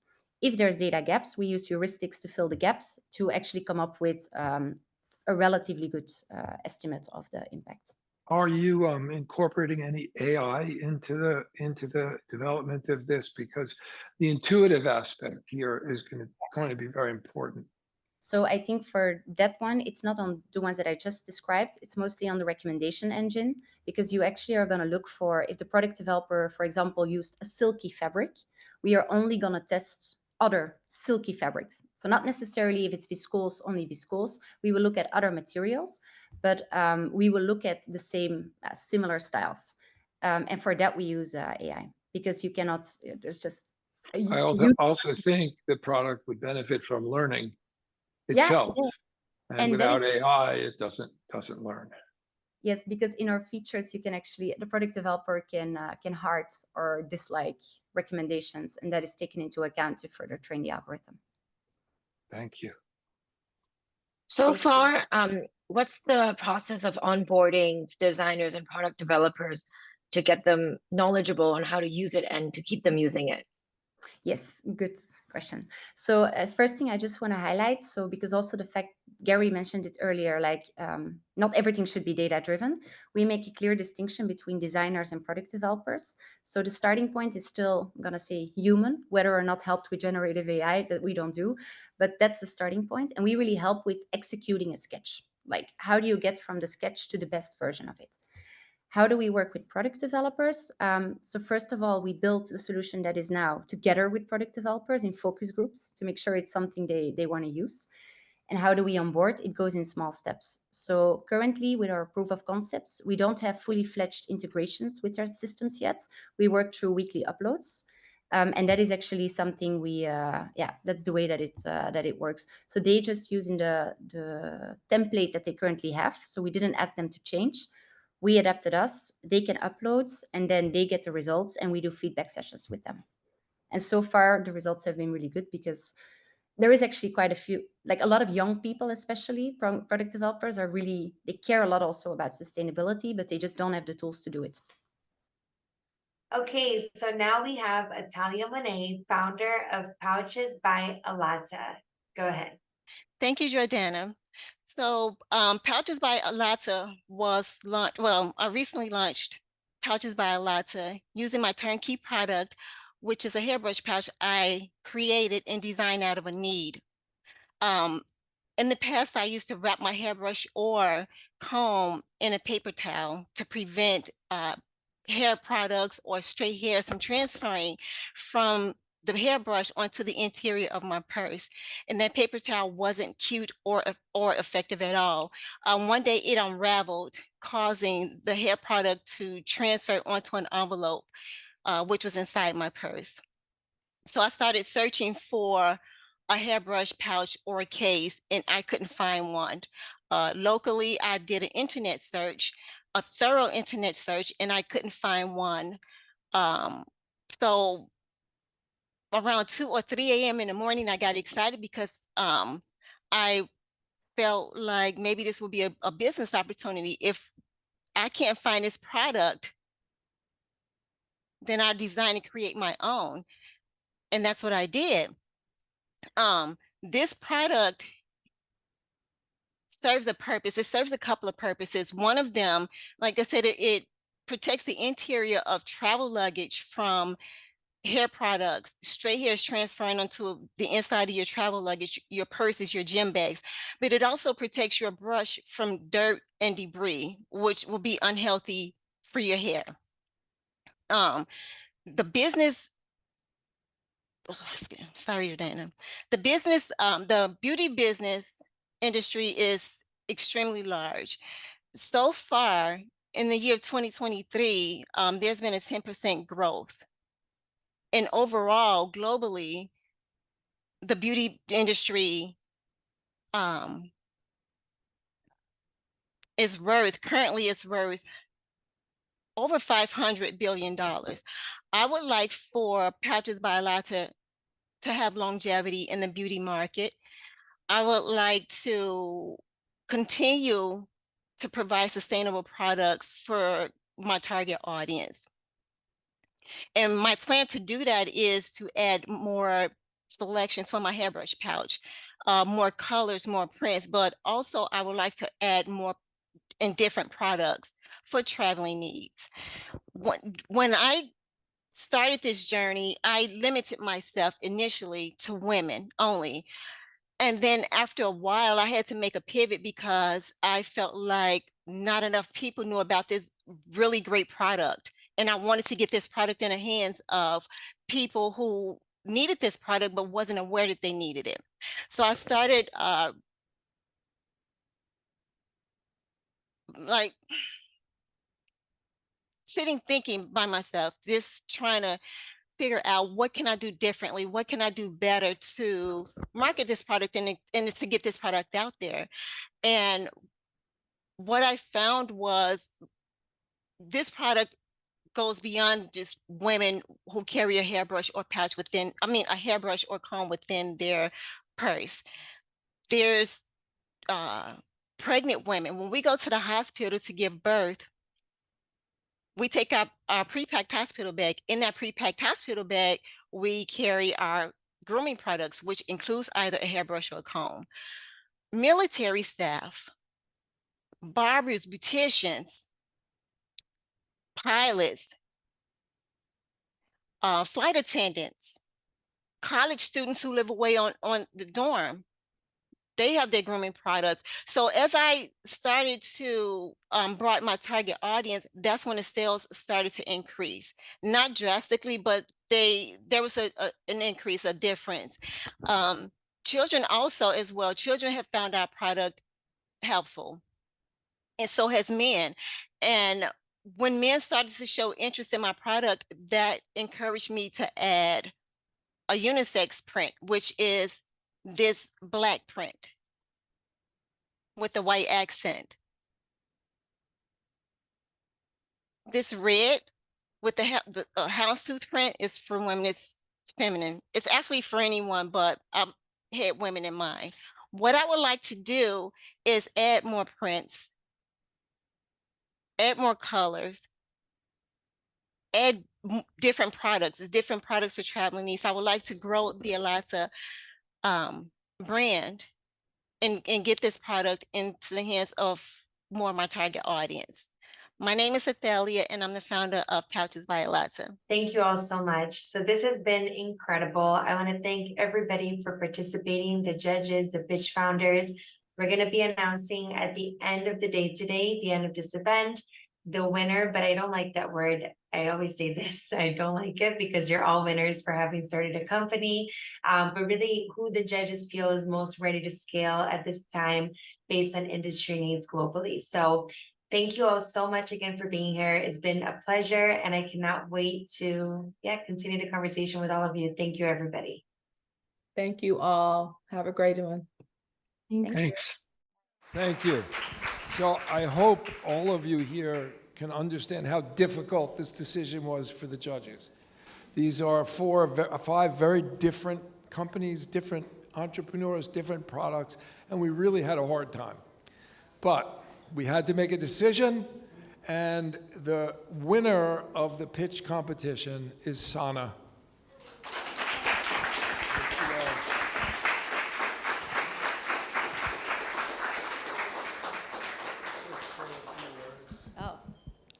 Pretty exciting. Thank you. Really exciting. And I think it always is a huge shout out to all of the other entrepreneurs, because it takes a lot to start your own company and do something from scratch, and really excited for everybody here.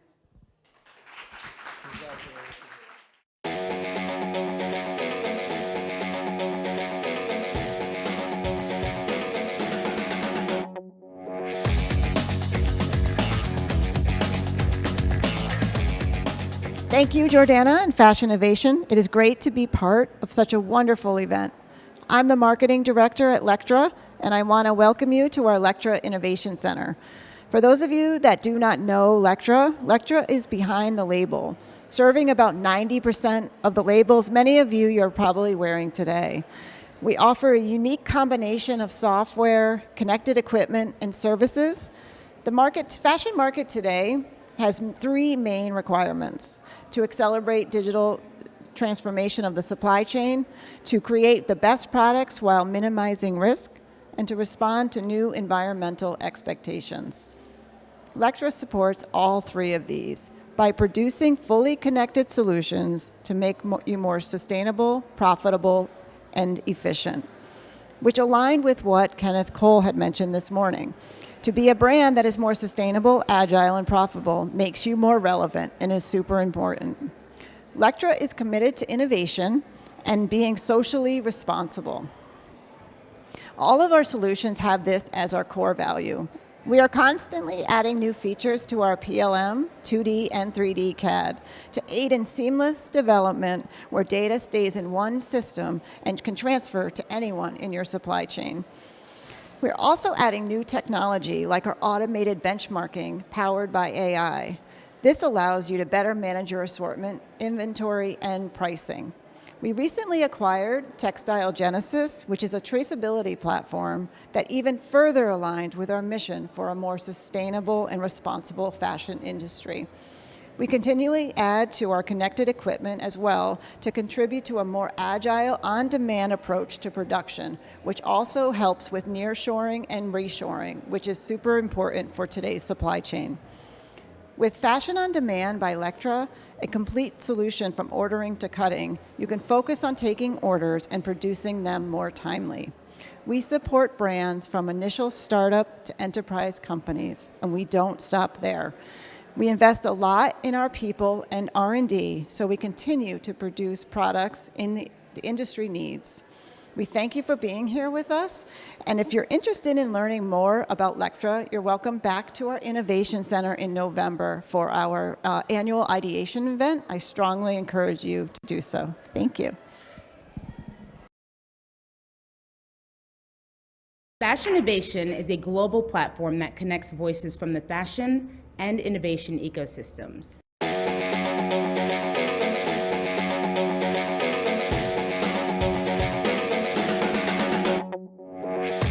When we got the news that we were going to be ringing the opening bell at NASDAQ, it was overwhelming and at the same time exciting. This is a recognition for our work.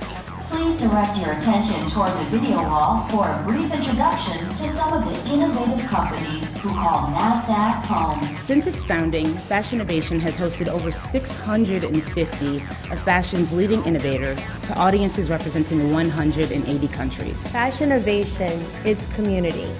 It's impossible to innovate alone. People are key. It's just as easy as we say to dream small as it is to dream big, and so dream big.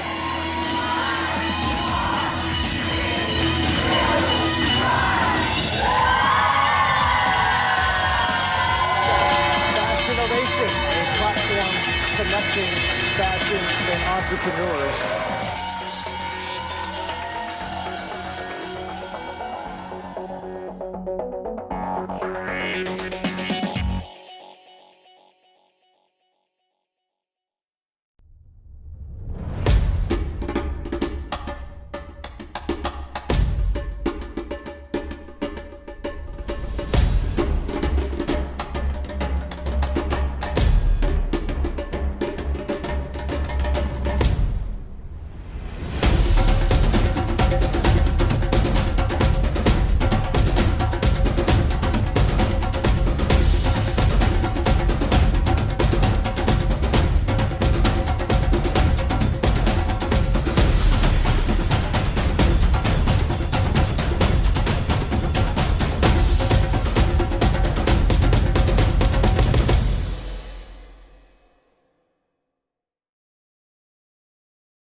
And next we have a panel, which is really going to be very interesting because have you guys heard the term AI? Just kidding.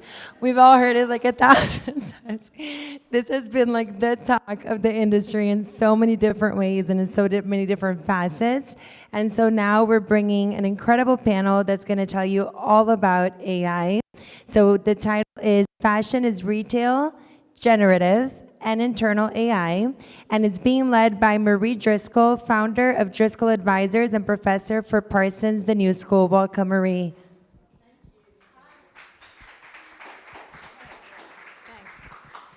Hi, everybody. I'm so glad you're here. This is such an exciting topic. Our session, Fashion is Retail, Generative, and Internal AI, sits at the dynamic intersection of fashion and technology. And it's perhaps the newest technology, generative AI. It promises to advance rapidly. Over the next 3 to 5 years, it could add as much as 150 to 275 $1 billion to profits in the apparel, fashion, and luxury sectors, according to McKinsey. How? By taking unstructured data, such as raw text, fashion and design, images and video, and create new media, product content, descriptions, marketing content, 3D designs, as a basis for designers for their consideration, and so much more. Some liken generative AI to and its potential to change the way this fashion industry works to the advent of the internet. That's like, wow, that's incredibly powerful. Fashion supercharged by AI.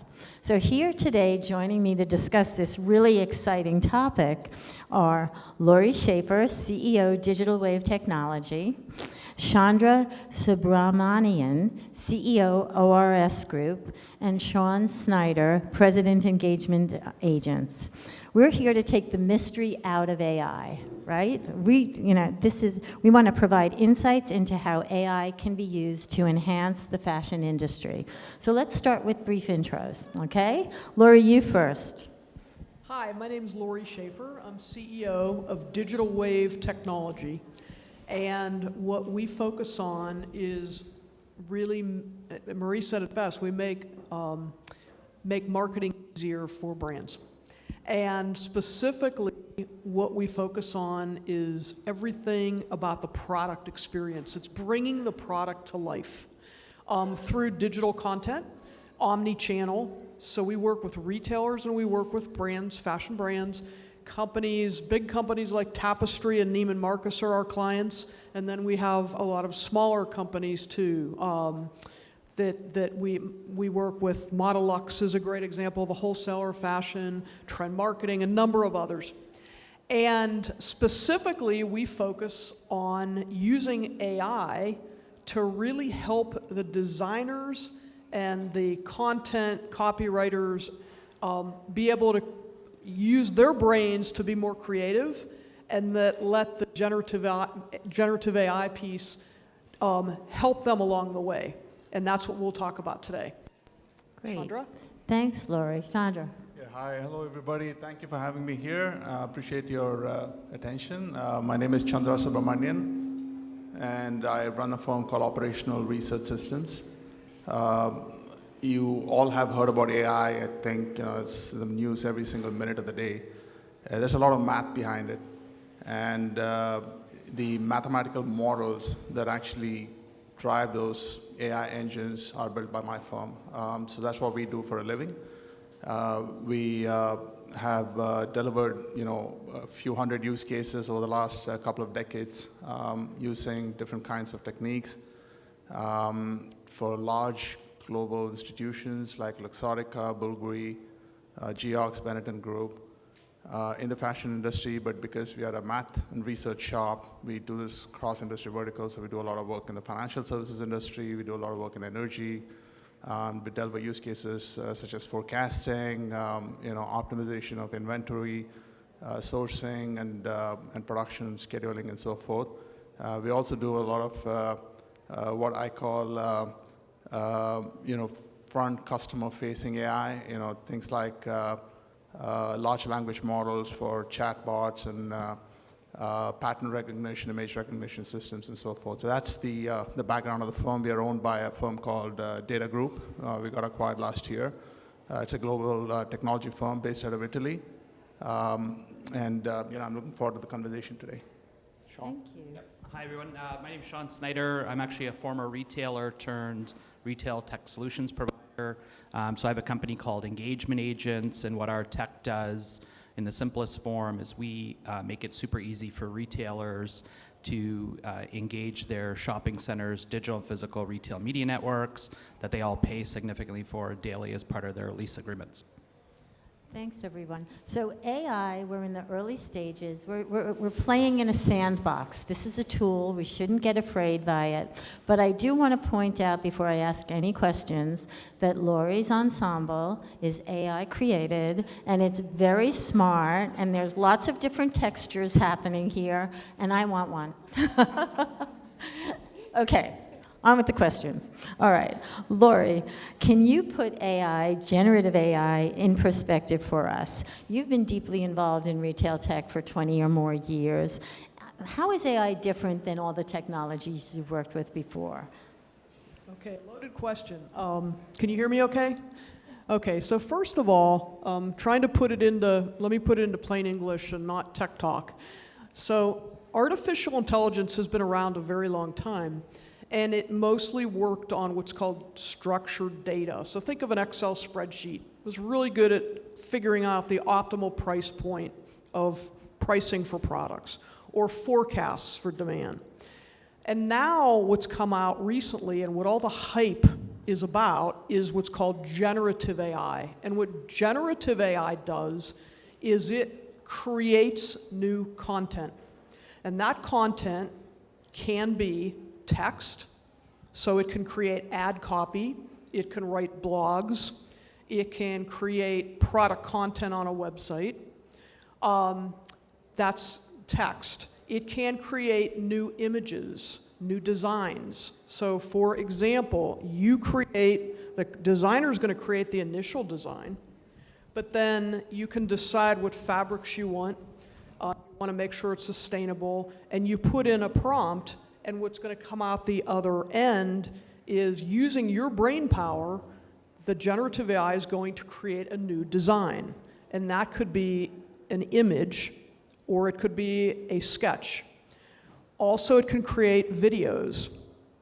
So that's, again, new creation. It can create code, source code, that developers can use.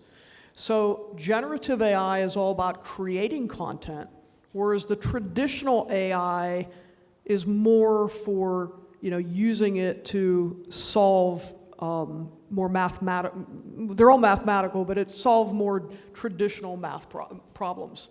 So as you think about it today, 2 years from now, 5 years from now, do you see a trajectory into how it's going to impact fashion? Sure. Well, first of all, I think I've talked to a lot of people here, and a lot of people are frightened of AI. It's going to take jobs away. I've heard it's going to, it's scary. And the main reason it's so scary is because people don't understand it yet. When, I took a course, a few-week course at MIT, I put my whole company through it. Once you come out the other end and you understand it, you find out, guess what? It's not intelligent. It's not. It can really help you, but AI needs to be the co-pilot. But it will never be able to create design the way a human can. It can do a lot of that legwork for you. But when people ask me, oh my gosh, is it going to take my job away? The answer is the only way it's going to take your job away is if you don't figure out how to use it. And that's what I want everybody to walk away from here is just, and I'm happy to talk to anybody and just show you how to use basic generative AI, because I guarantee that when you understand the mystery, it is really going to help you do your job a lot better. Thanks, Lori. No scared faces anymore, right? So Chandra, I would like you to take us through AI and its impact kind of on the back of the house, the internal AI. Thank you. So I'm going to tell Lori not yet, but in about 50 years probably, right? But jokes apart, there's something I would like to add to what Lori said. I mean, they are self-learning platforms, so that's what they do, right? You bring a kid to school and you train the kid, right? But your kid is going to take maybe 15, 18 years to get really functional in an environment. And I mean functional, it could be at work, it could be, in life in general. That happens because they observe, learn, and they improve over a period of time, and then they make their own decisions. And AI is going to be just that. I mean, self-learning models are set up for learning, and the more data we throw at them, the better they get. But to answer Marie's question, there's a ton of AI that you can use in the back office, right? When I say back office, I mean everything from merchandise, financial planning, assortment planning, inventory optimization, sourcing, production, and so forth.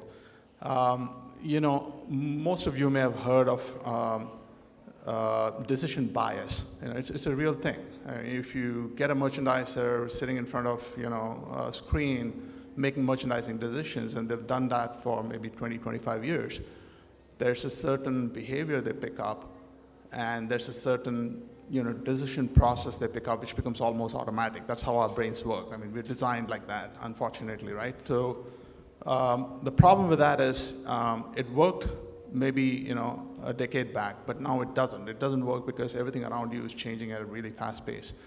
So what AI does, just as Lori's just mentioned a few minutes back, is we're able to surface decisions, patterns, and information that can aid in better decision making.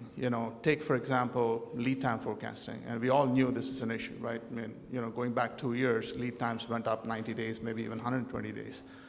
So anyone can see a trend line. The question is how steep is the trend line, one, and how volatile is the trend line? I mean, that's the second, right? And how do you make that decision, right? So AI can help with that, right? I mean, in the financial services industry, we bring in, certain concepts like 30-day moving averages, 60-day moving averages, or 90-day moving averages, figure out, which ways the stock is trending, right? And based on that, you make decisions on millions of dollars, right? So we do exactly the same thing in retail. We bring those techniques in. We run models like value at risk modeling, which, sounds big, but it is not. It's essentially figuring out, if you're making a capital investment of, let's say, a few $1 million even, on product lines that are going to go to market maybe 3-4 quarters out, what's the capital risk on that investment? I mean, so some of these institutions make decisions on hundreds of millions of dollars, and on what basis, right? So you want to know your extreme risks. You want to know, what do I have if it's going to have a black swan event? How much money am I going to lose? And then you can make a decision on where you want to have your purchase plan and how much money you want to invest to reduce that capital risk. So those are some of the examples of how you can use AI in decision making. So capital allocation, where you put the inventory. Yeah, capital allocation, inventory optimization, merchandise financial planning, assortment planning. How fast do you want to move stuff into your warehouse? The industry suffers things like minimum order quantity. I mean, why? Why do you have a fixed number for that? Why do you need a fixed number for minimum order quantity, right? I mean, it has to be a variable number. It has to, you have to look at your sell-through rates and figure out, okay, how much do I need to move? Of course, you have constraints because, you can only accept items at a certain point in time within the warehouse. You got labor constraints, but you can drive all of that into a model, and the model can surface information that you can use to make appropriate decisions. So those are some examples, Mary. Thank you. So Sean, your focus is on helping retailers maximize marketing spend that they're already paying for and they're not really utilizing, and using that marketing spend that they're paying for and not utilizing to drive more sales and traffic. How do you see AI providing the greatest benefit in that environment? Is it efficiency? Is it discovery, like wow moments? What is it? I actually think it's all three, Marie. So I think there's a huge efficiency perspective there. So we're working with retailers. So just as an example, everybody knows it was just Labor Day long weekend. It's a big shopping period, critical shopping period, kicking off the season. And for retailers, if they don't get their Labor Day campaigns out, I mean, they missed the boat because you can't promote Labor Day today. So there's a huge efficiency, which I think then leads to the discovery of allowing people to know what's going on in your store, because the challenge I think every retailer has is getting people into the store and then driving that sale. And then I think to your point about the wow moments, ultimately that's really, I think, relying on the stores and the staff to make sure that they can deliver what that customer's looking for or service them well to drive that last mile and drive that customer home. Okay, retail for me, wow moments. I always want the wow moments, and the wow moments are a function of what's in the store, what's special, what's outside of my consideration set. I mean, when I look around this event today, there's so many different unique things that, could AI ever have thought about some of these fashions here? Aren't they amazing? They are truly amazing. Really? I've got a few. I'm going to go home. Right. Well, Lori, what are some of the examples of generative AI that Digital Wave has developed for the fashion space? Good question. I think what Digital Wave does is we make AI easy. I think that's a good way to paraphrase it, so that the designers, creators, web designers all can take these really complicated math models, if you will, and we have a nice, very easy front-end interface, and we combine the best of these Gen AI models, if you will, to do things like, as I mentioned, bringing your product to life. And what does that mean? It's creating that experience, whether it's in store or whether it's online, but you've got to have descriptions about the product. And we help create better descriptions, better storytelling. You have to have great images. You have to have video content. You have to have what are called product attributes for search engine optimization. And in all of those examples, we use AI to make your life easier in having to craft all of that content. Another example is reviews, product reviews. We can instantly scan thousands of reviews of your product or your competitive products and tell you what's best and what doesn't work so well in a split second, so that you can then say, aha, okay, now I want to refine my product this way or that way. It's another example.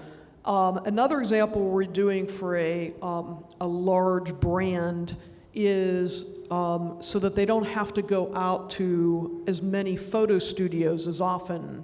What we're doing there is creating ad campaigns for what they call micro moments. So it's kind of hard to see here I don't know if the camera could show this or not, but basically we can create the lifestyle image as well as the ad copywriting just by telling the software, hey, I would like to create this type of a dress.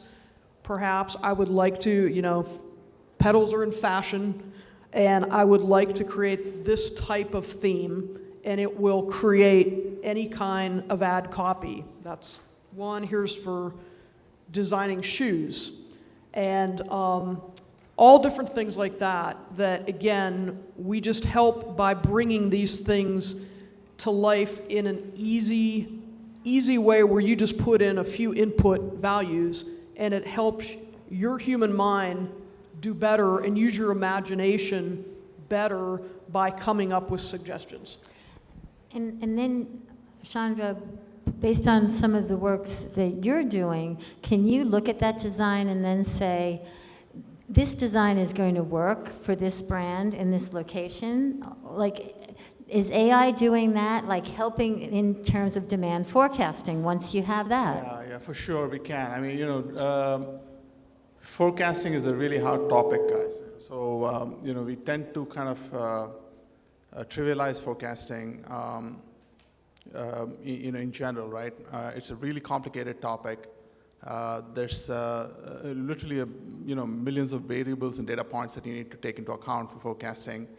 And you do forecasting for what, right? I mean, that's a fundamental decision most people, a fundamental question most people are unable to answer. You're doing forecasting for what business decision? Are you doing forecasting for purchasing? Are you doing forecasting for, for allocation, for, assortment planning, for, product design? What are you doing forecasting for, right? So depending on all of that, the answer changes. The models change, the granularity at which you need to forecast change, the metrics and measures that you have to take into account, to forecast changes. To your question, yeah, I mean, of course, we can take a look at that at design, and we use certain engines for, doing comparison analysis. We'll take a look at a new product with a new design, and, we'll take all the product attributes, the description of the product, we look at the image, we look at, the technical design, the non-technical design, all of that, and we'll do a comparative analysis using neural networks to figure out which product in the past comes close, or we create a similarity index to this product. And then we start taking the data of that product and start analyzing that data. And then you got to draw certain risks from it, right? I mean, you can't just say, okay, that previous product did, 100 units in the first week in April, so this new product is going to do the same thing. It's not the same product. It looks similar, it feels similar, but it's not the same product, right? So there's a lot of external information you need to get in, and then design, a buy plan or a purchase plan that will reduce all those risks. So yeah, we can certainly do it, but it's a really complex topic that requires, a ton of thinking and analysis with business leaders who know their products well. So I'm working with a small startup, Pendulum, and what they're also doing is they're taking trends in the market like yesterday and today, and also factoring that data in terms of demand forecasting for those shoes, right? It's like so exciting, right? It's not scary, it's not a mystery, it's really helpful. Chandra, let me ask you this, like where do you really see the greatest potential for AI use? Well, for us with the retailers, it's helping them execute at scale locally. So there was actually timely, there was an article today on Robin Report talking about retailers and localization and just how hard it is.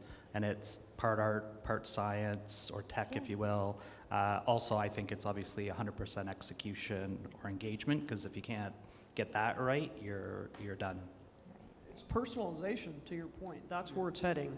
Yeah. Because you can personalize to each individual the product content, the marketing content, the design. We're not there yet. Right. But 5 years from now. Yeah, and to go to other topics that have been discussed, that kind of personalization really becomes much more sustainable for the industry. And so that's really exciting. I did want to ask you, Chandra, what do you think really you will derive the most value from AI? Well, I must say that's a question for the investor who came in before us. If I could have figured that out, I would have been probably, sitting in Jeff Bezos' shoes, but I'm not. So it's a very hard question. There's literally millions of use cases. It's an evolving field. As much as we have applied AI in the last 20 years, I think it's just in the nascent stage of application. Generative AI is, even more so. And you're going to see, tons of companies coming up and saying, we are the next big thing, we are the next best thing, and you're going to see them fall by the wayside. That's the reality of the whole startup world. So if you take this and project it out into the future, I can draw a hypothesis that you probably are going to have materials that are going to be,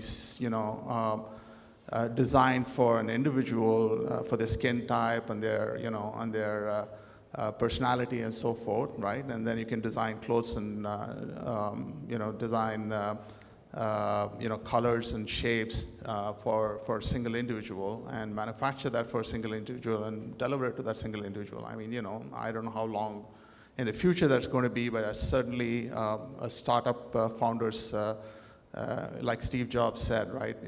Only those people who are crazy enough to believe that they can change the world really change the world. So that's, fundamentally where this whole technology is. It's just a means to an end. The way you apply it is entirely in your head. So Lori, when you think about some of the fashion companies you've worked with, like what value have they derived? And can you talk about like the sales, the margins, the products they didn't make, that kind of thing? Yes, and it is in its infancy. So to Chandra's point, generative AI really have been going at it now. Our company's been going at it about 1 year, and that's kind of considered old at this point, to give you an idea. But when you look at the what are called use cases, so examples, I mean, the number one thing that every one of our customers tells us is the immense time savings, efficiency. And we're talking about everyone from a CEO down to, the general staff, that you're able to save sometimes as much as 80% of your time. Well, you think about that, because most of your time is doing mundane tasks. It's not really the creative part. If you can free up your brain to do more of the creativity part of your job, just think of how much more you can get done. So right now, I would say that is the number one. But we do have a couple of customers, larger customers. I mentioned some of the types of brands that we work with, a Neiman or a Tapestry or many others like that, that I won't quote, but they have been able to see conversion rates on their websites just by telling that product content that story better. They've been able to get content improvements in their conversion rates of anywhere from 20 to 30% improvement. That's huge to your, to your profitability and sales when you add that up. Yeah, that's amazing. 20 to 30% improvement in conversion rates based on a better, more fully, like it's better product descriptions or text that and images and knowing just how to tell that story better. That's what marketing is, right? Are they using it one-to-one personalization, or is this more on the website and it's the same copy and picture that? Great question. Right today, not many are using it for one-to-one marketing yet. Okay. But I think, to your question, 5 years from now, that's where it will be. It will be personalization. But right now, they're just delighted to be able to get better ad copy out, whether it be on Pinterest or YouTube videos or you name it. But they're just dipping their toe into it right now. So it's not personalized yet, but it certainly is capable of. The technology today is capable of all that. The challenge is that humans can absorb that technology. The rate at which they can absorb it is much, much slower than the technology capabilities. So I think I'm circling back to this again, just because it's so important, Chandra. There's so much data out there, right? And garbage in, garbage out, and you're trying to remove the garbage in. But so as you think about forecasting, what is the right data to use? Like to forecast, let's say a particular item, a red sweater. Yeah, that's a really broad question, Marie. And like I said, forecasting is applied under various contexts. I mean, you have to decide first what you're forecasting for, right? I mean, if you're forecasting for launching products 4 quarters out, then you would obviously look at macro patterns, macro trends. But if you're looking to forecast for allocating into stores, then you're looking at more micro trends in terms of, your sell-through rates and so forth, and also, demographic and sociographic information from, where the store is, the size of the store, the footprint, what kind of population walks in, walks out, what's your, so there's a ton of other information. So for, you also need to include information like weather, for example. You are expecting certain amount of sales in winter, let's say, of winter weather, clothing, and just, I'm a nerdy geek, data geek, in that sense. I look at Farmer's Almanac every year, right? And I try to figure out, right, what are they saying? It's going to be a warm winter, so forth, right? So you can take even that information, right? And you can also look at information about, macroeconomic factors, purchasing power of people and so forth. So there's a ton of information out there that's available. The question is, what are you forecasting for, right? And that's where you start. I mean, that's fundamental to the decision, which is why I'm going to challenge any company out there that says we have a product for forecasting. I mean, it's just not possible. I mean, they're just, it's impossible to have a product for forecasting. It's a discussion you need to have with the business folks to understand the business. You need to understand what they're doing with the data, how they want to, so on and so forth. So a lot of work that goes into deciding what data sets to pick. So I have to wrap this up, but I want to ask Sean one last question. Like, we've talked about how retailers are not maximizing their marketing spend, that really, in fact, the fact that they're paying for marketing in the mall is the most expensive gym membership. So how can they make more use of this and gain competitive advantage by using this marketing spend? Yeah, so I mean, for most retailers, there's a level playing field when they go into a shopping center.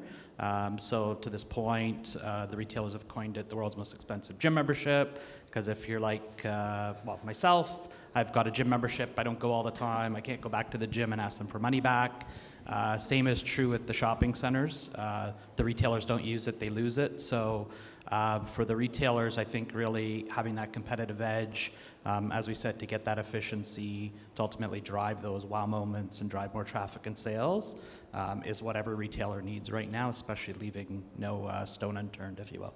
Well, you guys have been great, you guys and gals. I mean, give them a hand. Thank you for informing us. Yeah.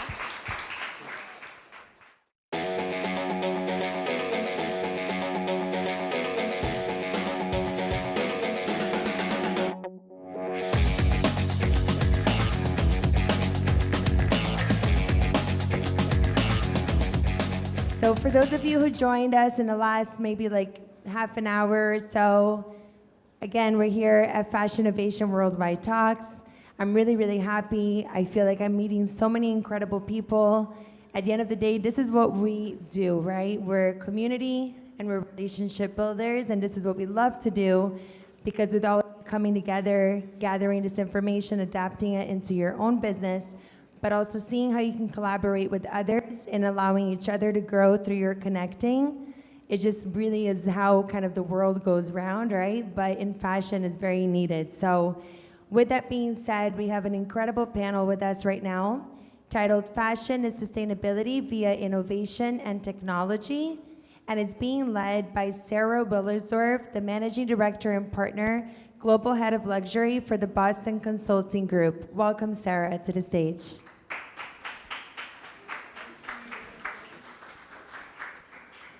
Okay, I think we're all going to give us a second while we get situated. Great. So really excited to be here and to talk about sustainability, a topic that is finally at the top of the fashion agenda, mainly as leaders recognize the need to move towards responsible practices generated not only by consumer demand, but really dramatic changes in regulation, especially in certain parts of the world. We know that technology and innovation is really critical to this move forward, and we're very fortunate today to have three amazing representatives from different companies to talk to us about how their companies are helping drive forward technology and innovation to make sustainability a bigger part of the fashion industry. So without further ado, we're going to get started. I want to start by having each of you introduce sort of a little bit more about your company and the mission. I'm actually going to start with you, Milan. I know that you are the founder of Otrium, and it's an online marketplace for end-of-season inventory founded in 2015. But could you tell us a little bit more around the mission and how you got started? Thank you for having us. So before I started Otrium, I had a fashion brand. I had a sweater brand with all over printed, crazy prints on them. And it actually took off. So within a couple of years, we were creating thousands and thousands of sweaters and selling them all over the world. And then we went to our warehouse and we had a problem because we saw that over the seasons, we didn't sell out consistently. So we had our own unsold inventory. And that was piling up and collecting dust. So we thought, how can we put this back into cash flow? A lot of resources went into it, so how can we make it worn again? And that's when we start to talk to existing solutions like TJ Maxx, like Rulala Guild, and like a Woodbury Common, a factory outlet. And we learned that every brand in the world has unsold inventory. 10% of all the clothing that is produced stays unsold and ends up eventually in landfills. And we learned that the existing solutions in the market were legacy players that didn't really have technology at the forefront, so we decided to build something ourselves. And this was in 2015. Fast forward to now, we work with over 500 brands, ranging from an Alexander McQueen to a PVH, Tommy Hilfiger, Calvin Klein, Cynthia Rowley, APL, Reese, Belstaff. We have 5 million members who shop daily on our apps, and we have close to $500 million in retail value in our warehouses, one big warehouse in Ohio and one in Almelo at the Dutch border. So it's been quite a journey, and we're really excited about bringing a better, more innovative and sustainable solution to, I would say, one of the least spoken about problems in the fashion industry, unsold inventory. Absolutely, love that, thank you. Eddie, you are the CEO of Unify. It is a publicly traded company, for those of you who don't know, but also the maker of Reprieve. I know it's a performance material, but can you talk a little bit more around why the company started to recycle material and plastic bottles to make a performance thread and the mission of the company? Thanks. It's great to be here, by the way, and thanks for listening. You know, we are a company that always drives towards efficiency. And I would say the reason why we started this was we had a lot of waste. And we said, what can we do with this waste? And this is back in 2003. And we figured out after about 4 years how to turn that waste into a virgin polyester-like product. So you didn't have to compromise on quality. And then we got an interest from the brands to talk about how can we have a post-consumer story. So we added bottle flake into our supply chain. And to date, I'm really proud to say we've recycled over 35 billion bottles back into the apparel and textile markets, and we're heading towards 50 billion bottles by 2025. Okay, amazing. Love to hear more about that in a second. Sylvia, Data Stealth is a technology platform with the mission of helping companies achieve sustainability objectives. Can you talk a little bit about the technology and what the company does? How does it all work? Thank you for having us here. Data Stealth is providing technologies for over 30 years to the fashion markets. We actually provide an ERP solution, and we collect all data coming from managing all the processes from procurement, production, distribution, sales, and retail. For the reason, managing all this data was for us natural to think how to help business to monitor the performance of sustainability. So we started to thinking how to increase our master data with some essential data that can provide sustainability aspect and monitorize them with KPI. Okay, that's amazing. And we know the demand for recycled products has increased for sure, but really tough to often get it to scale. I want to talk to you, Eddie, again about the Textile Take-Back program and how that works. If you can explain a little bit to the audience how Textile Take-Back works. Yeah, so the evolution beyond the post-consumer bottle, which is obviously an important feedstock for us, is to use textiles. And we started back in 2011 doing capsule programs and trying to get, our first program actually was with the North Face Denali jacket, where we took the scraps from the cutting room floor, turned them back into yarn. We relaunched this program back in November of last year, and we did it because we'd reached a point with the technology where we felt more comfortable that we could scale it at production levels. So we can do this globally. We can take, I'm going to get a little prop here, we can take a waste product after you finish your sock, if it's 100% polyester, turn it back into yarn, turn it back into a polyester suit like this that I'm wearing that you can throw into the wash and use over and over again. So for us, it was expanding the supply chain. The industry does a lot because 50% of the bottles that get recycled go back into fiber. So why can't we get 50% of the textiles that we make, that the waste textiles, go back into fiber? And eventually, the garments. You know, when we get a collection system in place, we'll be able to potentially take this suit and turn it back into yarn. That's wonderful. I love it. I love the prop. Thank you.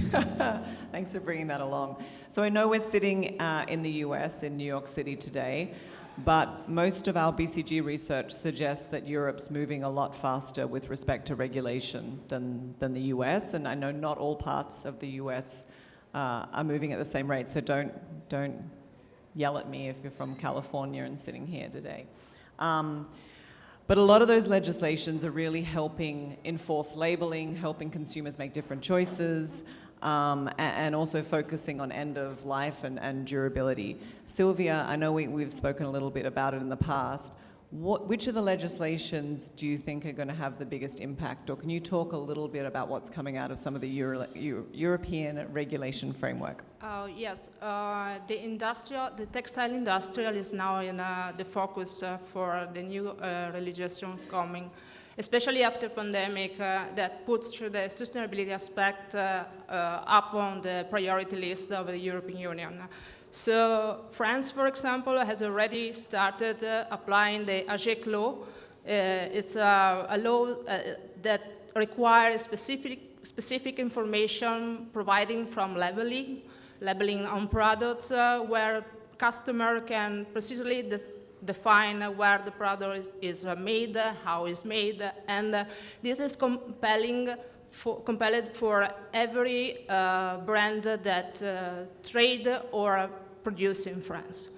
European Union now, probably in December, is going to provide a new framework which will establish the digital product passport, something that is not clear at all at the moment because we don't know how will be standardized the information that are coming. It is massive as information are also really complex to manage, and for this reason we have tried to understand, especially participating into a research project with SDA Bocconi University in Milan that provide some substantial help and information about how this new regulation is coming. And another aspect is they are also considering to extend the producer responsibility, which is another point to consider. And also another part really important is the information to the customer. Make everything easier for the customer to understand. So even the eco-labeling must be really understandable. So this is another aspect, and everything is going to be considered by the industry because there's a complexity coming from outside. Okay, helpful. And Milan, I know these regulations must be probably helping accelerate the business you're in, especially things like digital product passport and others. Can you talk a little bit about the impact that they're having? Yeah, so we work with hundreds of brands, and many of them come to us with questions about, okay, what is going to change? It's unclear. How can we already move into the right direction? And how I like to simplify it is, at the end of the day, as a producer of clothing, we need to bear more responsibility about where our clothing ends up. So even if it ends up in a landfill, you as a producer, as a manufacturer, are responsible for it. And how we then help brands is to solve one part of that cycle, one part of that puzzle, which is the clothing that doesn't end up being sold. We take it for them in our warehouses, and we sell it to a community of shoppers that actually would buy it and wear it. But there are many other tools and services that brands can tap into to close that loop. And something really cool that we see within our community of 5 million members is that a significant percentage of the shoppers is now consciously choosing brands that make steps in the right direction. So what I think is really cool, it's not only about doing something better for the planet, not only doing something better for the industry, it's also better for your business. You can make more money if you do the right thing because consumers will flock to it. And with your consumer, have you seen, because I imagine at some point it was early adopters, those who cared about sustainability and also looked for bargains and also looked for unique things. Is that changing? Are you feeling the consumer that's your member change? I think most consumers, and I think we all recognize this a little bit, like to find a good deal. I think that is something we all have in common.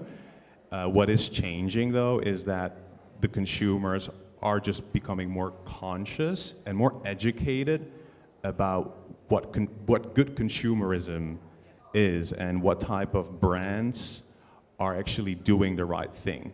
So we see that consumers are becoming smarter. So that means brands need to, step up. Yeah, absolutely. And I do see the accelerating legislation, and it is hard to bridge the gap between the theory and the practical applications. Sylvia, can you talk a little bit about an example of how you help companies bridge that gap between the theory of a regulation and actually, putting it in practice? I've been in this company for 6 years now. For my understanding is that this open dialogue that we have with our customers help us to understand better their needs. And knowing specifically the process, it helps also to try to simplify the complexity that is natural in the fashion market, but with this upcoming new regulation could be the increase. We at the moment are offering a module, the sustainability solution that provide information about waste, water waste or CO2 emission. So they can really monitorize inside the production what they are doing. But it's something that we have to increase for sure and has to adopt the new regulation. And for our understanding, the sourcing and the procurement phase are the more key phase that we have to look at, because the eco-design criteria lies on those phases. So how a product can be reusable, or the durability or repairing of the product lies on sourcing and procurement phase. Yeah, certainly very important phases. I want to shift gears a little bit now. I know greenwashing has been in the media a lot, at least. And I want to talk a little bit about how you build trust with brands and consumers in ensuring that what you're helping them deliver is truly sustainable. Eddie, can you talk about some of the programs that you've initiated with Reprieve to do that? Yeah, so for us, the transparency, the trust, and the traceability was very important to our customers. And we developed this fiber print technology that we put basically a tracer inside every pound of yarn we make, and it follows that yarn throughout the life cycle.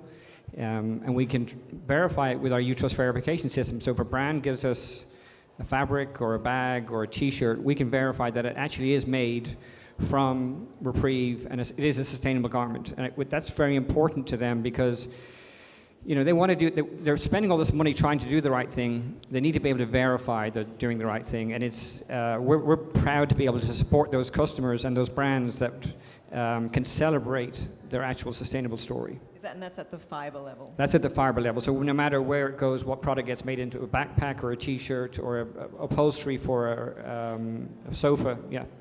It's a whole lot of data to collect once it's at the fiber level. Milan, you're dealing with end consumers and brands. How do you help build the trust on both sides? Yeah, I think there are two parts to this questions. One is the sustainability topic is very sensitive, and there's a lot of greenwashing. So what we try to do is really be humble and ground ourselves in research and partner with specialized firms to really get the truth to the service. So for example, we've partnered with Sustainalyze, which is a leading consultancy firm, to really measure through what the impact is of selling an unsold inventory clothing item, so that we could use that data and then also relay that data back to our brand partners as they build their sustainability reports, which will be mandatory in Europe. Next to that, on the consumer side, we've partnered with Good On You. Good On You is a company that analyzes brands and then puts them on different variables to see where they would rank on a sustainability level, and we make that data from Good On You transparent to our customer base. So we know we don't have all the answers ourselves, so we try to partner with the right companies, firms, to really get the truth to the service and then relay it back to our end consumers. And then help the consumer try and have the transparency to make the right choice. Exactly. Okay. And I know we're quickly running out of time, but when we think about the fashion industry overall, it's probably the second most polluting industry in the world, generating about 10% of global carbon emissions.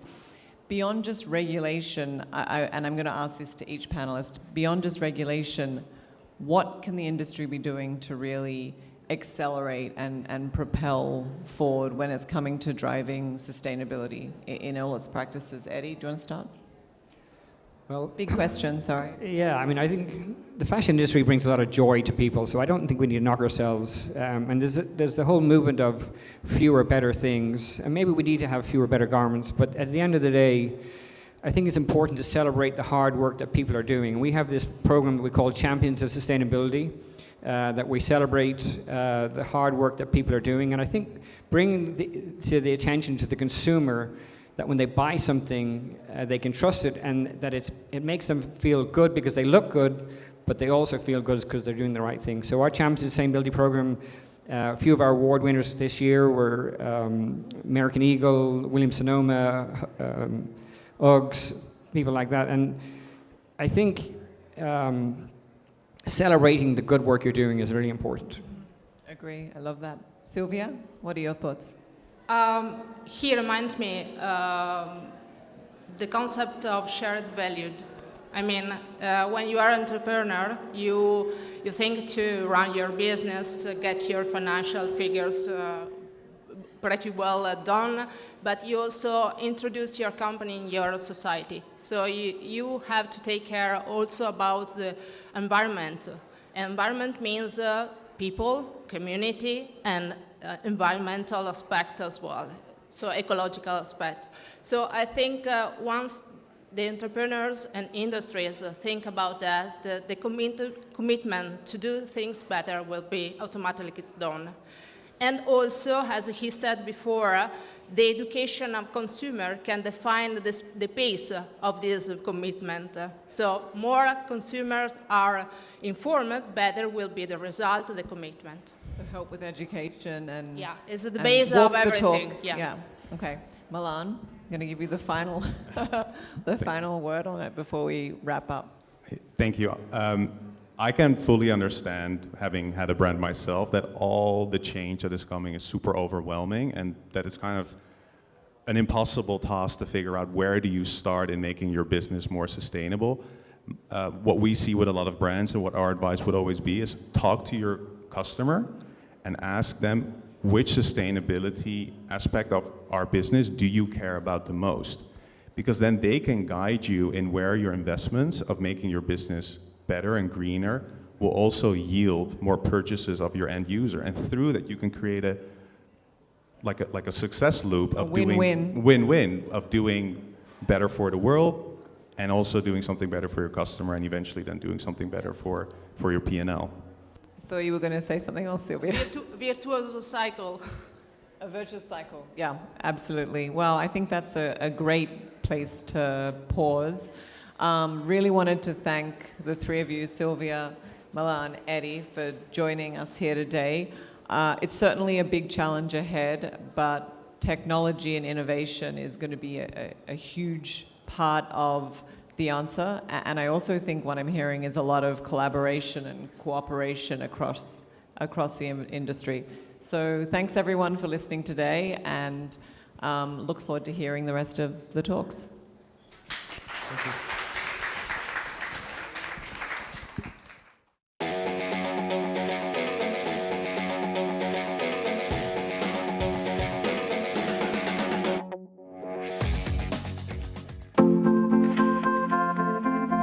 It is in my blood, in my DNA. It's so natural. I just cannot think about my life without my real passion, women's shoes. The boy who made shoes is a modern fashion tale. People used to say his baby crib was a shoebox. At the age of 5, I learned my first lesson, how to mount a shoebox. At the age of 12, I had my real first task, make a shoe with my hands.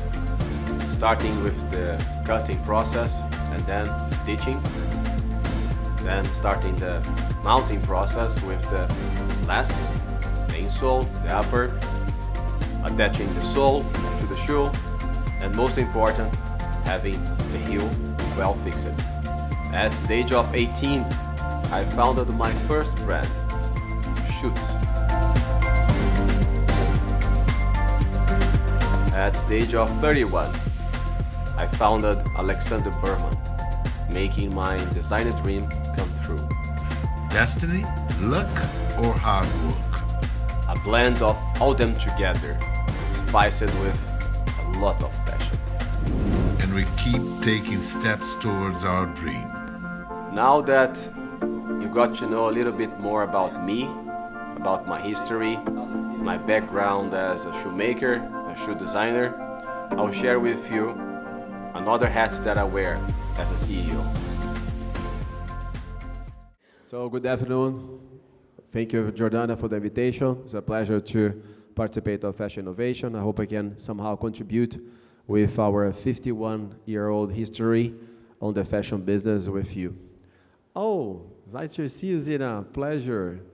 So it's a long story. I'll try to be as short as I can. My father, at the age of 18, was a salesperson, not at retail, not at wholesale. He was just buying fashionable goods in a city called Rio de Janeiro that you all might heard about, and selling in our hometown, which is Belo Horizonte, the countryside of Brazil. After a few trips buying to resell, he was selling a lot of shoes. So we had the clever idea, why not instead of buying to resell, should I produce the shoes?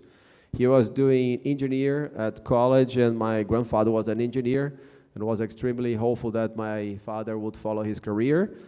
But my father asked us to support, and my grandfather's support was only to allow him to use our family house garage. My father's name is Anderson. He doesn't like his name too much, and he had the idea to take the map of Italy, browse into an interesting Italian city name, which is Arezzo. It's very near Florence, and that's how he started making men's shoes with his hands, basically with 5 other people. And the first very strong sentence that he taught us, that you have to use all the misses, all the steps that you have in the way to make it your way. And the shoes that he was making, they were very poorly made. They say that you could not walk, they were barely a hole to put your feet in. And his phrase is that Arezzo was born out of failure. Why? Because he had to survive, and he suddenly changed to women's shoes. We're talking about mid-70s, during the hippie Woodstock movement. He created the wedge espadrille that from day one was a huge success. So long story short, for 20 years, we were only, I say only, because at that time, early in the 90s, we had a factory that was making 1.5 million pairs of shoes per year with 2,000 employees. But why only? Because we're not in retail. We were doing only wholesale sales to independent stores. There's no department stores in Brazil. And he knew that to survive, he should be closer to the customer, opening the first store in 1991. So he started to really open a lot of stores through franchisee. He invented the franchisee system for fashion. A lot of the small boutiques that were selling Arezzo as the main brand asked him to transform the store into Arezzo mono-brand shop. And then he really learned how to become a franchisor on the fashion industry. And he decided to not produce the shoes no more because the factory has one biggest interest, which is to have the longest lead time possible and to have the least style as possible. And the store wants to have the shortest lead time with the most variety. So there were conflict of interest. He decided to close the factory, focus on the stores and on the brand. At the same year, 1995 exactly, I was already 18 years old, working the company since I was a teenager, and I decided to create my own brand using one of his factories that he was about to close. And I created Schutz brand. Schutz brand is the largest fashion brand in Brazil. We have here in the United States a presence that we do about $60 million in sales. It's about 20% of the brand's global sales. I created this brand with my imagination. I was a mountain biker at that time, so it completely changed also the positioning from the foundation to what it is today. They were kind of outdoor shoes. And then long story short, I was successful with this business, although I had a lot of tough moments. And my father, later in 2007, invited me to merge with him. So it was a real merge between a father and a son. It was a share swap. And we created Arezzo & Co. with the aim to become a house of brands. So we created new brands, and one of my childhood dreams was to create my namesake brand. So that's when Alexandre was born, back in 2008. A very easy economical moment for the market. And the brand was super successful. We created another brand on the lower price point. So long story short, we sold 25% to a private equity fund. We learned how to deal with investors. We learned how to deal with outside money. It's completely different than being only a family business. This fund really had a lot of experience and helped us to manage the business properly while maintaining our focus on product, branding, and consequently, of course, sales. We IPO'd the company back in 2011, and since then, it's a long story. We multiplied by 4 times the market cap of the company. We started to do acquisitions in 2019. Our main acquisition was during COVID. So there's a lot to talk about it. So I'm just a hard worker that I can lead a team of 8,000 people with 1,056 stores, to be more precise. 25% of the sales done through e-commerce, and 12% of the business done here in the US as a group. Wow, did you sleep at all or no? 5 hours a night. Yeah. So, we talked about you quadrupling your business. You now have a billion-dollar brand. 90% of it is still in Brazil, but you are trying to make your footprint here in the US. Talk about what your plans are. So we started with one store only for shoots at Madison. By the way, we're the only store that is still there in this block. In the past, we were a neighborhood to DKNY. Everybody knows that block between 61 and 62. And then it became Marc Jacobs that just closed a few weeks ago. So that building as a building will be demolished. But Schutz is there for 10 years already. From that store, we launched the e-commerce. I have the pleasure to have Rafael Azi as today my PR agent that was one of our first store managers back in 2013. He created the e-commerce for us here in the US, a genius, an innovator. And after that, we already had Berman being sold in high-end department stores. And we grew through 6 stores, grew the e-commerce. We are distributed in over 500 department store doors here, especially Nordstrom, Saks, Bloomingdale's. And now we brought our core brand, Arezzo.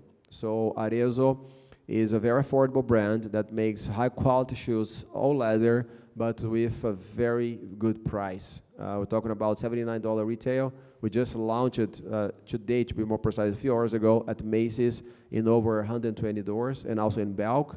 And that's it. It's just the beginning. It's a $100 million business, which is a little bit more than 10% of the business sales, which is, I think, the beginning. There's a lot of things to keep improving every day, but it's already a decent business.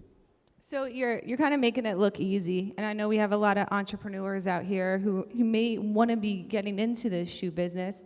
And the ironic part is, like, you built in Brazil, and as we know, the economy is up and down. It's always in crisis. What kind of tips, what did you learn? And you're still relevant. I mean, you talk about Marc Jacobs. I mean, when I was growing up, it was the hottest shoe, but now they're closing stores. How do you stay relevant?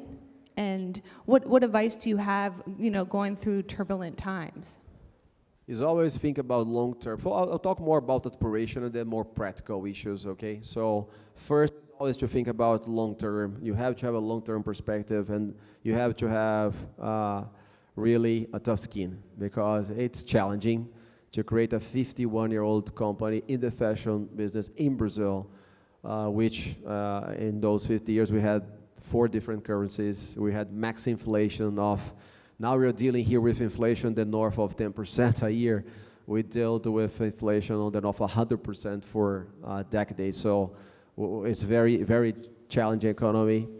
And we always focused on go more on practical, on our cash position. So the company was not leveraged ever. All the investors my father did, all the growth was done with our own resources. Then is to really focus on the customer, of course, and create excitement, create new product, create product that will be a differentiation, and have great people. So I have 9 executive directors that are my direct report, and we're together for 12 years as a team. So, of course, in 12 years working almost 24/7, you're going to be challenging moments, you're going to have personal challenging moments. There was COVID, that was a game changer for our company. We can talk about it later. Regardless, of course, with all the respect to the lives that were lost during that tough moment of the world, we were able to use the crisis as opportunity to gain market share and to grow a lot. Yeah. Believe it or not, I can tell you how. And I think that's it. It's long-term perspective, it's focus on cash, it's focus on product and people. Yeah, speaking of COVID, you didn't close one store. Not even one. Yeah, and they were closed for a few months, yeah, but we didn't shut down permanently, no store. And what was your strategy there? Perfect. So at that time, we were not in the apparel business. So today, Arezzo & Co. has 25% of its revenues coming from apparel. due to several acquisitions we did since we came out of COVID very strongly financially. And we had, by that time, around 35% of the women market share, footwear and handbag women market share in Brazil. That's the largest market share a shoe company has in a decent market size. Brazil is the 6th biggest economy in the world, is the 5th biggest shoe market in the world. So to have 35% of it is a lot. So we decided that we could use all of our know-how and strategy to go into apparel. But during COVID, and when the stores closed around March 20th, to be more precisely, we had already prepared. I came here to study in a kind of innovation university called Singularity University that stays in Palo Alto, back in January 2018 with my CTO. And during this kind of provocative innovation process, we had I can say now, brilliant idea, but at that time nobody thought about it, was to use the idle time of the sales associates in the stores to connect them remotely with the customers. So to have the customer database in the hands of the sales associates in their phone, so that every single retail operation has a lot of moments that there's no traffic, and the associates were there trying to do whatever they could, but they had no connection with the clients. So we created this app. In Brazil, it's very common, the WhatsApp. Here in America, use more the Messenger. In Brazil, like 99% of the communication, written communication through the phone is done through WhatsApp, which, by the way, I really recommend a lot. It's much easier to have pictures and to have groups. So we created an app that the sales associates could create a contact list daily based on the birthday of their customer, based on the 1 year anniversary that they didn't buy, that they went out the churn list. A lot of kind of metrics that the associates could browse how to contact a customer personally, not intimidating them, but opening a conversation, offering a virtual window. So created that in 2018 as a pilot.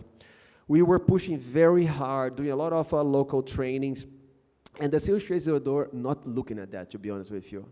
We were very frustrated. We invested millions of dollars. We have an app that can have, and then when you do the buying, it goes shipping from the store or from the e-commerce warehouse. And this is kind of something very important. But when COVID came, the associates had no choice. They were locked down. They could not go to the store, but they had access to the store's inventory, and our distribution center did not close. So in less than 40 days, we were able to take an army of around that time we had 4,000 sales associates. And I would say the vast majority of them learned how to do sales remotely. And within 90 days from the lockdown, we reached 80% of 2019's revenue. And by that time, most of the stores were still closed. So from that moment on, we went from, and in that quarter specifically, we had 70% market share because nobody could sell a pair of shoes, and we were doing 80% of 2019's revenue. So that was one of the practical reasons, but our culture as well, resilience and adaptability is one of the main characteristics of our company that helped us a lot. Yeah. So we all know the big talk in fashion is sustainability. Consumers want it. What are you doing in your company to kind of meet those demands? There's a lot of initiatives. First, we have 100% carbon-free brand. It's called Áwet, of the soul in Portuguese, is your soul. It's a brand that was created in 2019, super recently, just before COVID. So it's carbon neutral. It only uses recycled resources. We have a couple of beautiful flagship stores and an amazing e-commerce business in Brazil. Also, we track today about 35% of the raw materials that we use, especially leather. And we have the commitment to track 100% by 2026. So that's extremely important. Also, in terms of our social responsibilities, we have an amazing healthcare program for 100% of our employees. That's our private program. We also help a lot the community that we inserted. We have most of the factories in the south of Brazil. We can say that because of Arias and Co., the city had very little impact during COVID. We invested a lot in intensive care units and donating food for all the population. We, of course, produce most of the, I say of course because maybe you don't know, Brazil is the third largest shoe manufacturer in the world. So we produce 90% of our production locally. So we provide, of course, job positions for a lot of people, and also taxes for the government as part of the job. So there's a lot of initiatives that we have in terms of our environmental, social, and governance. We're listed since 2011. We have the highest level of governance in Brazil for a listed company. So there's a lot. I read that you like to be referred to as a shoemaker instead of a CEO. Where do you get your inspiration? I mean, as you know, competition is always nipping at your heels. You got to bring the shoes, you got to bring the design. Where do you get that inspiration from? I have different questions in one question. I will split it down, starting with the first one. It's not first, before 2020, I had only shoes. So I always used to say that my main strength is know how to design and make a shoe, which I made. The video was, the audio was very low. I have to say that that boy is not me, okay? For those of you who saw, it was someone an actor we hired, but my mom told me that he looks like me when I was a teenager. And I started to really make shoes when I was a teenager. I made my first shoe with my hands. I was only 12 years old. So shoe manufacturing is part of the things that I know. I can go to any country in the world, start my life from scratch, that I'll make shoes, and I'll make money for sure. I'll have a living. But the thing about CEO is that in our company, we don't like titles. Yeah. We don't like titles. With all the respect to the American industry, we believe here there's a lot of titles, vice president of that, executive vice president. We don't like that. So I really started this sentence when I became CEO. I was really young, I was 35 years old. My father saw that I had a lot of innovative ideas. We're talking about fashion innovation. And my main idea that we had kind of a huge discussion was about e-commerce. So back in 2012, the company has just become listed, and I wanted to launch our first e-commerce. He was a little bit against it, but when I proved the results, I said, okay, take over the company and do your job faithfully. I was able to deliver good results for him.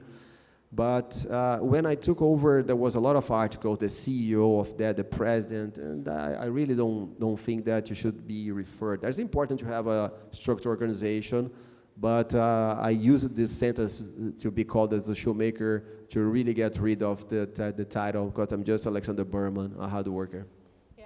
So I'm looking at a lot of, we're at a fashion event, a lot of people's shoes. Do you think, you've been in the game for a while, is that the first thing you look at when you see a person? What? Do you look at a person's shoes when you meet them for the first? This is something that is super interesting. My wife says, I'm glad you don't do underwear, because I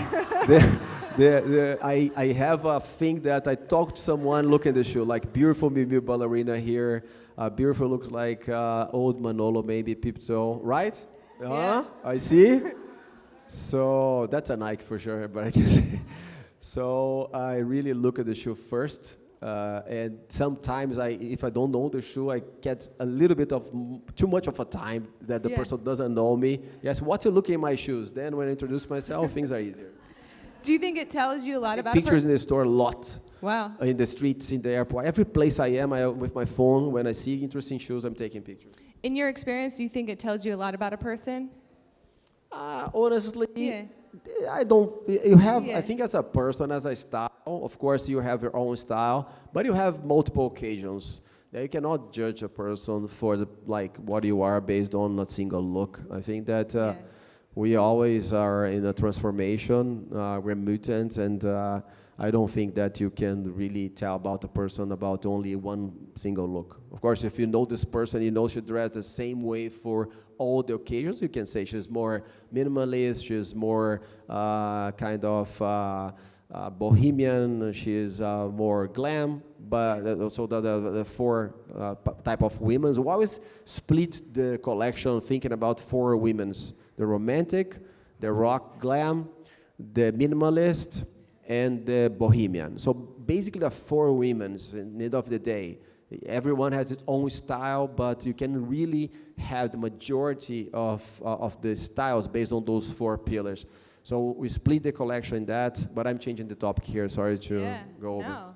So for the startups in the audience or who's listening, what kind of advice do you have for them? I mean, it's not easy. It gets stressful. Like, what has helped you along the way? You know, is there any certain books or kind of advice would you give them?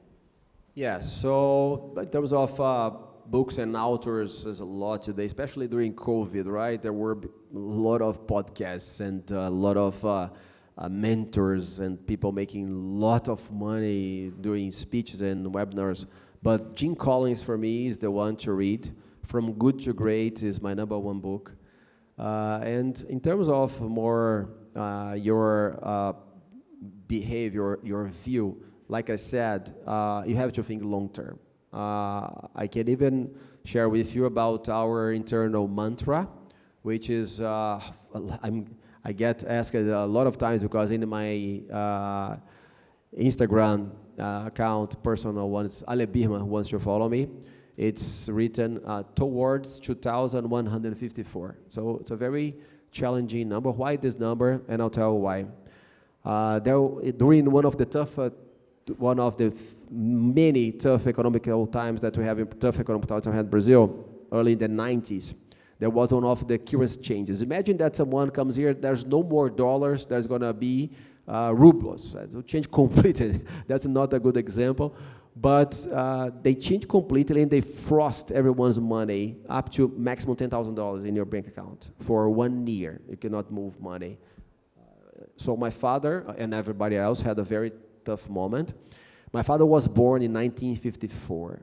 So he came with this mantra that Arezzo, at that time was only the brand Arezzo, would survive through that challenge situation, that he would really work hard to be around 2,154, which he thought was a little bit challenging because he'll be 200 years old, but the company will have to be here. He would do anything he could in order to survive, to take Arezzo towards 2,154. So all the meetings that we have, all the motivational morning meetings, we finish internally Arezzo towards 2,154. So you create this mantra of longevity, of long-term, real long-term. And we think like, I'm going to take this company maybe around 2054. So we're only 30 years from there, right? I'm 46, so 47, by the way.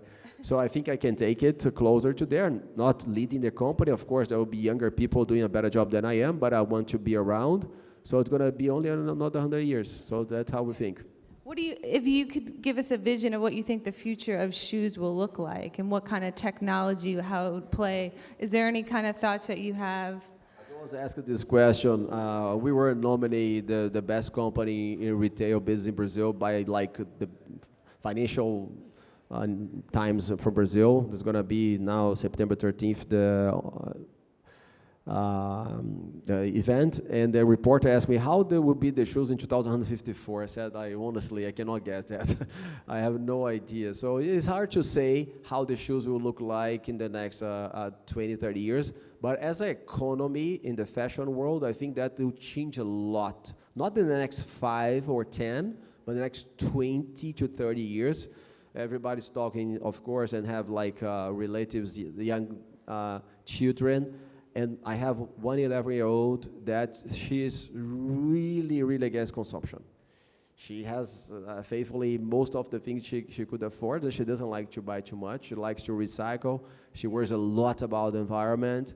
And it's just a home example, someone that could have all the shoes she wants, and she sticks to a few pairs because she's thinking about the environment. So I think that this sustainability cause that today lost a little bit of its flavor due to a lot of good examples that went to the market, became public, and did not perform well. It's very challenging to drive like revenues, growth, bottom line, and not to be in the market. When you're in the stock market, investors will charge you for growth and for results. So balance that is challenging, but I think that the economy and the trend for shoes will be all about stability in the next 20 years for sure.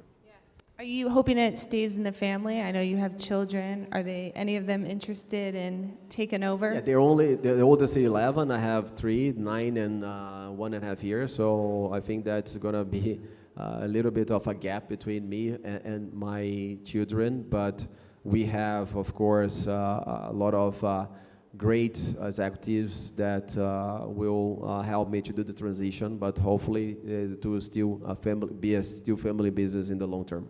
Yeah, and lastly, I just want to touch on, I mean, I know you have a big company, you're a very busy guy, but you also make time for yourself.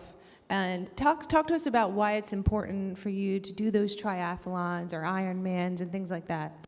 Exactly. So sports is part of my life. I started as a swimmer when I was 12 years old. And I started to do Ironman races 11 years ago. And I've done 22 Ironmans. For who do not know, it's a 112-mile race. It's, I'll say in kilometers, sorry, but it's a 3.8 kilometer swim, a 180 kilometer bike, and then a marathon to finish. So thank you. I train about 20 hours a week. I have a very strict diet that I learned. It's not because I force myself. I know what makes good for my body. Yeah. So I don't eat white flour, sugar, at all, and I try to really eat very small portions of that very frequently. And I do 2 hours of training that I have no phone, no one, no children, no company, only swim, bike, run every day. And I think that that's the moment that I'm more productive in my mind. Yeah, I guess that's what mental health wise, that's how you get through it. All right, any pep talks you want to give? If you had to give one last piece of advice to everyone who's just starting out. Before saying that, I'd like to say that I'm honored to be here at Lectra's house. Lectra is one of our providers of CAD/CAM systems. So we started CAD/CAM, I would say about 15 years ago. 100% of our cutting today is automatized. So we develop 100% of our prototypes in our own sample factory. We're talking about over 100,000 pairs of samples per year. And they all go digitalized CAD/CAM to our suppliers. So it's a pleasure to be here. And my final sentence is for you to really, it's hard to say, but to dream big.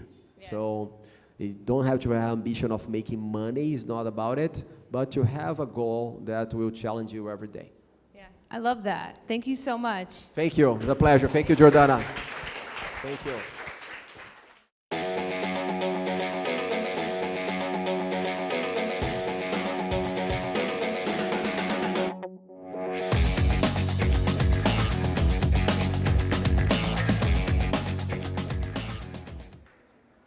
All right.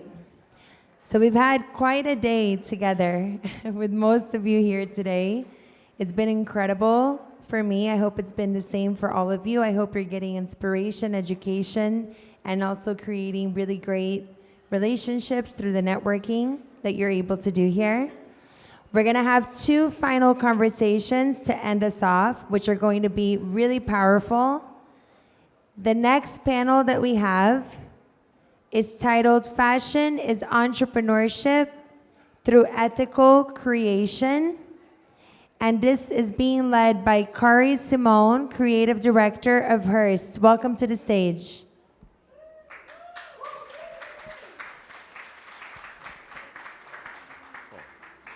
Hello, everyone. My name is Kari Simon. I'm a creative director and also creative director at Hearst and vice president. Happy Fashion Week, happy Fashion Innovation. Thank you, everyone. And thank you, Fashion Innovation team, for hosting us.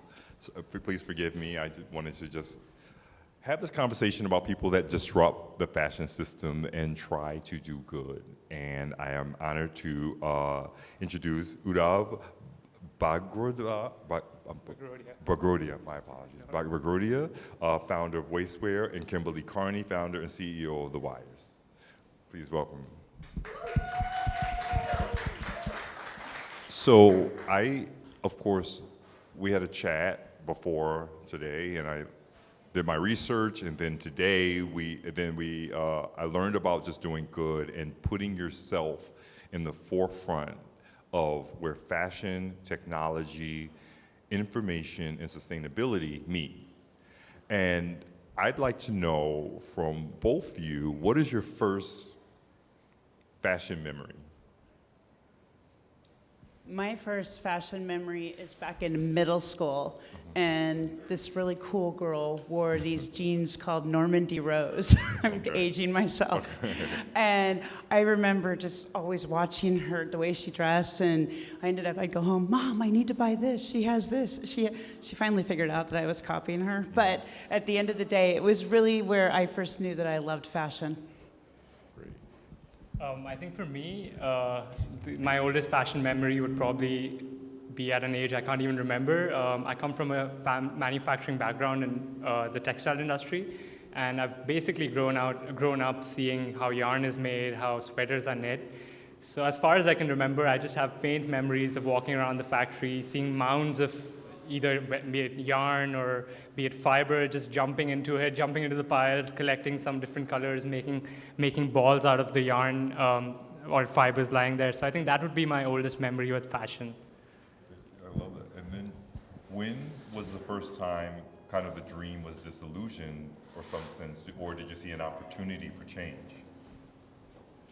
For me, I owned a multi-brand retail store for nearly 15 years, and during that time, I would want to bring in these emerging brands next to like DVF and Theory, and I would bring them in, and I couldn't sell them at full price retail because the other well-named brands were selling much better, so I was losing money, and I thought there has to be a platform where we can put the brands and designers together, emerging and established, to help drive that data to help them understand what's resonating with consumers.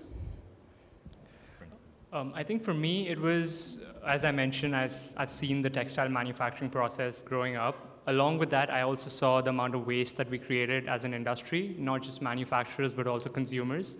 And slowly we started figuring out how to use this waste and repurpose it back, bring it back into the loop of the textile manufacturing and consumption process. Soon enough, we realized that we could use these waste textile materials mixed with other recycled materials to make fresh, brand new products. That's when the focus became of the brand to only use recycled waste materials and no virgin materials to make these basics and essential products that we're making today. The reason why I ask these kind of psychological questions is that we all, I think probably everyone in this room at some degree has fallen in love with art or fashion or beauty. And then there's also a moment of reckoning where you kind of get disappointed by it. Maybe you feel left out. Maybe you're feeling like, why is this failing? Why is this toxic water going into this water supply from a dyeing process? And so that's what I'm always trying to find out. And then you see the third step, I guess, is opportunity with business. So how would you describe your work to a fifth grader? A fifth grader. So we are a shopping and discovery platform, and we connect your friends to brands from around the world to help them understand the products you want to buy. So we use swipe technology, so a voting concept where you swipe right if you like it, swipe no if you don't like it. Then we give the data back to the brands to help them make better production decisions. Interesting. So you're putting information in the hands of, so it's not just like just shaking a leaf at looking for water, sorry, shaking a twig and looking for water or something like that. It's real data. So it's real data. So we receive over 500,000 swipes a month, and it's great to be able to see what's resonating with the consumer on the brands that they want to shop. And we're able to see their demographic, we're able to see, you know, whether it's a woman shopping, a man shopping, or just, it's really interesting because we have menswear as well. So, and men's isn't as popular as women's, but it's very interesting the data you get from men versus the data you get from women. So, thank you. Uda, fifth grader, tell me. Explaining to a fifth grader, I would say usually how brands make clothes is by growing new cotton or making new materials such as polyester, which comes from oil.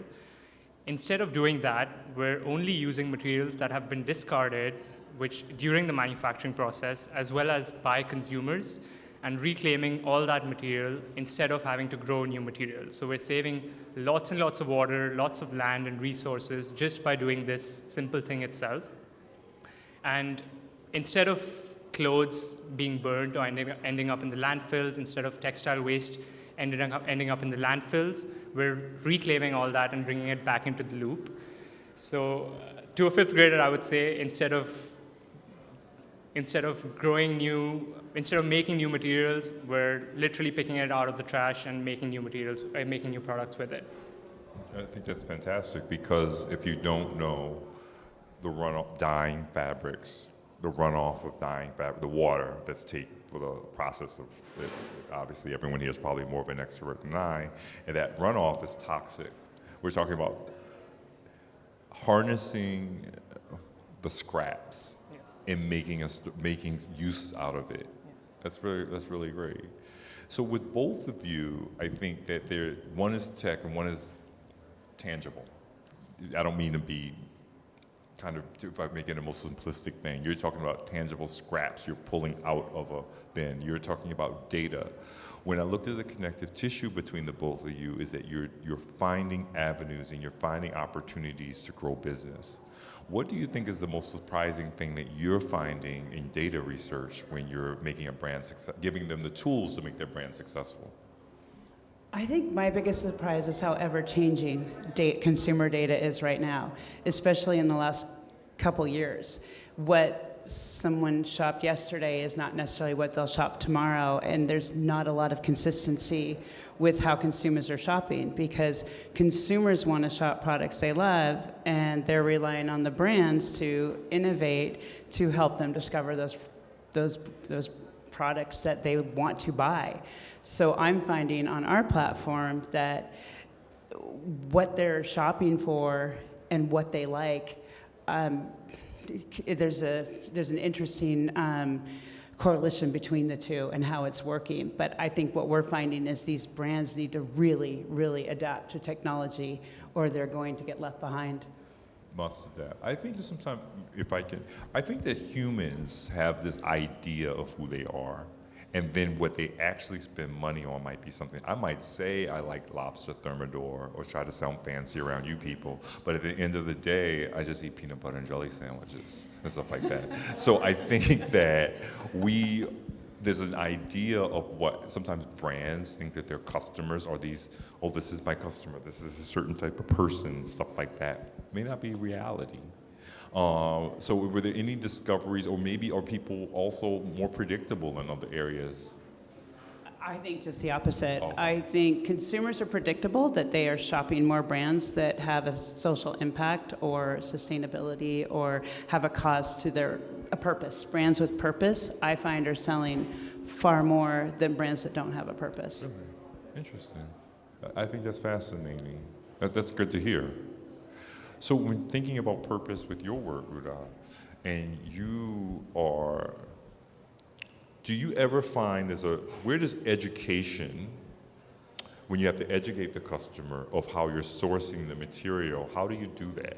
Because you have to deal with larger manufacturers, and they might buy in bulk, I suppose, from you. Can you explain that? Talk through that? Yes, so our main work is B2B. We work with conscious businesses, organizations, universities, corporates, even consumers who want to advance their sustainability goals, and we do this by offering customized solutions to them, customized products made using these 100% recycled waste materials. And education plays a huge role in even our sales process, because just educating the consumer as well as businesses about how clothes are generally manufactured versus how we are manufacturing them, it plays a very pivotal role, because we don't expect everyone to know what goes behind a manufacturing process for garments. Like, I don't expect everyone to know how yarn is made, what kind of waste is created when yarn is made, or how that yarn is used then further to knit or weave garments, knit or weave fabrics, which is then used to make garments. This process is very, very long, as well as it creates a lot of waste that we usually don't see when we just go out shopping for a brand that we like. This is something that even brands who buy products from Asian countries who manufacture there don't see. So this education about the waste that we're creating and the waste that the industry is creating really plays a large role in understanding the difference between our products and the products that are being offered today. Having said that, there's a lot of education about materials as well. So using virgin materials versus using recycled materials, what are the benefits, what are the disadvantages? There's a gap, I would say. There's a gap where people do understand that certain things are not great for the environment and certain fashion choices are not great for the environment. But there's a huge gap in really what is sustainable and how can we be more sustainable? What are the options that we have today? And along with this gap, there's also a supply chain gap where manufacturers are not able to offer the entirely sustainable offerings from start to finish, because it's not possible to say today for a brand that we are 100% sustainable. They might be using sustainable materials, they might be treating their people right, they might be using sustainable shipping methods, but no one is doing something that's 100% sustainable today. And there's these various gaps that we have to address and see for ourselves within our own brand, what is it that we can address to become more sustainable than we were before. And that's only how we'll progress. Like, we cannot expect that today I'm going to make a brand, it's going to be 100% sustainable. Or we can't even expect traditional brands to say that this is what we're doing today. In 5 years from today, we'll be entirely sustainable. There's a gap that lies there. We all have to take the next step and just address what in our own business is actually sustainable. And a large part behind that is the education. Interesting. The reason why I kind of talk about that a little bit is I'm kind of inching towards we had the sweet. Let's talk about the salt, the kind of not so positive sometimes. And both of you, I think, have hard days. Probably you have to deliver bad news or challenging news to a brand of change. The tech is saying this, my data is saying this. You cannot listen to what I'm saying, or you could fail or something. So what are those hard conversations like when you're dealing with a brand or a client? For us, we have the swipe technology, and we used to have percentages, but once the brands were looking at the percentages, they wanted the percentages removed because they thought that hindered people's buying choices.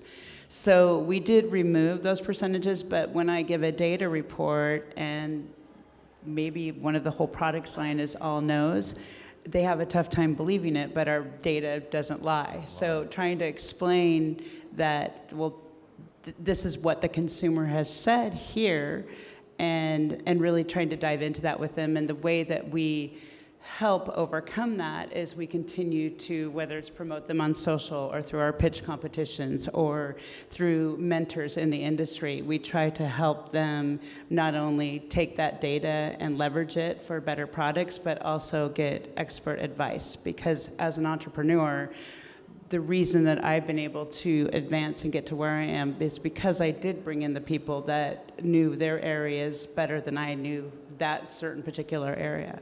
So you're finding moments of growth. Yes, you're finding definitely. opportunities in where their business is not doing so great. And like this is really, don't think it stinks and that's the end of the story. These are moments for growth. Exactly, and then connect them with the right people that can not only help them, because you have to also be willing to take the advice, right? And we can give you the data, and we can connect you with the right people that could help you make better product decisions, but at the same time, if you're not open to listening to it, then you're going to continue to stay where you are. I as a creative director, I know I've been in many meetings where people say they like change, but when you actually bring a creative change, they hate it.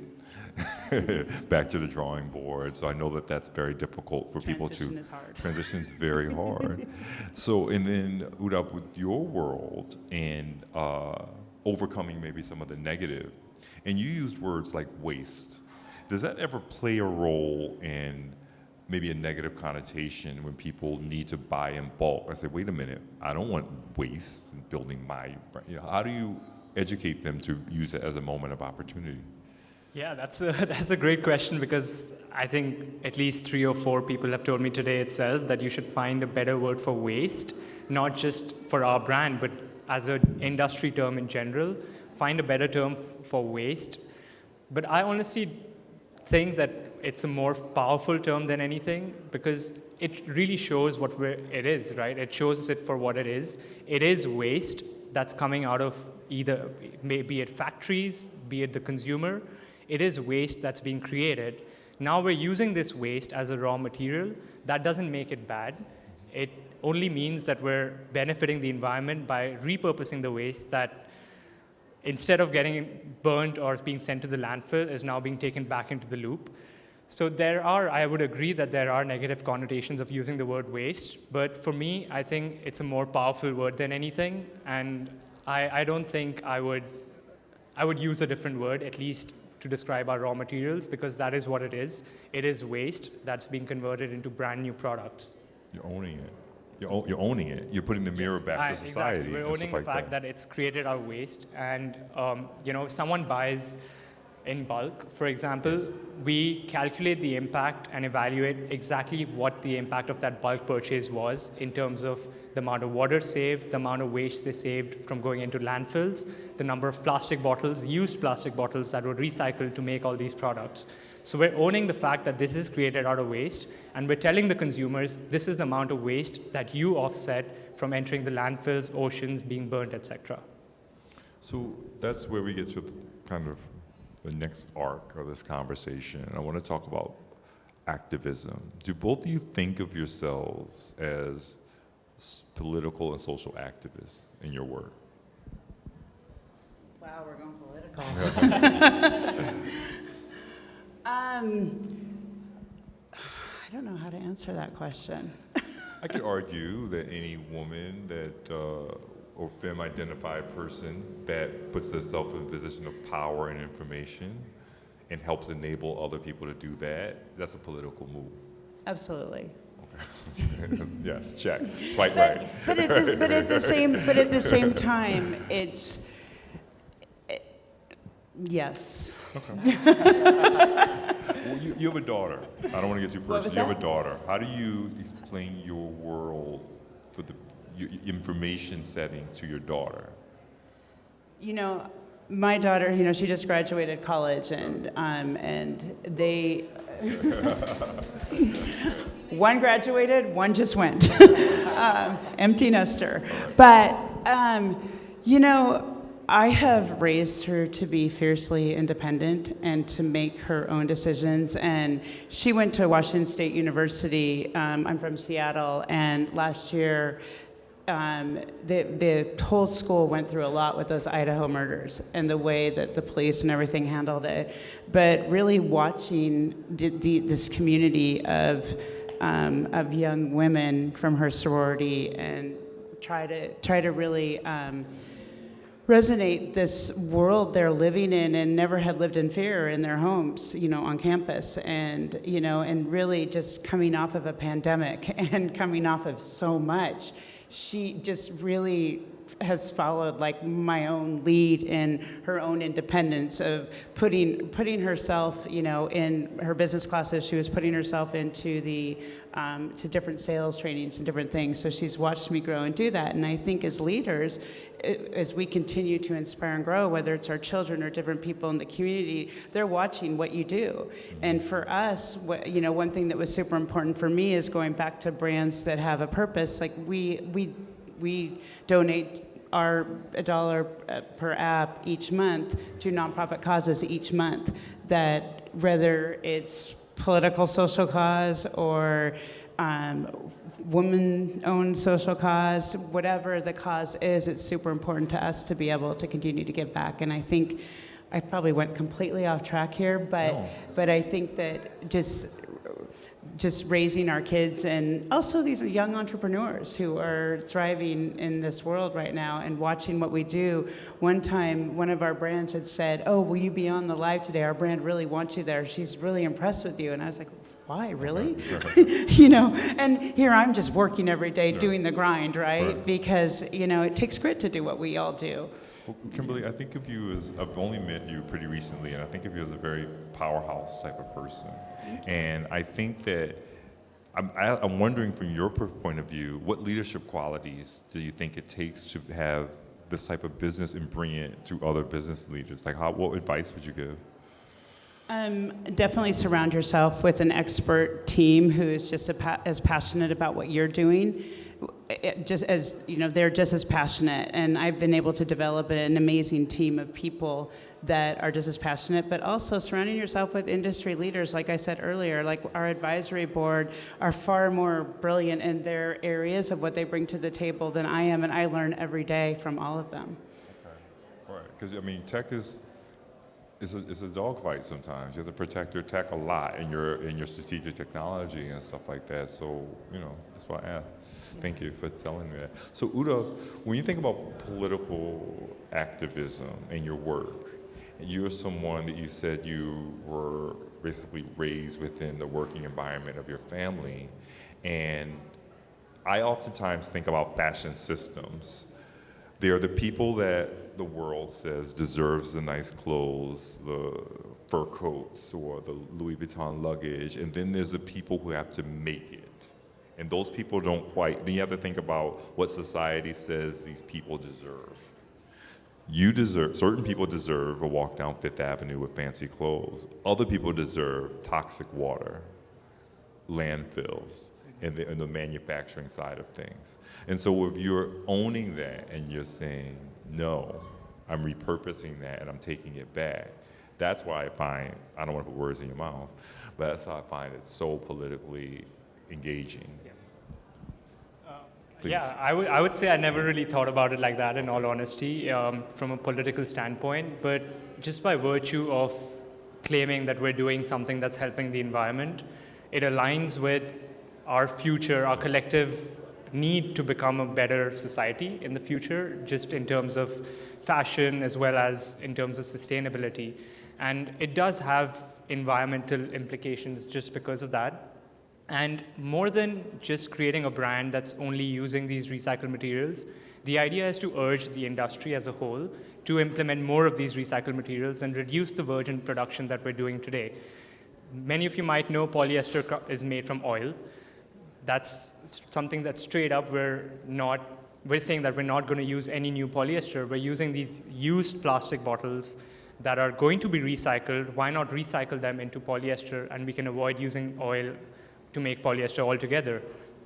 When we talk about cotton growth, we're saying that we're not growing any new cotton, saves thousands and thousands of liters of water, just 1 kg of cotton. I think there's a lot of figures that are out there. I think about 20,000 liters of water is used to make 1 kilogram of cotton. Instead of that, now we're using waste cotton that's small bits and pieces of scrap textiles or used clothing that's reached end of its life.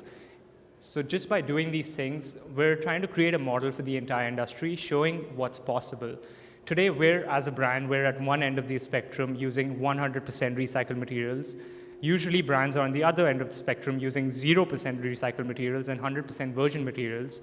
The idea is to urge brands to move closer to us in the spectrum, use more recycled materials, try to reduce the amount of virgin materials that are being used. Amongst, of course, there are many other sustainable materials out there. Other than just recycled, there's alternative fibers being made of bamboo. The hemp is really growing in the industry. All these different materials have their own benefits. We are just focused on recycled materials. That doesn't mean that is in any way the most sustainable or the most sustainable option out there. And why I say that is because every day there's a new option to become more sustainable. That's why we can never claim that we are entirely sustainable, because tomorrow there'll be something that you can do to become even more sustainable. So just by virtue of us using these 100% recycled materials and advocating for other brands to use it as well, I think to an extent it does become a little political and environmental advocacy for sure. I appreciate that. So we're rounding third on our little Q&A. And I just wanted to just last little bit, just ask people, I think about futurism. What's next for you? What's next for me? We are going into the pet industry with paw wire for accessories, treats, supplements, and we will bring the concept. We have fash wire, gloss wire, and then next up is paw wire. Nice. Stay tuned. Thank you. I'm sorry. No, for us, our primary focus right now is working with other businesses and organizations, but we're slowly getting into more retail, more B2C, and a large part of the reason behind that is our goal is to make sustainability affordable in fashion. There's lots of negative connotations that come up with the term sustainability just on its own. The moment you say, I'm a sustainable clothing brand, people automatically assume that it's going to be higher priced than normal, it's going to have some sort of a quality drawback or something like that. We are trying to prove that we don't have to be expensive to be sustainable. That's why we want to bring our products to more masses, and we do specialize in essential and basic products. So bringing these elevated essentials and basics to a larger market is probably where we're going next. Well, thank you so much, Udo and Kimberly. Blending the application, tech, driving business, and then finding usefulness in ways to redefine the fashion story. So I appreciate you for your time, thank you. Thank you.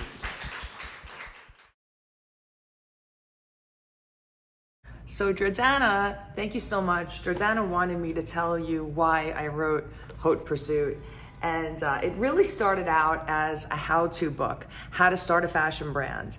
And in the telling of my story, I started to tell my story and then went into more of this prescriptive advice of how to start a fashion brand. And it was told to me that, and someone who read it early on said, I really loved hearing about your experience, your story. I don't want to know how to do it. I want to know how you did it.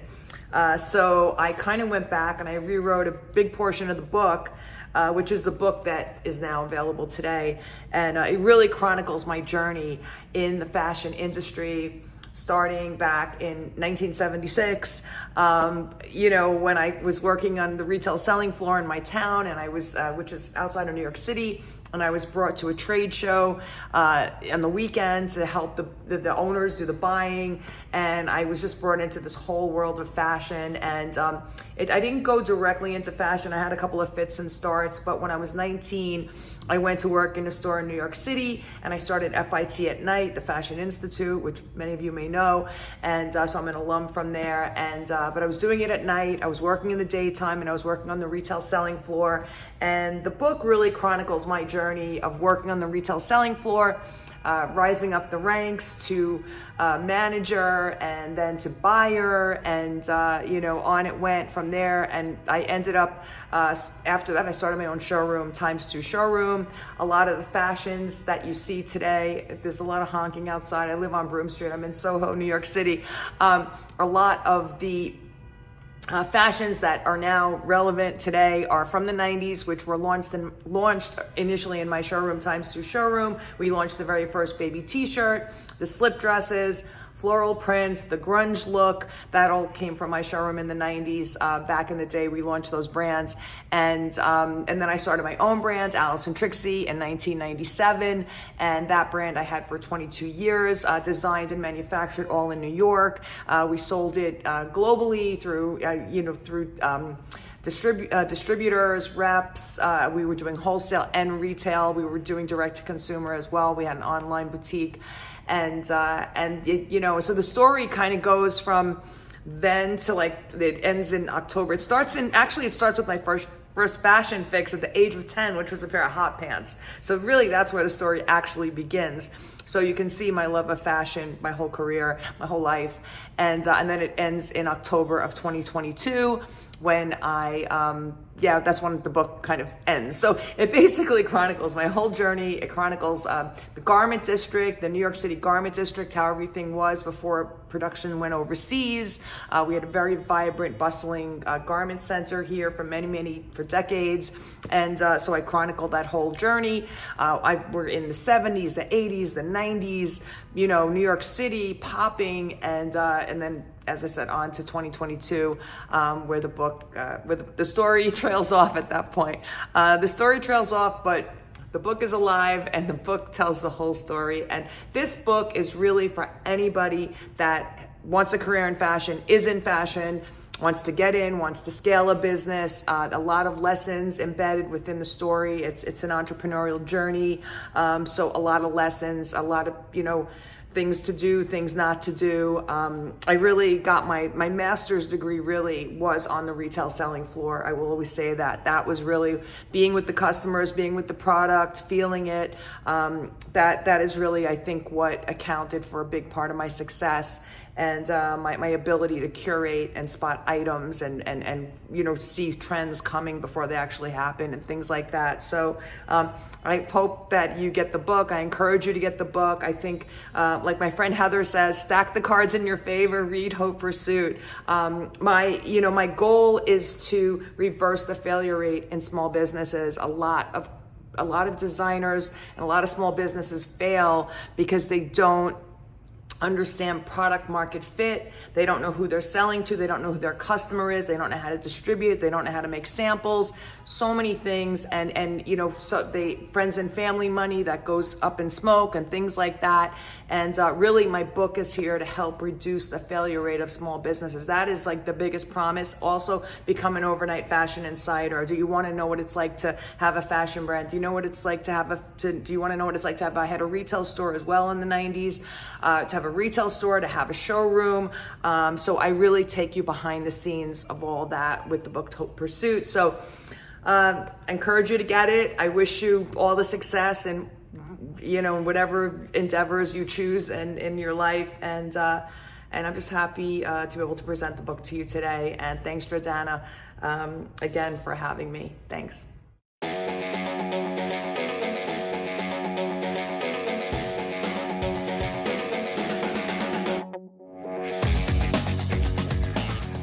We have Fashion is Celebrities Democratizing Sustainability with Sutton Schrock, founder of Sutton Brands and TV personality of The Real Housewives of Beverly Hills, joined by Dana Thomas, journalist and New York Times bestselling author. Welcome to the stage, ladies.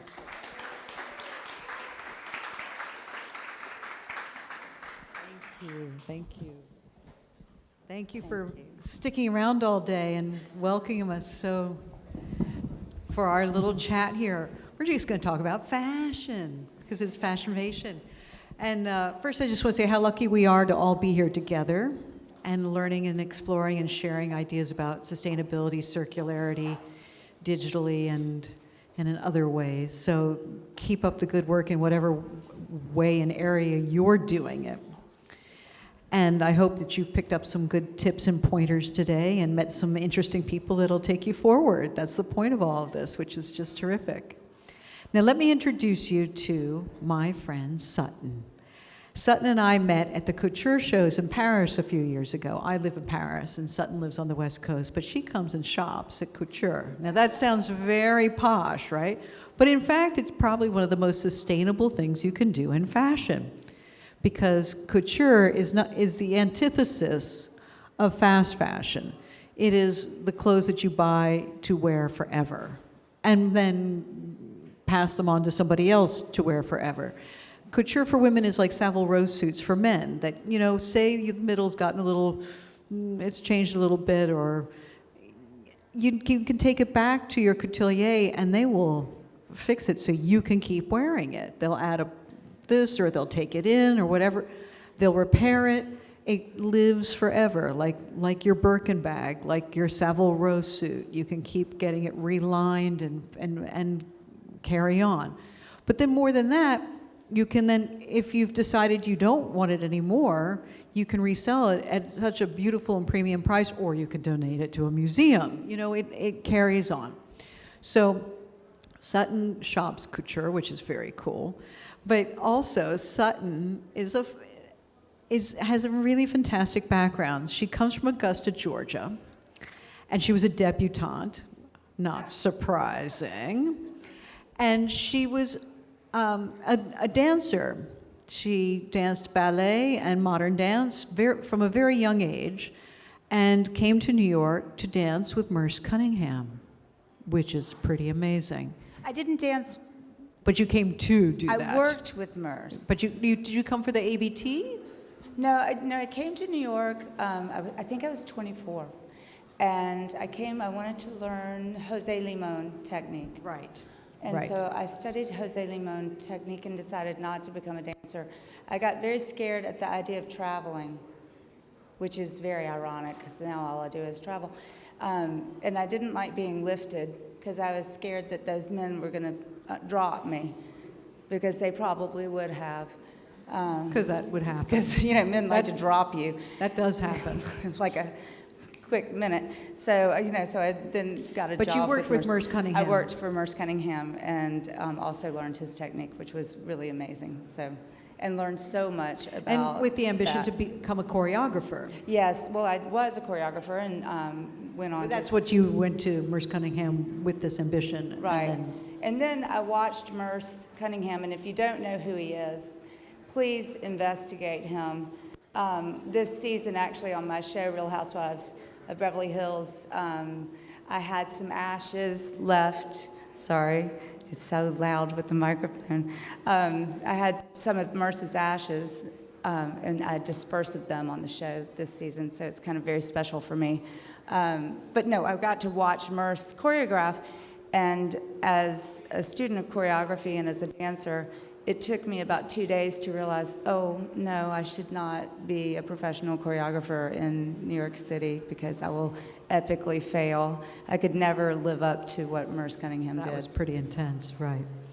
So she's had this circuitous route, found herself on the West Coast, and moved into the world of fashion and television. It's a bit of a chicken and egg. Which came first, television or fashion? The boutique you've had for not... Right, no, so I have a store in West Hollywood, and we've been open now for 4 years. 4 years. And Yeah. you've been doing Real Housewives for how long? And I've been doing Real Housewives for 4 years. There we have it. So I knew that it was about the same. And So it was serendipitous. It was not at all intentional. a new chapter in life. So she's on this crazy, fantastic program. Right. How many of you all watch Real Housewives of Beverly Hills? Let's be honest. Come on. How Come many on. watch it? All right. You better start watching it because it's really I mean, great. I live in France and I gonna, keep up. This season is going to be better. It's not full of venom. And even if you don't watch it, how many of you read about it on page 6? Come on, come on. There we go. We know. And the we fashion know. on our show is amazing, and that's what's so cool. It's been so fun to watch all of the ladies in their fashion, and it kind of comes full circle for me, having a store full of fashion and being able to talk about this and what I'm doing now with circular fashion and sustainability, and being able to spread that word and having the voice that we have on a show like ours, and we reach about 2 million viewers a week. And that education process is really something special. So I'm happy to be able to do that. So what Sutton, besides being fabulous and being a dancer and being a choreographer and being a debutante and all that, she is a great lover and supporter and entrepreneur when it comes to sustainability. She's opened this boutique in West Hollywood called the Sutton Concept, and it has a green line, and she's really promoting circularity and selling goods that are circular, either from the circularity network or sustainably sourced and created. And she's brought this ethos to a place you'd never think it would ever land, and that's the Real Housewives of Beverly Hills, right? Which is just fantastic. I mean, talk about a megaphone blasting out an important message to a new audience who would not have been listening to, who did not anticipate that coming in their way and did not tune in necessarily. It's not like they were watching the National Geographic Channel, right? So I think that this is really courageous and fabulous. So how did this pull together? First, you brought the sustainability into the boutique, and then you took it to the show. Well, I think when I opened my store, I wanted it to be a very organic experience for me. I've never owned a store before, and I wanted everything to be slow, and it was a learning process for me. I don't know how to own a store, didn't know anything about it, and so that was interesting. And then we had pandemic, and so that was interesting. And in LA, became very interesting. And then I decided, oh, you know what? I think I'm going to do my own cashmere line. I don't know how to do that. And then I did a line of t-shirts. That was also a growth process. And then I've added pajamas. And that, we call that my black line. And that we all make we manufacture those in downtown LA. So keeping the footprint small. Yeah, well, you know, when you don't know what you're doing, it's best to start small. You know, I'm a dancer, and I was a fundraiser, so I do know how to I know how to take people's money. I just don't know how to make money. So I'm learning how to do that right now. And then I met this man, and he lives in Houston, Texas, and Retail Reworks is his business, and he is in the job of recycling and returns. And I have been a philanthropist for a very long time, and one of my big passions was the ocean. And when I met him and he's telling me about returns, you know, I'm like into the ocean and saving the ocean, and I knew that fashion wasn't really great for our earth, but I didn't know about these landfills and what was happening.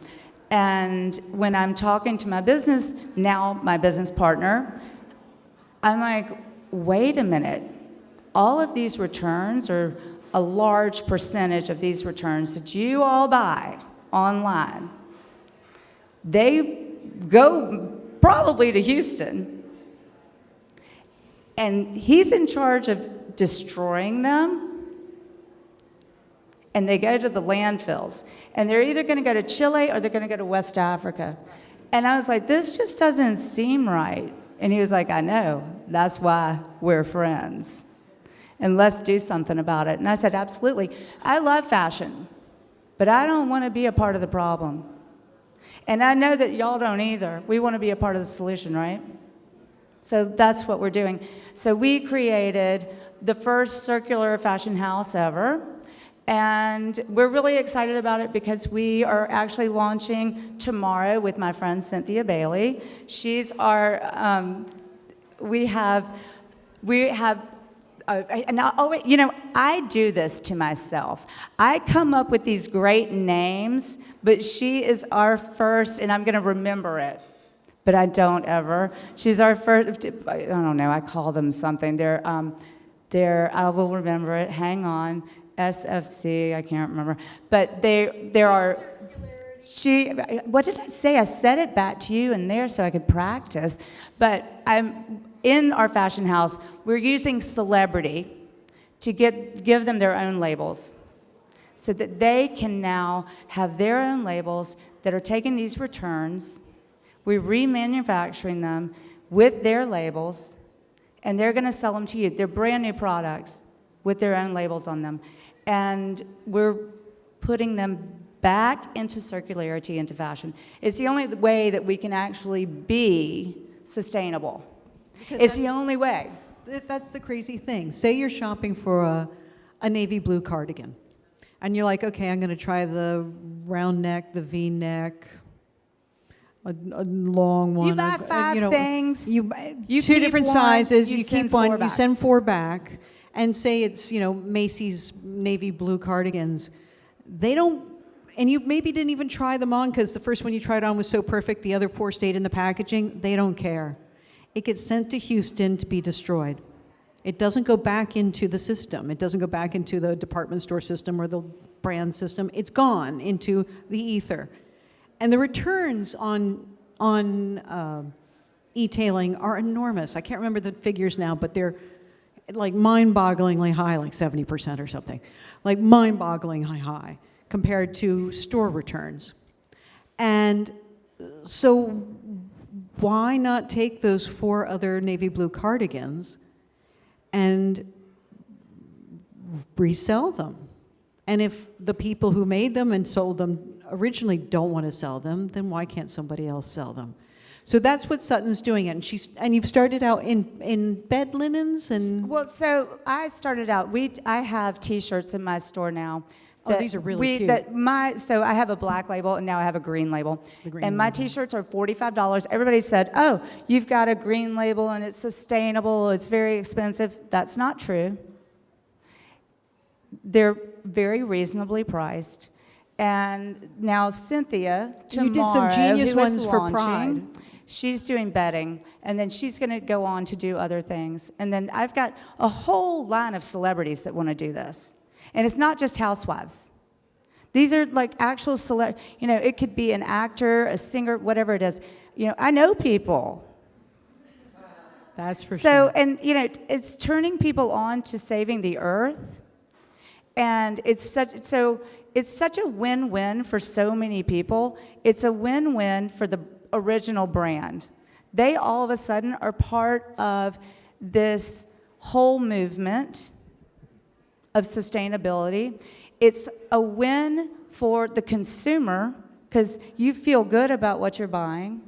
And then it's a win for the line. It's a win for this celebrity who has their own line because they're not only helping the earth, they're helping spread this word, and they're gonna make some money, which actually makes it sustainable because you can't be sustainable unless you make money.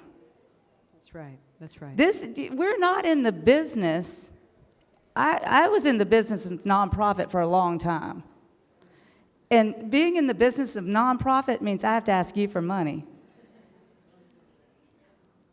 So that's the only way we're going to get fashion to continue on and on. Zero waste, and that's the what she's endeavoring to do is taking things that would be waste and turning them back into commercial projects again, and therefore zero waste. They're not being sent off to landfill. They're not being burned or shredded or thrown into the oceans. And this is enormous. I mean, in West Africa, clothes that have been dumped are just washing up on the coastlines. It's horrible. Unworn, unsold clothes. Well, I mean, the landfills are terrible, and we have to stop. We have to stop it. And it's so important to spread this education around. I don't think any of us understand really when we buy something, return it where it's going. And not only that, I think that there's so much excess in what the manufacturers are making. So much and where it leftovers. goes. And so we're taking that too. We're going to sell all of it. We're going to let, and it's Sustainable Fashion Curator, by the way, SFC. I remember things sometimes. And so all of our celebrities are going to curate. We're not just slapping their label on it. We work with them. We make their label how they want it to be. They're going to choose what they want to work with. And they get to use their platform to spread this word out. And I think that we are in the beginning of change. And how cool is that? And that's using celebrity for good. And I love that I can be a part of that process and using my platform. Look, we all love the housewives, and we love to, toss tables over and do that. That's fun. Teresa Giudice is coming to my house tomorrow, and I can't wait to hold my table down to make sure she doesn't do that. And, nobody's breaking a glass and doing that at my house tomorrow. But housewives are funny. But we also want to use our platform for something good. And what better good is there than our earth? That's it. I have 3 children, and I want to have grandchildren. Not soon, but one day. And I want my grandchildren not to be looking at mountains of clothes that are 50 years old, that could be 100 years old, because that's our future unless we stop it. So that's what I'm doing. Now, do you want to talk about some scoop or what? Because that's pretty deep. I'll go real deep on it, but that's what I'm doing right now with fashion. And I hope y'all will join me and any of the rest of us, what we're all doing. It's so important, and I'm just really happy to be here and talk about it. But if y'all want some scoop, we'll scoop down. Now, let's scoop now. We're going to talk a little bit of, who wants to hear some bit about some Beverly Hills housewives? Now at the end of the hot and long day, let's give us some tidbits. Okay. What's coming up? Well, you said, do you want to take questions? I was like, I don't know. I'll take questions, but I don't know. Do y'all want to ask some questions? Does anybody have a begging question that you have? But I'll answer. First, let's just talk a minute about what she's wearing, which is a couturier named Alexa Mabille from Paris. That she's a big fan of his, supports him, throws Alexis very Mabille posh is a friend dinners of for him. mine. This is Alexis Mabille. A lot of people have made fun of this dress. I think I had it on in red. It was a sample, but this he made for me. So thank you. This is Alexis Mabille. I will say this about this upcoming season. Besides the fact that you get to see me grow my new business, which is so cool of Bravo that they let us do this. I mean, it really is. They let us grow our businesses, and they support us, and I don't care what anybody else says. It's not on a housewife show anymore. We're treated very well, and they want us to succeed. And so I did get to have a voice on sustainability and my new business and circular fashion, and I had an event at my store on exactly this, and it was really fun. And yes, there was some drama. Well, of course there's drama. That's life. But so it was, so I love that part. I think everybody wants to know about Kyle. I don't know if she's a lesbian. I don't care. I mean, maybe. I don't know. I don't know what's going on in her marital life, so I can't answer those questions. We do talk about it on the show, and if y'all know me, and a lot of you don't, but I do ask questions. Yes, you do. A lot. Erica, Jane, and I, do we get along sometimes? I don't. As you can. As much as I can. I mean, you're Southern. We have a secret hate-love relationship with each other. Is Garcelle really my friend? Yes. I am going to support her right when I leave here. She's doing something in New York. We are... You want to announce that? Is that open to the public? Well, I don't know. Yes, and she's doing something with Target. And Garcelle is on the short list for being one of my SFSCs, Sustainable Fashion Curators. See, I got it. And I think Garcelle is wonderful, and she loves fashion as well. Let's see, what... I need to be at SFC. Do I want Teddy to come back on the show? No. We have a new person on the show. I call her Nurse Doctor because she's a nurse, but she pretends to be my doctor. And I don't know. It's a fun show. We actually have a lot of fun things that we do this year. And we still get into a lot of fights. Do I miss Lisa Rinna? No. I think it's a good season. So if you've never seen the show, this is a good one to watch because it's fun. We bring Beverly Hills back. We bring fashion back. We bring all of the glamour and the fun and just kind of the livelihood and the sisterhood that I think what Housewives was originally about. So I think it's going to be good. And I think it's October 25th. I think they moved it. It was going to be November 1st, but I think it's October 25th now. Fantastic, fantastic. Well, that marks the end of our amazing day together. I want to have my husband and business partner next to me to just say thank you so much for this incredible day, for the company. Those of you who have been here since 9 a.m., it's been a long one, right? But it was super exciting, and I hope really all of you enjoyed, and I can't wait to continue conversations with each and every one of you, and just thank you really from the bottom of my heart to everyone who's here, everyone, the friends, lecturer, the community. I'm just super thankful, and I feel really blessed to be able to be standing here in front of incredible people like all of you. Thank you, guys, and I hope to see everyone in February next year.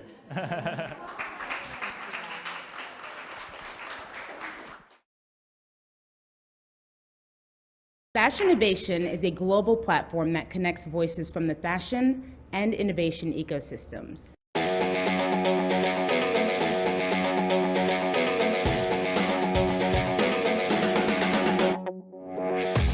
When we got the news that we were going to be ringing the opening bell at NASDAQ, it was overwhelming and at the same time exciting. This is a recognition for our work. Please direct your attention toward the video wall for a brief introduction to some of the innovative companies who call NASDAQ home. Since its founding, Fashinnovation has hosted over 650 of fashion's leading innovators to audiences representing 180 countries. Fashinnovation is community. It's impossible to innovate alone. People are key. It's just as easy as we say to dream small as it is to dream big, and so dream big.